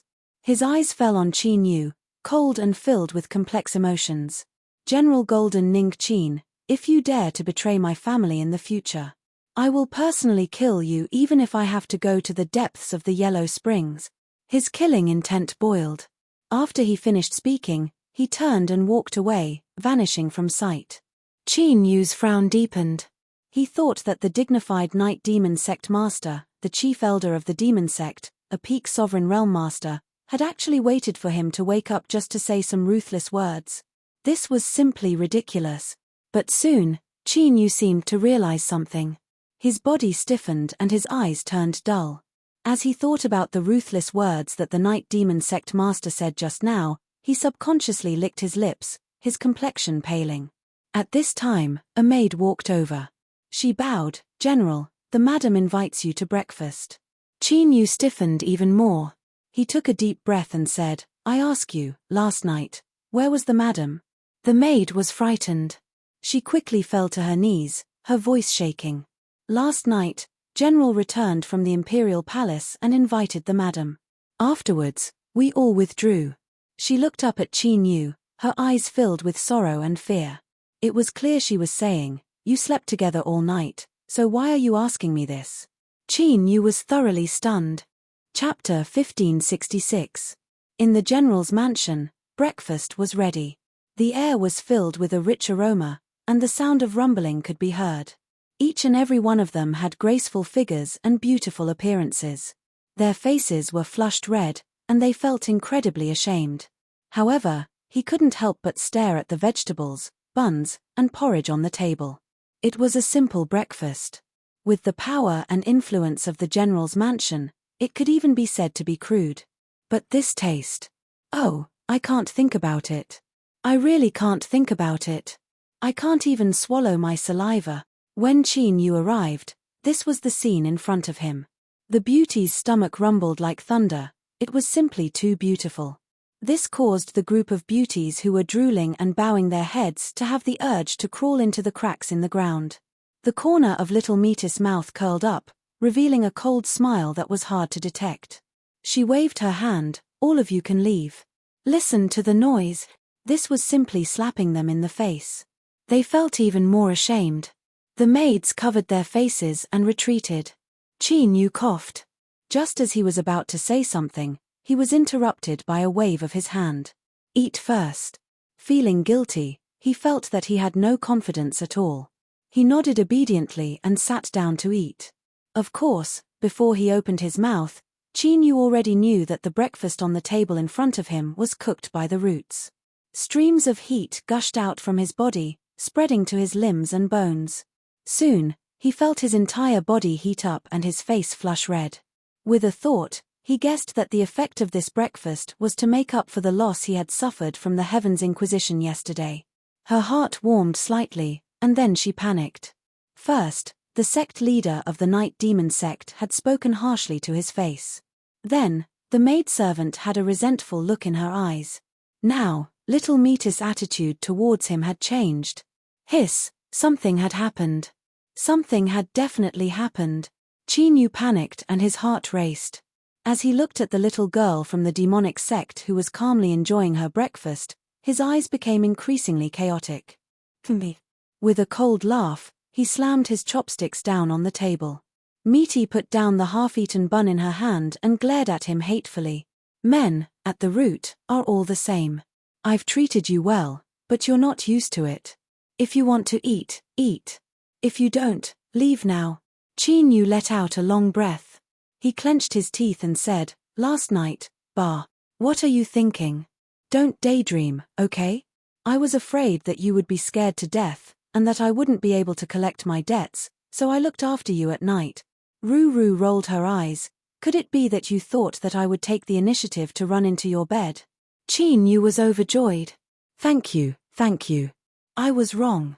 Please forgive me for my rudeness." His appetite was greatly stimulated. He ate 10 buns and 3 bowls of porridge in one go. He felt comfortable and warm all over. Ruru had a cold expression on her face. She glanced at him from time to time. "Remember this. You owe me yet again. And this morning's meal." She got up and left. Her face was gloomy and her mood was terrible. Qin Yu patted his belly. His lips curved up in a smile. As long as nothing happened, everything was fine. Otherwise, he really did not know what to do in the future. Moreover, was the person in Metis' body someone to be trifled with? If he really did touch it, even if Qin Yu's body was forged from iron, he would likely be eaten up and ground into slag. However, as he thought of that strand of hair, he stopped himself. It must have fallen off when he was moving him onto the bed. That's right, that was it. Outside the courtyard, Ruru walked down the corridor.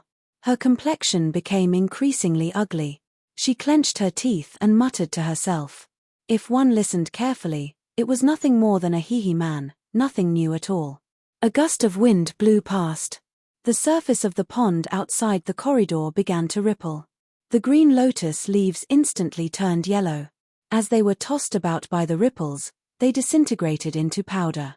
Pieces of white fish rose up from the bottom of the water, floating amongst the withered leaves. It was truly a pitiful sight. His Highness Li Ijo personally arrived outside the general's residence. For a prince to befriend a high-ranking general of the border army, no matter where one looked in the world, this was an extraordinary crime. If one wasn't careful, there was a chance they would create a great calamity. But towards General Jin, he didn't need to worry too much. In particular, after a sleepless night, he had figured out some things. Li Ijo felt that it was best to let more people know that he had an unusually close relationship with the Golden General Ning Qin. He feared that others wouldn't see enough. "Your Highness, please enter. I will immediately pass on the message." The gatekeeper respectfully bowed. Towards this noble descendant of the heavens, he could only bow and scrape. Li Ijo smiled and waved his hand. "There's no need. I will wait here. You can go pass on the message." The gatekeeper wiped the cold sweat from his forehead. He didn't dare to delay any longer. He turned and ran away. Soon, the general's residence opened. Qin Yu stepped out and cupped his hands together. "Greetings, Your Highness." Li Ijo carefully looked at him and then laughed. "Ning Qin, good job. You didn't lose any face for me." He waved his hand. Bring up the gift. Today, I want to drink a few cups with General Jin and share my thoughts with him. Qin Yu smiled and nodded. If your highness is in the mood, then I will accompany you. Please. Li Izhou was the sixth highness of the Western Wilderness. Relatively speaking, he had the deepest karmic ties with Qin Yu. When the two of them were in the broken world, they had fought many times. Unfortunately, even now, when they met again, this highness still didn't know. Of course, it was for the best that he didn't know. Otherwise, if this man in front of him turned around, he feared he would turn into a war of words. Although Qin Yu had already obtained the trust of the Western Wilderness Great Emperor, his intuition told him that Li Izhou might still be useful in the future. The first guest to arrive at the general's residence was the Western Wilderness Great Emperor, His Highness Zhu. Although he was only the sixth, he had experienced many ups and downs and still stood tall. It was said that in the imperial capital, there were some signs that this sixth highness was a late bloomer. With the previous desolate emperor holding him in high regard, he might have a chance to rise up and become a dragon. In short, in the eyes of the servants in the residence, the first guest of the residence truly had a great deal of weight. The banquet began and all sorts of delicacies were delivered into the main hall. Of course, this time, it wasn't the root person personally cooking. Li Izhou didn't have the face to do so. Of course, this sixth highness wasn't the same today. He really came here to eat and drink. What he cared about was General Jin's attitude. Even if he only drank a cup of water, if he remained the same as before, that would be 1,000 times better. The results were mixed. General Jin still recognized the friendship between the two of them. But, compared to the past, there was a bit more distance between them. It wasn't obvious, but it was still noticeable. As the saying went, the world changed with time.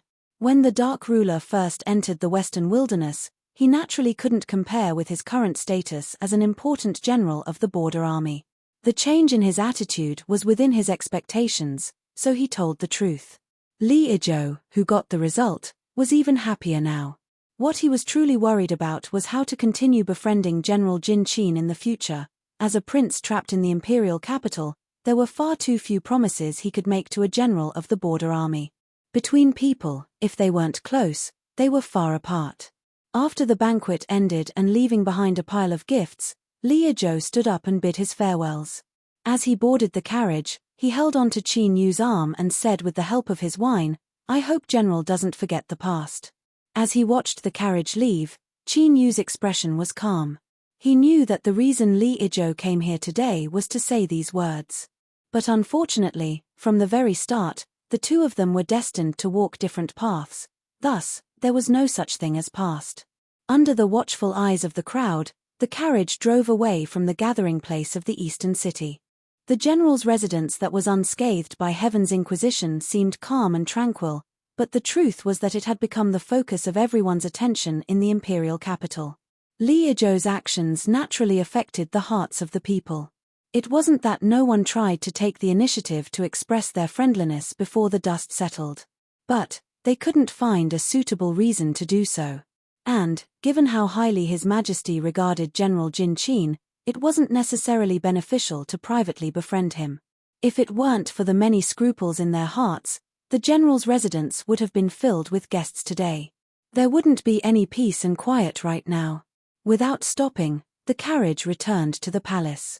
The sixth highness reeked of alcohol and his face was flushed red. He waved his hand to indicate that he was fine and returned to his chambers alone. After dismissing the maids and attendants, Li Izhou's eyes brightened. Although he still reeked of alcohol, he didn't seem drunk at all. He took a deep breath and bowed. "Your son Li Izhou asks your majesty to descend." Hum's space trembled and a phantom appeared. The figure behind the bead curtain that seemed impossible to see clearly spoke up. "How is it?" Li Izhou said, "Reporting to your majesty, your son paid a visit to General Jin Wu today and drank with him in the hall. I have determined that his essence energy is complete and that he hasn't suffered any damage." As he spoke, he took out something from his chest and offered it up with both hands. Looking at this object with the naked eye, it looked like a bubble-like bead. Its surface was incomparably smooth, like a mirror that could clearly reflect its surroundings. Although it didn't seem remarkable, the truth was that it was an extremely precious and wondrous object. It formed its own rules and could quietly record everything that occurred in front of it. No matter how high or low the cultivation of the target was, they wouldn't be able to detect it. I understand. The voice behind the bead curtain sounded out once more. The bead vanished on its own and the trembling space returned to normal. Lee Ijo let out a long breath. In just a few short questions and answers, his forehead was already covered with beads of sweat. He lifted a hand to wipe his face and poured himself a cup of tea. After drinking it all, he still felt his heart palpitate. Before, when he boarded the carriage, it seemed as if he had borrowed the strength of the wine to say some heartfelt words to General Jin Woo. But these words were also said to the person who would be looking through the stainless net bead later. It was just that he didn't know what the result of this gamble would be. Lee Ijo bitterly smiled. He could only hope that it wasn't the worst-case scenario. Imperial Palace. Behind the bead curtain, the great emperor carefully looked over the bead. The stainless net bead recorded everything. His fingers pressed down a little and with a light cracking sound, the bead shattered without a trace remaining. Like wisps of smoke, it vanished from sight. He let out a breath, his eyes as calm as a lake. In the Longevity Temple, the great emperor of a country who wielded supreme authority had solemnly promised that he wouldn't doubt Qinyu in the slightest. But the facts proved that although the words of the rulers of the world were somewhat sincere, they couldn't be completely trusted. General Jin Woo Ning Qin. Since his essence energy was complete today, it was impossible for him to deceive the heavens.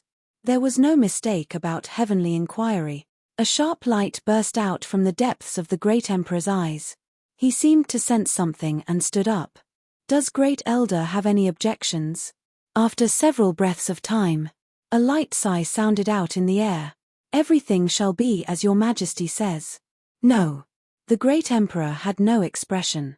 As the son of heaven, I temporarily control the destiny and authority of the Western Wasteland. I am a saint amongst mortals, and my words are the law. Last night, I promised General Jin Woo that I would no longer doubt him. But today's actions are the same as slapping myself in the face. I have no face left. He looked up, his eyes becoming even calmer, like an endless sea. Could it be that Great Elder believes that I don't need any compensation for my face? The air was quiet. After several breaths of time, the aura faded away. The Western Wasteland Great Emperor sat behind the bead curtain. His white face and beard curved up in a light smile. Since he didn't say anything, that was tacit approval. General Jin Woo Ning Qin, since I broke my promise to you, I will naturally compensate you. I believe that in the future, when you learn of what happened today, you will also be satisfied. Qin wasn't satisfied. The stainless net bead was indeed mysterious. It didn't emit any aura at all, almost forming its own rules that could record everything that happened in front of him. No matter how high or low one's cultivation was, it was impossible to detect. But in this world, there were no absolutes. That mysterious existence hidden within his body, hidden in space-time, was clearly not one of them. Although she hadn't seen Li Ju, she was here. Besides the most hidden and obscure place in the Imperial Palace, she could sense everything. She coldly sneered and with just a few words, she exposed Qin Yu's predicament of being schemed against. Thinking back to when he faced Li Ju, he felt a bit of regret that he didn't know he was in front of an old friend. It was really shameful. But this also caused Qin Yu to be even more cautious. The world was vast and there were always many mysterious and unheard of methods.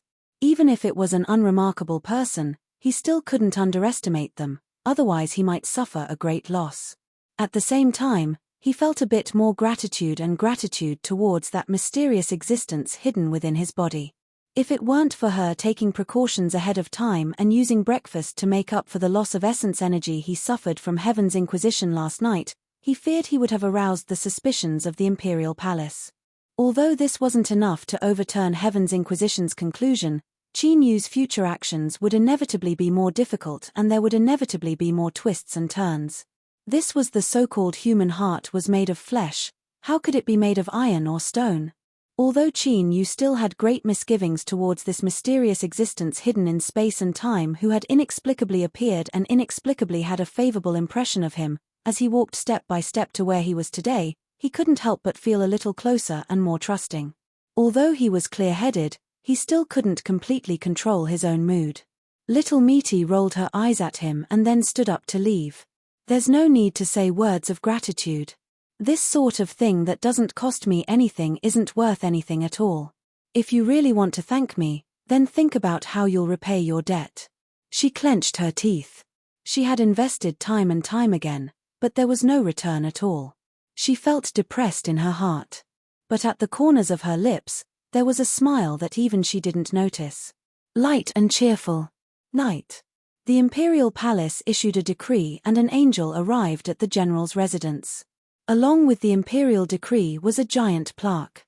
Although it was covered by a veil, it was still difficult to hide its sharpness and vast aura. General Ning Qin of the Golden Empire, who has conformed to the emperor's heart and performed meritorious deeds for the country, is promoted to third-class Marquis Loyal Marshal. He will also be granted the title of Secretary of the Ministry of Military Affairs, and will be a general of the same rank. The imperial decree's contents were simple. Although it was only a few sentences, the contents were filled with a grand atmosphere. Imperial Ju had ruled the Western Wastelands and learned from the lessons of the previous dynasty. They severed the title of Marquis, and that was the pinnacle of officials. Looking at the Western Wastelands, unless one had performed a massive meritorious deed for the country, only then would they have the qualifications to be granted the title of Marquis. Even someone as noble as the Yi family's old patriarch and the Yi family's Yi Bohu, who controlled 2 mountains in the army, was only a first-class Marquis. Although he was 2 levels lower, Qin Yu had only entered the Western Wastelands court for a short period of time and the speed at which he was promoted was simply mind-boggling. After the imperial decree was read, the eunuch in the imperial palace's study put on a friendly smile. He cupped his hands together and said, "Marquis Loyal Marshal, please rise and receive the decree. I have served Imperial Ju for many years, but this is the first time I have seen a marquis of your age. Your future prospects are limitless. If there is a chance in the future, I ask that Marquis look after this servant." Qin Yu received the decree. He calmly bowed. "Eunuch is too polite. Please come to my residence and have some tea." The eunuch waved his hand. "There is no rush, there is no rush. I still have matters to attend to. Marquis, since you have received the imperial decree, you should also receive the plaque." There was a look of envy in his eyes that couldn't be concealed. "This is something personally written by His Majesty. It is a transcendent glory. Who knows how many great figures in the imperial capital have bitterly begged for this for many years." Qin Yu faced the imperial palace and bowed once more. "This subject is General Jin Wu Ning. I thank your Majesty for this generous gift." No matter how he felt, this attitude was indispensable.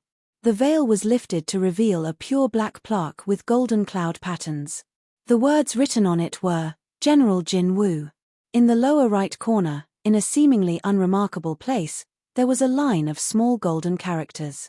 This was the residence of a great general of the same rank, a third-rank Marquis Loyal Marshal, the Ning family.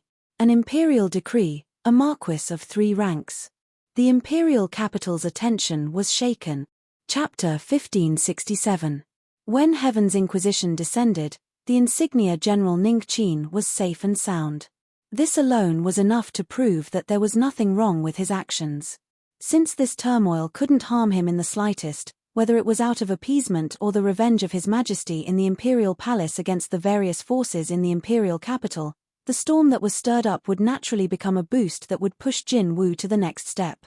As the saying goes, riding the wind and soaring into the clouds, the insignia General Ning Qin's promotion still left countless turtles and turtles in the deep waters of the imperial capital dumbfounded. Third-class Marquis of Loyalty.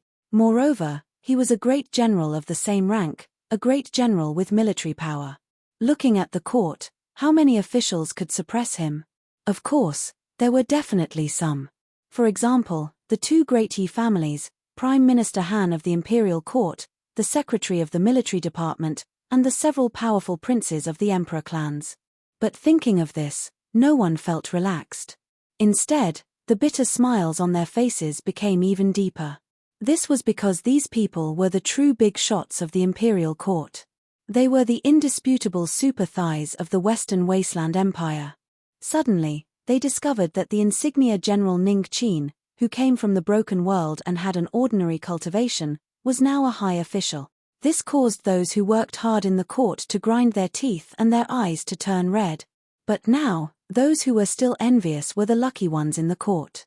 Those ministers who had jumped out early on to criticize the Golden Generals with fierce words and petitioned the great emperor to punish them now had bitter expressions on their faces, as if they were about to drip tears. Since the insignia general was fine and had instead been promoted, becoming the Marquis of the Western Wasteland, then they were doomed. In the rear palace of the Imperial Palace, to the southeast of the pavilions, there was a fragrance hall. This was the residence of a favored noble lady. This noble lady had a natural body fragrance. It was light and strong, able to stir one's heart and help with cultivation. After being summoned to the Imperial Palace, she had been promoted 3 times in 5 years. From a small palace maid, she had become a noble lady who occupied a side palace in the Imperial Palace. There were rumors that if noble Lady Xiong was pregnant, the position of a concubine would be as easy as pie. She would truly become a character that couldn't be underestimated. After all, the most powerful type of wind in the world was pillow talk. If it was used well, once it was brought out, it would be able to decide the matter with a single strike or turn the tide. In short, it would be able to look down on everyone. However, the atmosphere in the fragrance-smelling hall today was rather gloomy. Firstly, His Majesty was busy with government affairs and hadn't been here for half a month. Secondly, the noble lady, who had always been sweet and amiable and had a gentle temperament, had recently been in a bad mood and had punished 2 palace maids who had caused trouble. Although it couldn't be considered to be severe, it was still covered in blood, causing everyone's hearts to tighten, and they became even more cautious as they walked. They were deeply afraid that if they made the slightest movement, they would suffer an unexpected calamity. Eunuch Wei. The 2 palace maids bowed respectfully. It was not only because he was the leader of the eunuchs in the smelling hall, but also because he had read the imperial edict on behalf of the emperor not long ago. Among the eunuchs, this was a great honor, not to mention that Eunuch Wei had personally summoned Ning Qin. Even if they were in the harem, they could still hear a few words about this new marquis's fame. With Eunuch Wei's kindness and ability to socialize, they had probably already established a good relationship during their journey together. With this background, coupled with Eunuch Wei's young age, it wasn't impossible for him to become one of the most powerful eunuchs in the palace in the future. Just like that eunuch who by His Majesty's side, how awe-inspiring. Thinking of this, the 2 palace maids blushed and looked at Eunuch Wei with a hint of charm in their eyes. In the imperial palace, the long night was unbearable. There were always some pitiful people who came together to comfort each other. But today, Eunuch Wei wasn't in the mood to talk to the 2 beautiful palace maids. He nodded and walked away, causing the 2 young palace maids to look at his back, unable to help but reveal a bit of sadness. Wei greets master. After reporting, he entered the room, knelt down and respectfully kowtowed. Noble Fragrance was leaning on the soft couch, looking at him with a complicated look in her eyes. She softly said, "Get up, I told you to deliver something to the residents. Is everything all right at home?" Wei said, "Noble can rest assured that the old man and madam are doing well. He told me to pass on a message to you to serve father in peace and that there is no need to worry about them." After a moment of hesitation, he revealed a smile. "When I returned to the residence, this servant received a reward from the old man. He said that there were several jars of wine that your highness personally made when she was young and buried underground for many years. It was only when you were bestowing the title of noble that you took them out. There is still some left, so he gave this servant a jar." Noble Fragrance's complexion changed. She frowned and her eyes darkened. "Father is really muddle-headed. How can he give this wine that I personally brewed to a servant?" Her eyes were cold. Wei, leave the wine in the palace. You can leave. In the future, don't come to my side. Just do your work outside." The several palace maids waiting on the side all widened their eyes in shock. They thought that it was just a jar of wine. Even if it was personally brewed by a noble, they shouldn't ignore the always trusted eunuch Wei just because of such a small matter. Their hearts filled with fear and unease. The palace maids lowered their heads, feeling their hearts tremble. Wei knelt on the ground. A complex light flashed in his eyes. Then, he took a deep breath and revealed a decisive look. He took out a jar of wine and placed it on the ground with both hands. He respectfully bowed to noble fragrance. "Your Highness, take care. This servant will leave now." The eunuchs in the imperial palace were all crippled and pitiful worms. In the past, when the little palace maid first entered the palace, she was often bullied.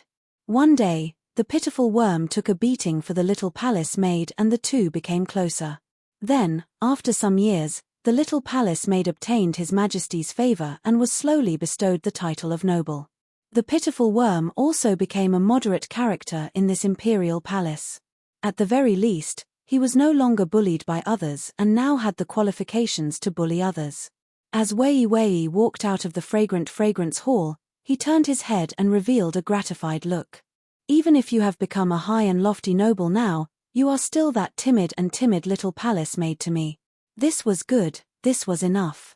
In the past, the pitiful worm and the little palace maid had talked about everything. Perhaps he remembered the noble's childhood experiences more clearly than the noble. There was no way he could personally brew wine. The old master's reward was likely to send him on his way. Wei smiled and straightened the eunuch hat on his head. Although he was a cripple, he wouldn't harm his friends. After returning to his residence, Wei sent away several pitiful worms who came to ask for information. As he watched them leave in a panic, he thought of something and smiled. Then, he closed the door. One day later, in the middle of the night, the door opened from the outside with a loud click. Two black-clothed men came in from the outside and immediately saw Wei lying on the table. There was still a faint fragrance of wine in the air, but the dishes on the table had already turned cold. It was as if Wei had fallen asleep on the table. "Humph! You unappreciative eunuch," one of the black-clothed men cursed. Then, he sneered, "Do you think you can help your master escape this calamity by committing suicide? In your dreams." He stepped forward and kicked Wei's cold corpse to the ground. The other man frowned. "Enough. He's already dead. Why ruin his corpse and ruin your own virtue?" He looked around the room and waved his hand. "Go and put the things away. We're leaving." The first black-clothed man resentfully stopped. He took out several things from his chest and flashed into the inner room. Looking at Wei's corpse, the black-clothed man revealed a trace of admiration. It was beyond his expectations that there would be eunuchs who didn't care about their own lives. After a moment of hesitation, he flicked his sleeves and an invisible force lifted Wei back onto the table. This was all he could do to restore some semblance of dignity to this eunuch. "Let's go." The two black-clothed men turned and left. The door quietly closed. The next day, news of the eunuch chief of the Fragrance Palace, Wei, committing suicide to escape punishment was exposed. The imperial palace guards personally took over and found several forbidden items in his room. Although they didn't know what they were, rumors said that they were related to witchcraft. Witchcraft was real witchcraft. In this world where there were gods, this was an extremely terrifying method. It had always been a forbidden evil secret technique in the palace. Anyone who was involved in it would be punished with extreme punishment. The Fragrance Palace was in chaos. Wails could be heard everywhere. The imperial palace guards rushed in and pulled away all the palace maids and eunuchs. They knelt neatly outside the palace. Then, sword light flashed and heads rolled to the ground. The smell of blood assailed the nostrils. Soon, eunuchs with pale faces rushed in with buckets of water to wash the blood on the ground. Inside the palace, Noble Xiong's face was pale. She held a handkerchief in her hand. Her eyes were blank and empty. It was as if she was extremely frightened and numb. "Noble Xiong, His Majesty has decreed that you should stay in the Fragrance Palace from now on. You can't take a step out without an imperial edict," one of the imperial palace guards said with a cold face. Without waiting for a response, he turned around and left. Close the entrance and seal it. Lock the connection between the inside and outside. Noble Seong's body trembled and slowly came to her senses. Listening to the clanking sound, she closed her eyes and shed tears. You clearly know that I let you go. Why do you still want to die here? The matter of Noble Seong in the harem involving witchcraft broke out. The palace was purged in one day.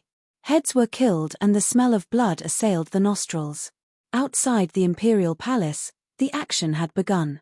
Noble Seong's father, the minister counselor of the Ministry of Works, was directly deprived of his 5th-grade official position and put into the prison of the Ministry of Justice. Days later, the cry of the minister counselor was loud. All the young and strong men were taken into custody, and the women were temporarily locked up in the musical house to await further punishment. Those who dared to resist were killed without mercy. Soon, after only one night, the minister counselor in the prison of the Ministry of Justice could not stand the torture and bit out several people involved in the harem witchcraft.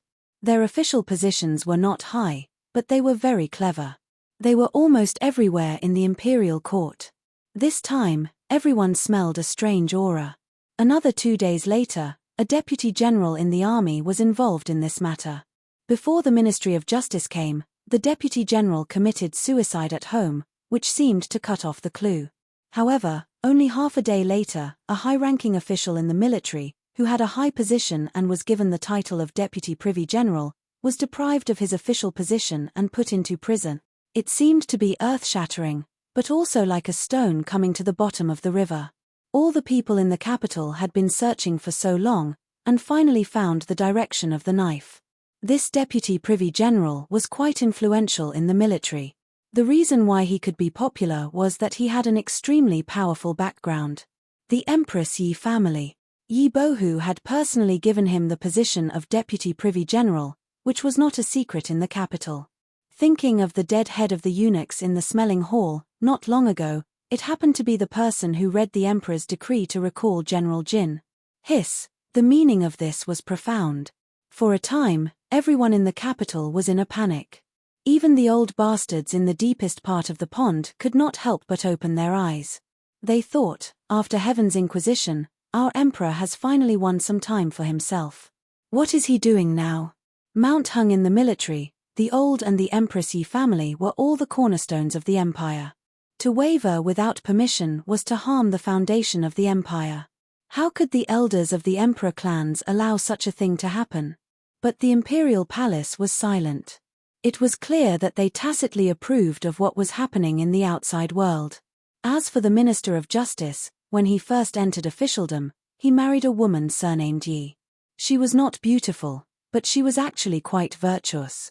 Dark clouds hung low, threatening to destroy the city. Loyal Marquis Mansion. The tumultuous events in the outside world certainly couldn't involve Qin Yu.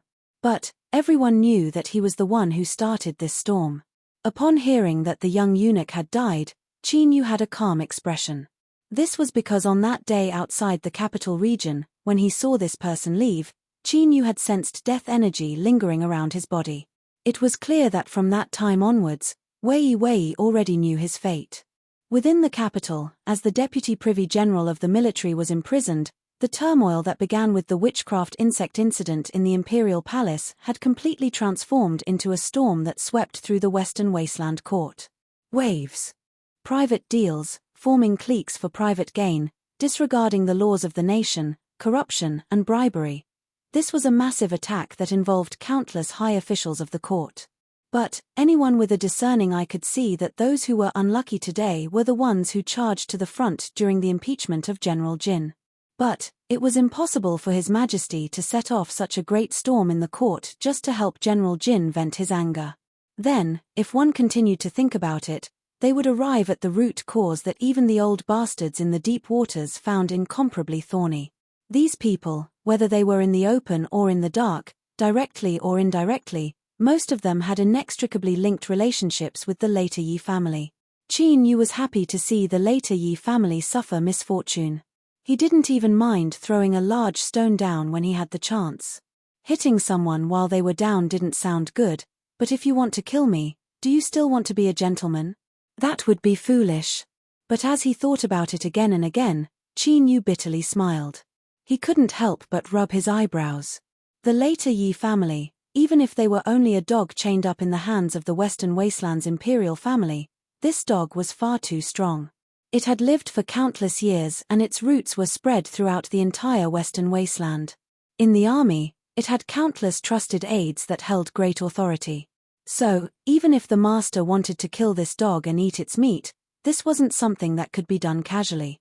Otherwise, why would a scandal like the harem witchcraft erupt and then indirectly attack them from another angle?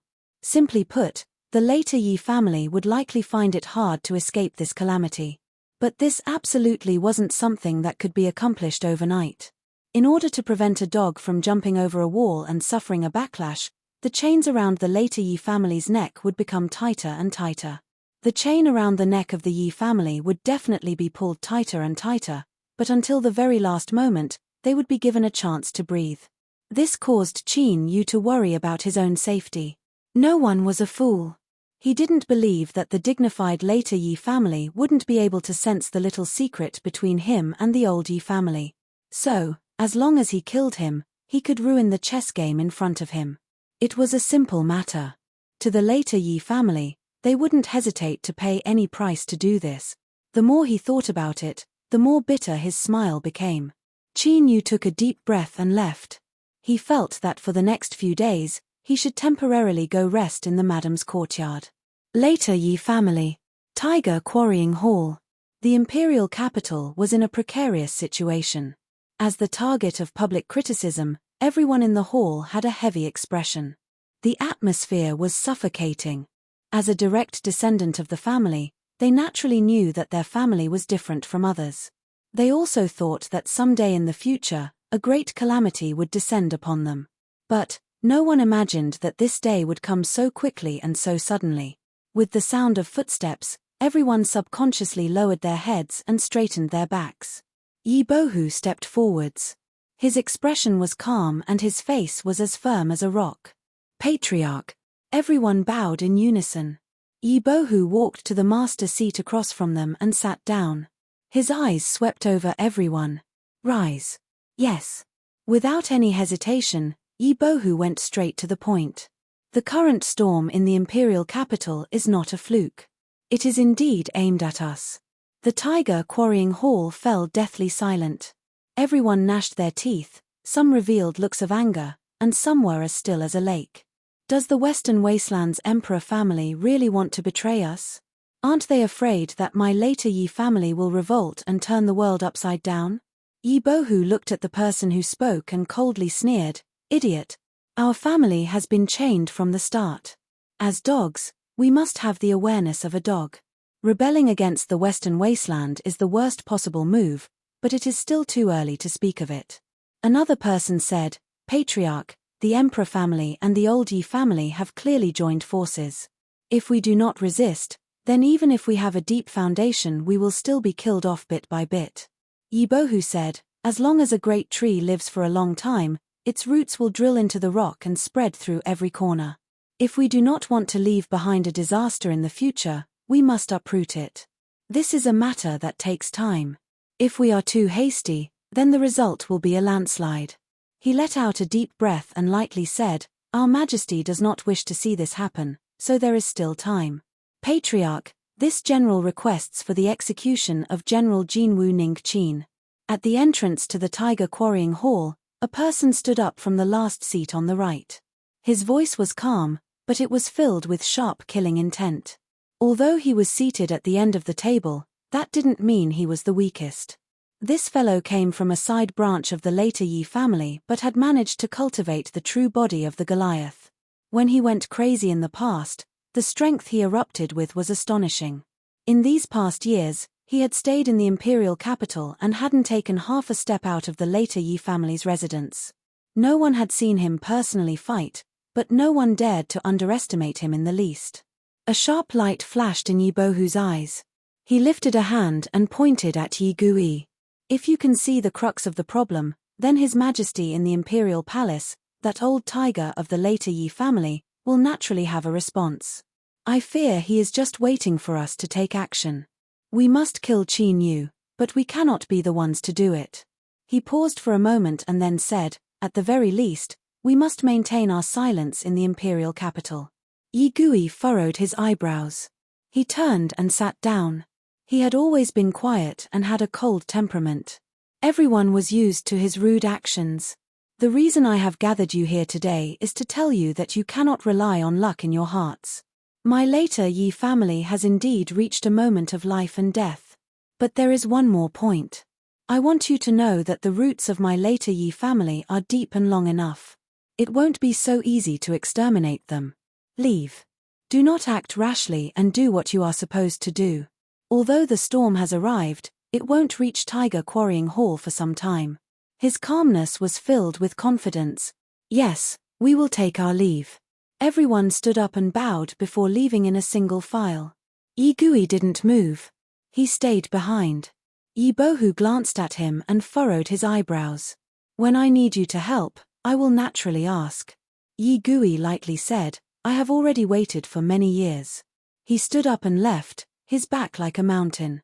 In the past, if it weren't for the grace of his family suppressing him, he would have committed suicide. The reason he had kept his life was to repay the later Yi family for raising him. At this time, wind and rain swayed. Chapter 1568. Some people say that prostitutes and assassins are the two oldest and strongest professions in this world. Regardless of whether these words were right or wrong, at the very least, they had always existed in this world and had never truly disappeared. At most, it would be under a different name and wearing a different shell. Hui Kui Pavilion was the strongest assassin organization in the Great Wilderness. Not one of them. The name was ordinary and even sounded like it was from the Jianghu. It did not look grand or majestic. But in reality, Hui Kui Pavilion was extremely terrifying. Their motto had always been that as long as they paid a high enough price, they would be able to kill a sufficiently strong target. This strong did not only refer to strength, but also status, identity, and so on. In short, as long as they could afford it, Hui Kui Pavilion wouldn't dare to kill anyone. In the past, countless incidents, big and small, had proven this point. Otherwise, Hui Kui Pavilion would not have been able to achieve its current status. The most shocking rumor was that 3,000 years ago, the Southern Wasteland's great emperor suddenly died of an illness. It was rumored that it was the Jadeite Pavilion's doing.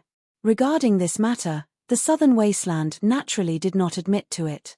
However, it did not pursue the matter any further, as if it was beneath its dignity to use the life and death of a dignified emperor to increase its reputation. Hui Kui Restaurant neither admitted nor denied it. The seemingly normal attitude of both parties caused quite a number of people to be secretly fearful. Previously, it was said that the relationship between assassins and prostitutes was a matter of occupation. However, no one would have thought that in a wide alley in the southwest of the Western Barren imperial capital, there was a brothel with red lanterns hanging high in the sky and countless guests. It was one of the facades of Hui Kui Restaurant.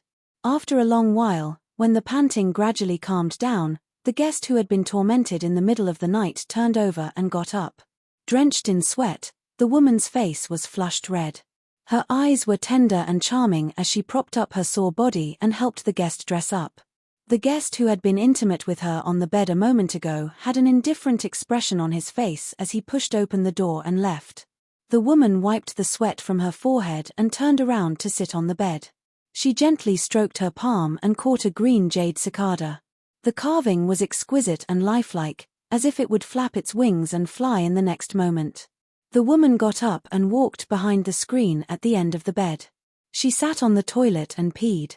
Then, she casually threw the jade cicada into the copper pipe used for ventilation. The tinkling sounds that followed were drowned out by the sound of pearls falling on jade plates and quickly disappeared.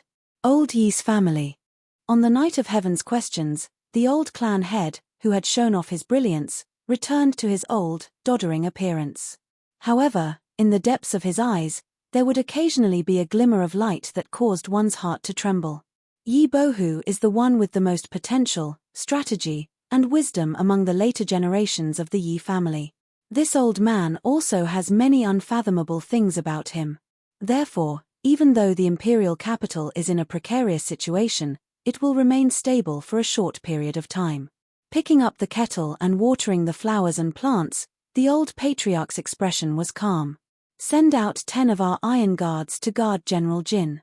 The general behind him bowed, turned around, and strode away. The strength of the old Yi family's iron guards might not be at the peak, but when the 10 of them joined forces, they could even fight a peak sovereign realm expert.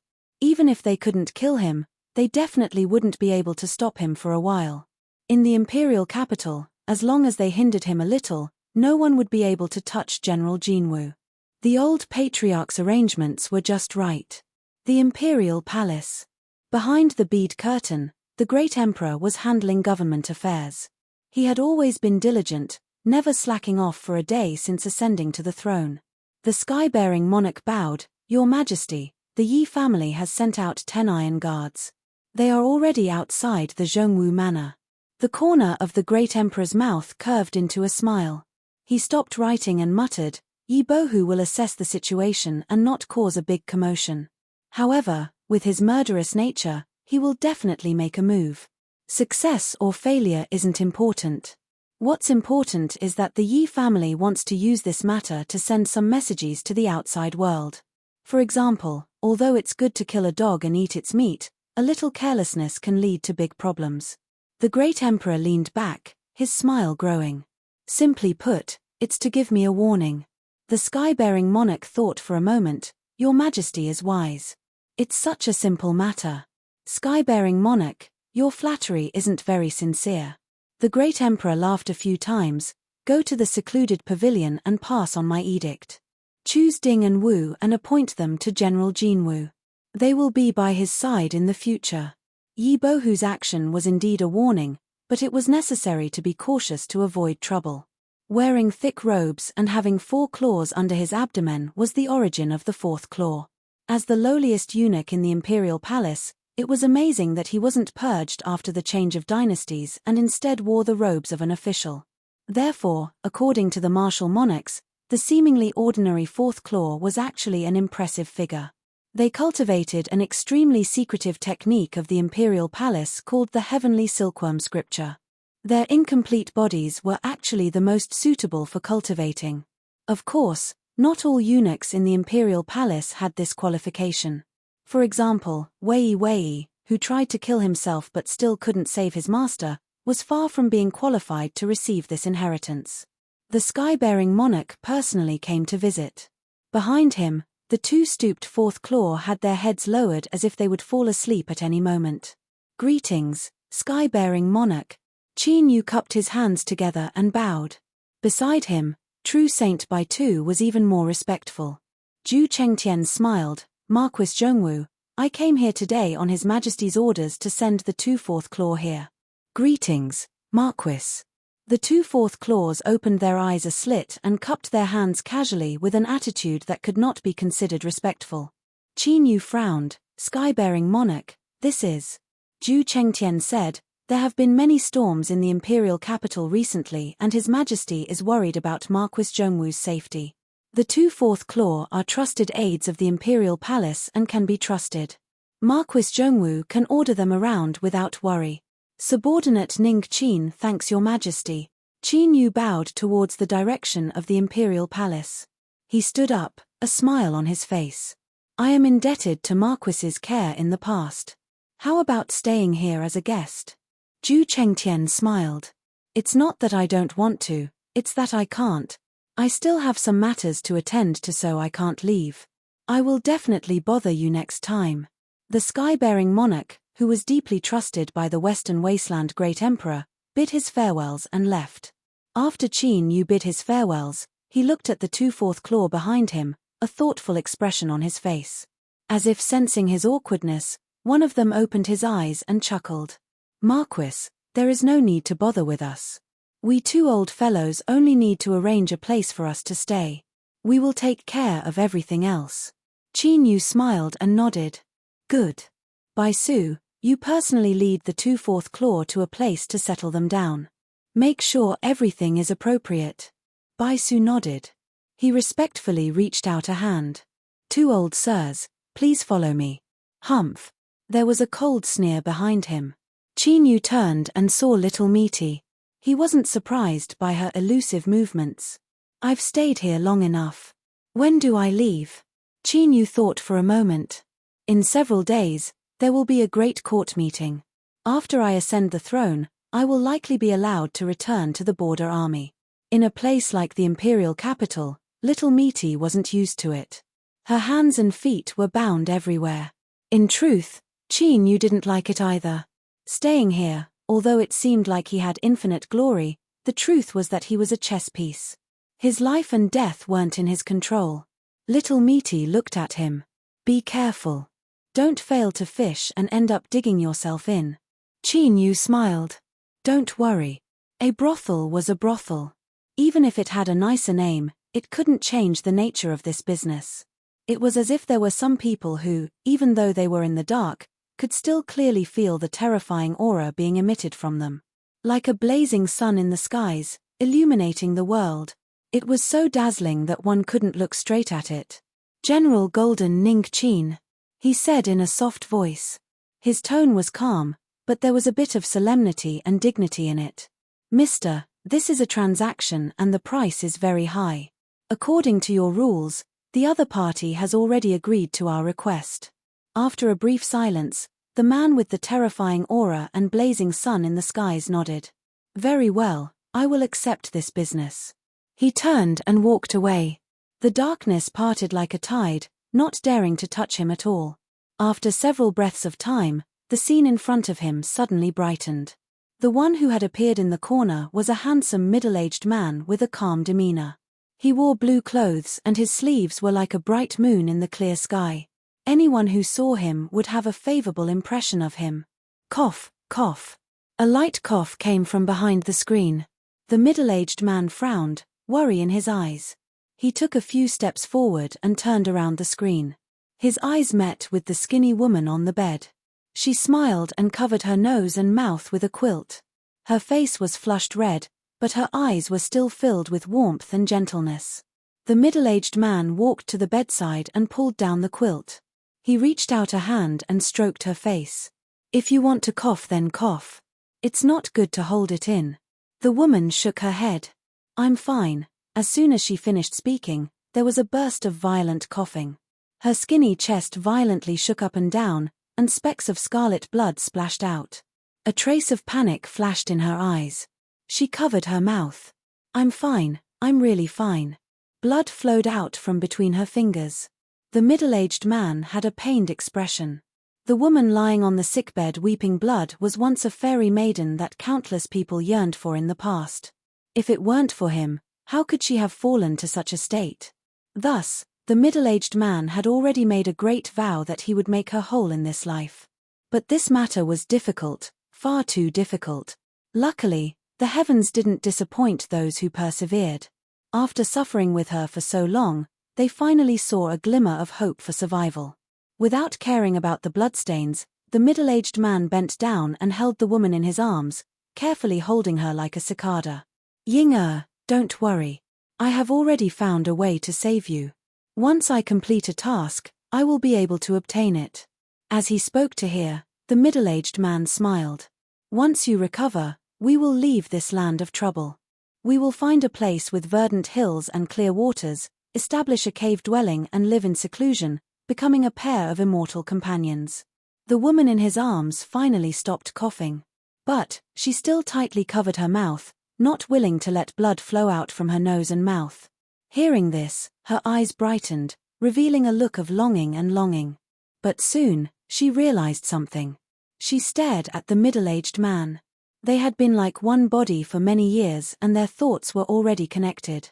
The middle-aged man hesitated for a moment and slowly said, "Ying, I don't want to hide this from you.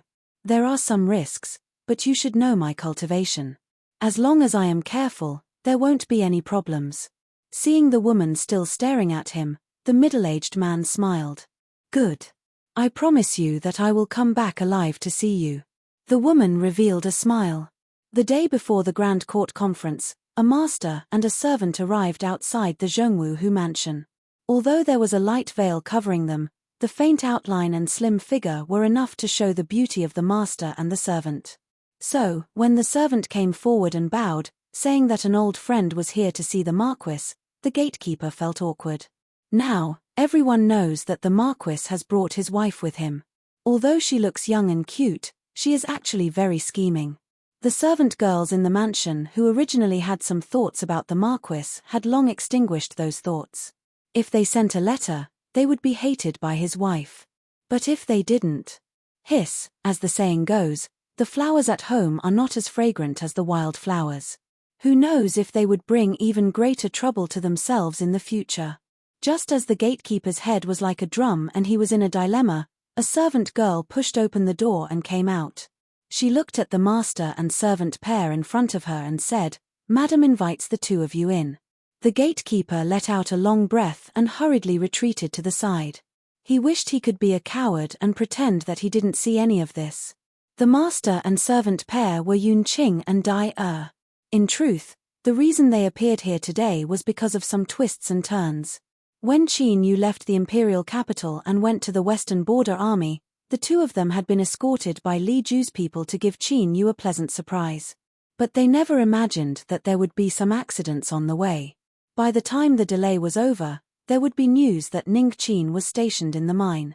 The escort team immediately stopped. No one was willing to approach that man-eating mine. As they sent messages to the imperial capital, they stayed where they were, waiting for further orders. Following that was news that General Jinwu had died underground. Although the team hadn't received orders from His Highness, since General Jinwu had died, they naturally didn't need to send beauties to a dead man. Just as they returned to the imperial capital, there was news that General Jinwu had performed a meritorious service in suppressing the mine rebellion and had been made a third-class Zhongwu Earl. This time, Li Ju was left dumbfounded.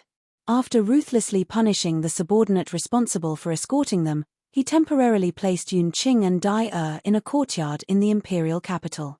He originally thought that once the storm calmed down, he would think of a way to send them to the border army. But afterwards, a series of changes occurred. General Jinwu Ning was first impeached like a tide. Then, he soared into the highest heavens and became the current Marquis Zhongwu. This was Li Ju's first visit. Because he had another mission, and because he was worried that Qin Yu would feel as if he was asking for repayment, he didn't mention this matter. He only thought that after a period of time, before Qin Yu left the imperial capital, he would have people send Yun Qing and Dai Er back. But who would have thought that before one wave had subsided, another would rise? The imperial capital would be shaken and the Yi family in the rear of the army would become the target of public criticism. There were many people with discerning eyes and they could see that Qin Yu's position was critical. Li Ju had personally witnessed how Qin Yu had killed Yun Qing and Dai Er. If he kept them in his hands, they would become a hot potato. If they were used by someone with ulterior motives, he would be in trouble.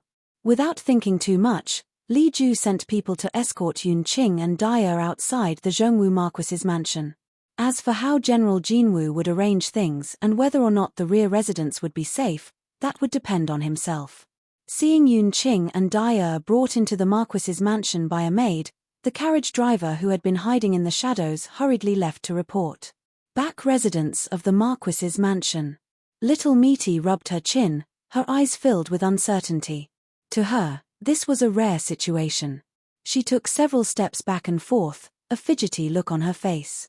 She wanted to turn around and leave, but she also wanted to see Qin Yu one last time. As Little Meaty was hesitating, a maid reported from outside the exquisite reception hall, "Madam, the guests have arrived." Little Meaty took a deep breath. "Go. Arrange them in the side courtyard and have people serve them well." She clenched her teeth. "Send someone to the front courtyard and have the Marquis make his own arrangements." Along the way, the maid who had been sneering to herself was suddenly left dumbfounded. She bowed in a daze and then turned to leave. As she looked at the master and servant from the corner of her eyes, she couldn't help but feel a bit more awe. In the reception hall, Little Meaty covered her face with her hands. After lowering them, she clenched her teeth and finally sighed. Whatever, since they didn't want to see them, then so be it. Chapter 1569. When Qin Yu learned of this news, he was playing with the third-class Marquis Loyal Marshal seal that the military had sent over. The Marquis seal was black and gold. The two colors wove together. Although it seemed chaotic, the truth was that it exuded a majestic aura. Old friends. Two women. Qin Yu furrowed his eyebrows. He put away the seal and walked towards the rear courtyard. Along the way, after asking a few questions, he was able to roughly guess who the two people the maid was talking about were. He entered the rear courtyard and stepped into the courtyard. As everyone bowed, the figures of Yun Qing and Xiao Dai appeared in front of him. It really was them. Strictly speaking, it hadn't been too long since they parted. But the disparity in status between now and the past was even more astonishing. Seeing Qin Yu stride towards them in his marquis robes, Yun Qing and Xiao Dai cautiously bowed from afar. Greetings, Lord Marquis. Sixth Highness Li Izhou and that madam he hadn't seen just now might have thought that they were old friends of General Jinwu. But in truth, the two of them knew that in General Jinwu's heart, they didn't have too important a status. At most, they would be used, but Li Izhou had ordered people to bring them to the loyal Marshal Marquis mansion. With the carriage driver watching from afar, they could only brace themselves and call out. Qin Yu's eyes flashed. Rise.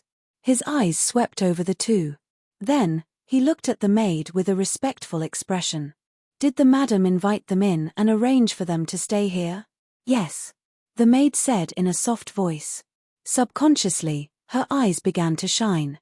But as she thought of something, her body stiffened and she lowered her head. Qin Yu nodded. His eyes fell onto the face that was exactly the same as in his memories.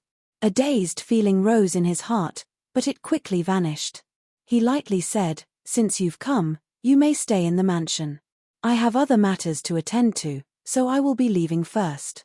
Yun Dai let out a breath of relief. But at the same time, she also felt a bit disappointed. After leaving the master and maid's dwelling, Qin Yu took a deep breath. Without stopping, he rushed straight towards the main courtyard. As the madam that everyone knew, little Meaty lived here. News of a pair of beautiful maidens being led into the mansion by the madam had already spread out. Seeing the Lord Marquis's hasty and dignified expression, the maids and attendants quickly bowed. Qin Yu looked at little Meaty. He waved his hand and said, Leave. Without my order, no one is allowed to enter. Yes. Everyone bowed and left in a hurry. Qin Yu took 2 steps forwards. He stared at those fleshy eyes and said in a low voice, I want to ask you something. I ask you to answer me truthfully. He paused for a moment. There are 2 people outside the door. Why did you let them in? Meaty blinked her eyes. They said that they were your old friends. I saw that they were somewhat entangled with you, so I agreed. After all, you are now a thorn in the side of others. Who knows what methods they will use to kill you? Call them over. I've seen that they're fine, so I can rest assured. It sounded plausible, but Qin Yu didn't believe it at all. Stop making things up. Let's be frank here. You don't have the personality to meddle in other people's business, so why did you let them in? Little Meaty rolled her eyes. Believe it or not, it's up to you. He stood up and prepared to leave. Qin Yu didn't stop her. He only said, Since you don't want to talk, I'll have Yun Qing come over and confront you face to face. You dare. Little Meaty panicked. Her face was full of anger. Qin Yu, don't be so ungrateful. I let those 2 women in for your own good. Qin Yu nodded. Then I thank you. He turned and walked away. Thud thud thud. After several steps, little Meaty grabbed onto his arm, her eyes ruthlessly glaring at him. If it were anything else, she would have just joked about it and Qin Yu would have just muddled along and not pursued the matter any further. But not this time. Qin Yu lowered his head and met little Meaty's gaze. His eyes were calm and filled with a firm will. It was clear that he wouldn't give up until he achieved his goal. Little Meaty humphed. She was the first to look away and let go. Qin Yu didn't continue walking away. He knew that little Meaty had already admitted defeat. You have no conscience, you ingrate. Little Meaty angrily cursed. She clenched her teeth. That's right, that little woman called Yun Qing does have some problems. But don't ask me about the specifics, because I won't tell you. A sharp light burst out from deep within Qin Yu's eyes. He took a deep breath and pressed forwards. Little Meaty, was she? Stop. Little Meaty screamed, her face full of anger. I told you not to ask. If you continue like this, I will leave. Qin Yu furrowed his eyebrows. His intuition told him that Little Meaty wasn't lying. When Yunqing was mentioned, she indeed felt uncomfortable. There was even a bit of restlessness. Like, natural enemies repelling each other? That's right, there was a bit of a similar feeling. Little Meaty dreaded this. She didn't want to meet Yunqing at all. At this moment, Qin Yu's heart was filled with excitement. He revealed an incomparably brilliant smile. He originally thought that she had truly vanished from this world, not leaving a single trace behind. But reality proved that this wasn't the case. Liao She had indeed vanished, but she had still left behind a trace in this world. Although Yunqing hadn't recognized him and her cultivation was so weak that it was almost negligible, she was still her. Otherwise, how could she have caused a solemn and mysterious existence hidden in space-time to feel such dread? Little Meaty's complexion was ugly. She felt as if she had picked up a stone and smashed it on her own foot. She regretted interfering and allowing that master and servant pair to enter. But if she could do it all over again, there was a high chance she would do the same thing, even if she already knew what the result would be. This discovery caused Little Meaty's mood to worsen. She clenched her teeth and roared, I didn't say anything, but if you dare to bring her here, I will leave immediately. Qin Yu smiled. Don't worry, I guarantee that Yunqing won't appear in front of you. As for why, he didn't have the mood to think about it. He wanted to see Yunqing. He wanted to see the woman who had silently done everything for him in the past and who had ultimately disappeared. Qin Yu turned and left, impatient to do so. Thus, Little Meaty's complexion became even uglier than before. Her complexion darkened like thick cumulus clouds, dripping with moisture. Marquis Zhongwu left and returned. In the courtyard, it wasn't just the master and servant pair that were confused, but the maids and attendants also had strange expressions. Qin Yu took a deep breath and walked in front of Yunqing. As he looked at the nervous expression on her face, he suddenly discovered that even though he had countless words in his heart, there was nothing he could say.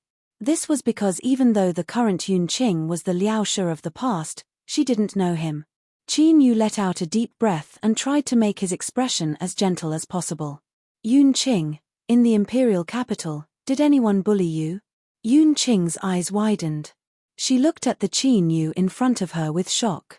She clearly didn't understand why his attitude had changed so drastically after returning for such a short period of time. From the previous calm and indifference, to the current, caring. That's right, this was the feeling that Qin Yu gave Yunqing. It was as if as long as she opened her mouth and casually mentioned a person's name, no matter who that person was, they would immediately suffer great misfortune. But with her cautious and careful personality, Yunqing didn't dare to believe her own feelings. Instead, she became increasingly restless. She paled and shook her head. No. Qin Yu took a step back, a smile on his face. Did I scare you? Yes, that should be the case. Don't be afraid and don't be angry. I made a mistake before and didn't recognize you. In truth, perhaps it isn't appropriate to tell you this right now. In short, I owe you a great, great favor from a long, long time ago. You might not be able to understand these words, so you don't need to understand them for now. In short, you just need to remember that I will protect you and help you. I won't allow anyone to harm you, not even the tiniest bit. He was smiling, and his smile became increasingly brilliant. But, his tone was incomparably sincere and every word came from his heart. Teacher Liao, I once thought that I would never be able to see you again in this life. Now that I have finally found you, I will definitely repay you tenfold, 100-fold. Yunqing looked at the Qin Yu in front of her that had suddenly become a stranger. Deep in her heart, she felt a sense of closeness and trust towards him. She still felt that this was absurd. She couldn't understand why this Marquis Zhongwu, a great figure of the Western Wasteland Empire, would suddenly have such a drastic change in attitude. But, this didn't affect Yunqing's feeling of sincerity, and also the excitement in her heart. Her heart began to race. She thought for a moment and lowered her head. Little butterfly glanced at Marquis Zhongwu, who was staring at her miss. She clenched her teeth and suddenly fell to her knees. Marquis, if you really want to protect my miss, then please help her. On the road to the border army camp, she nearly died. Little butterfly, Yun-Ching shouted. She suddenly panicked. You. Marquis, there is no need to listen to her nonsense. What happened in the past is already in the past. I'm perfectly fine. Qin Yu frowned for a moment before relaxing. He nodded. It's good that you're fine. He knew that haste made waste. His eyes swept over the maids and attendants around him. Miss Yun-Ching, serve her well. If anything happens to her, I will not forgive you. His tone was cold and callous. When he looked at Yun-Ching, it was like a warm sun. He cupped his hands together and bid his farewells. After leaving the small courtyard, Qin Yu's complexion darkened. Cold waves surged in his eyes. Yun-Ching had nearly died. At that time, he didn't know that she was teacher Liao. Although she was fine now, just thinking about how he would never be able to see her again left him flustered and filled with endless anger. Someone, come. Wang Da-tu quietly appeared behind him. General, please give me your orders. Qin Yu lightly said, go to Li Yi's palace and tell him that I know why Yun-Ching nearly died, without missing a single word. Tell him exactly what you said. Wang Da-tu respectfully bowed. Yes. He turned and walked away, his heart filled with emotion. My general is truly amazing now. He can even speak to a highness of the Western wilderness with such an attitude and tone. He is honored, absolutely honored. Then, he discovered that he was completely ignorant of the imperial capital. He simply didn't know where the 6th Highness Palace was. Cough. Wang Da-tu coughed and waved his hand. Shua, several strong figures of the border army appeared in the surroundings.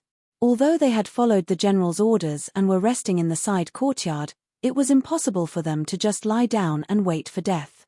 Without a trace, they had already taken over the guard and patrol duties of the mansion. Wang Da-tu nodded with satisfaction.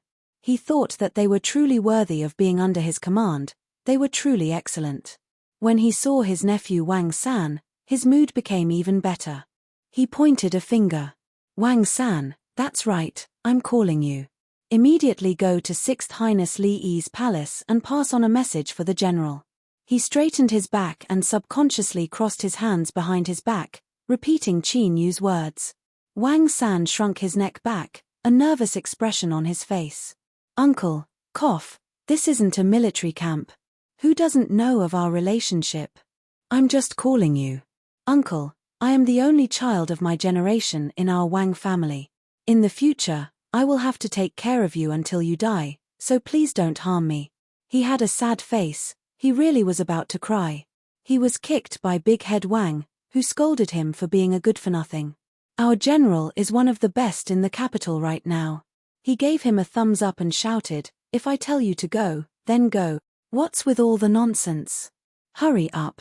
If you mess up the general's matters, I will skin you alive. His nephew was naturally going to be the scapegoat. Humming a little song, Wang Da-tu left in a good mood. The border soldiers who weren't assigned anything felt sympathy for Wang San and vanished once more. Yun-Ching had the others leave. She frowned as she looked at Xiao Dai. She wanted to say several harsh words, but as she thought about how master and servant depended on each other, she couldn't bring herself to say them. Xiao Dai fell to her knees. Miss, I know I was wrong. I shouldn't have spoken so carelessly. Yun-Ching bitterly smiled. In truth, you already know. Since that's the case, why did you speak so much? Look at our current situation. It's already difficult for us to survive, so how could we dare to provoke trouble on our own initiative? As she spoke, the bitter smile on her face deepened. Moreover, those people didn't even place Liezhou in their eyes back then. Although Marquis Zhongwu is an influential figure in the imperial capital, if we were to provoke a powerful enemy because of us, I'm afraid he would turn around and vent his anger on us. At that time, how will we, master and servant, bear the consequences? Xiao Dai clenched her teeth. Just now, when I looked at Marquis Zhongwu's attitude, it didn't seem fake. Yun-Ching looked at her, not speaking. Xiao Dai knelt on the ground. Miss, I admit that I wanted to use this matter to determine his true attitude. If Marquis Zhongwu really treats you as he says, then if you suffer such grievances, he will definitely stand up for you. On the other hand, if he takes his anger out on us, then that means he was lying. I believe it's better to know sooner rather than later. Yun Qing sighed. Xiao Dai had grown up together with her. Although they were master and servant in name, she had always viewed her as her little sister. They had lived together for so many years, so how could she not guess her true thoughts? Although her words weren't wrong, they were still too rash. Did she really think that after experiencing so many things, she was still the same girl that had a glimmer of hope in her heart in Guanhai City? But now that things had come to this, there was no point in saying anything more. Yun Qing reached out and pulled her up. Now, we can only resign ourselves to fate. Looking at the Mrs. face, Xiao Dai suddenly felt some regret. She was indeed a bit willful and rash, but who told what Marquis Zhongwu said to be true? Even she couldn't help but believe him a bit. A peasant soldier from the border army arrived outside the temporary palace and asked to see Li Yi. The guards outside the temporary palace were stunned for 2 seconds before they reacted. This bastard actually said His Highness's name. If it wasn't for Wang San's quick reaction and taking the initiative to reveal his identity, saying that he was from the Marquis Zhongwu's residence, it would probably be a bloody case in the blink of an eye. But even so, he was still shrouded by the cold gazes from the other side. He waited for the reply from inside the temporary palace. If His Highness did not respond or sneered, they could guarantee that this peasant soldier in front of them would immediately be chopped into pieces. Unfortunately, the ferocity in their eyes could not be displayed in the end. His Highness invites you in. Sage Zhu Yang looked at the border soldier in front of him. His cultivation level was average and his appearance was average. Although he was so scared that his face was slightly pale, he still gave people a feeling that he was in a daze. He thought to himself, what could happen if Marquis Zhongwu sent such a hothead? Walking in the magnificent and fairyland-like temporary palace of the prince, Wang San swallowed his saliva and then came back to his senses. Just now, he had actually called out the name of a prince in front of everyone. At first, he was afraid and broke out in a cold sweat. Then, he came to his senses. Not only was he fine, he was even invited to the temporary palace. My general is simply too awesome. I, Wang San, am honored. Ahem, from this angle, the uncle and nephew of the Wang family were indeed 2 branches of the same bloodline. Birds of a feather flock together.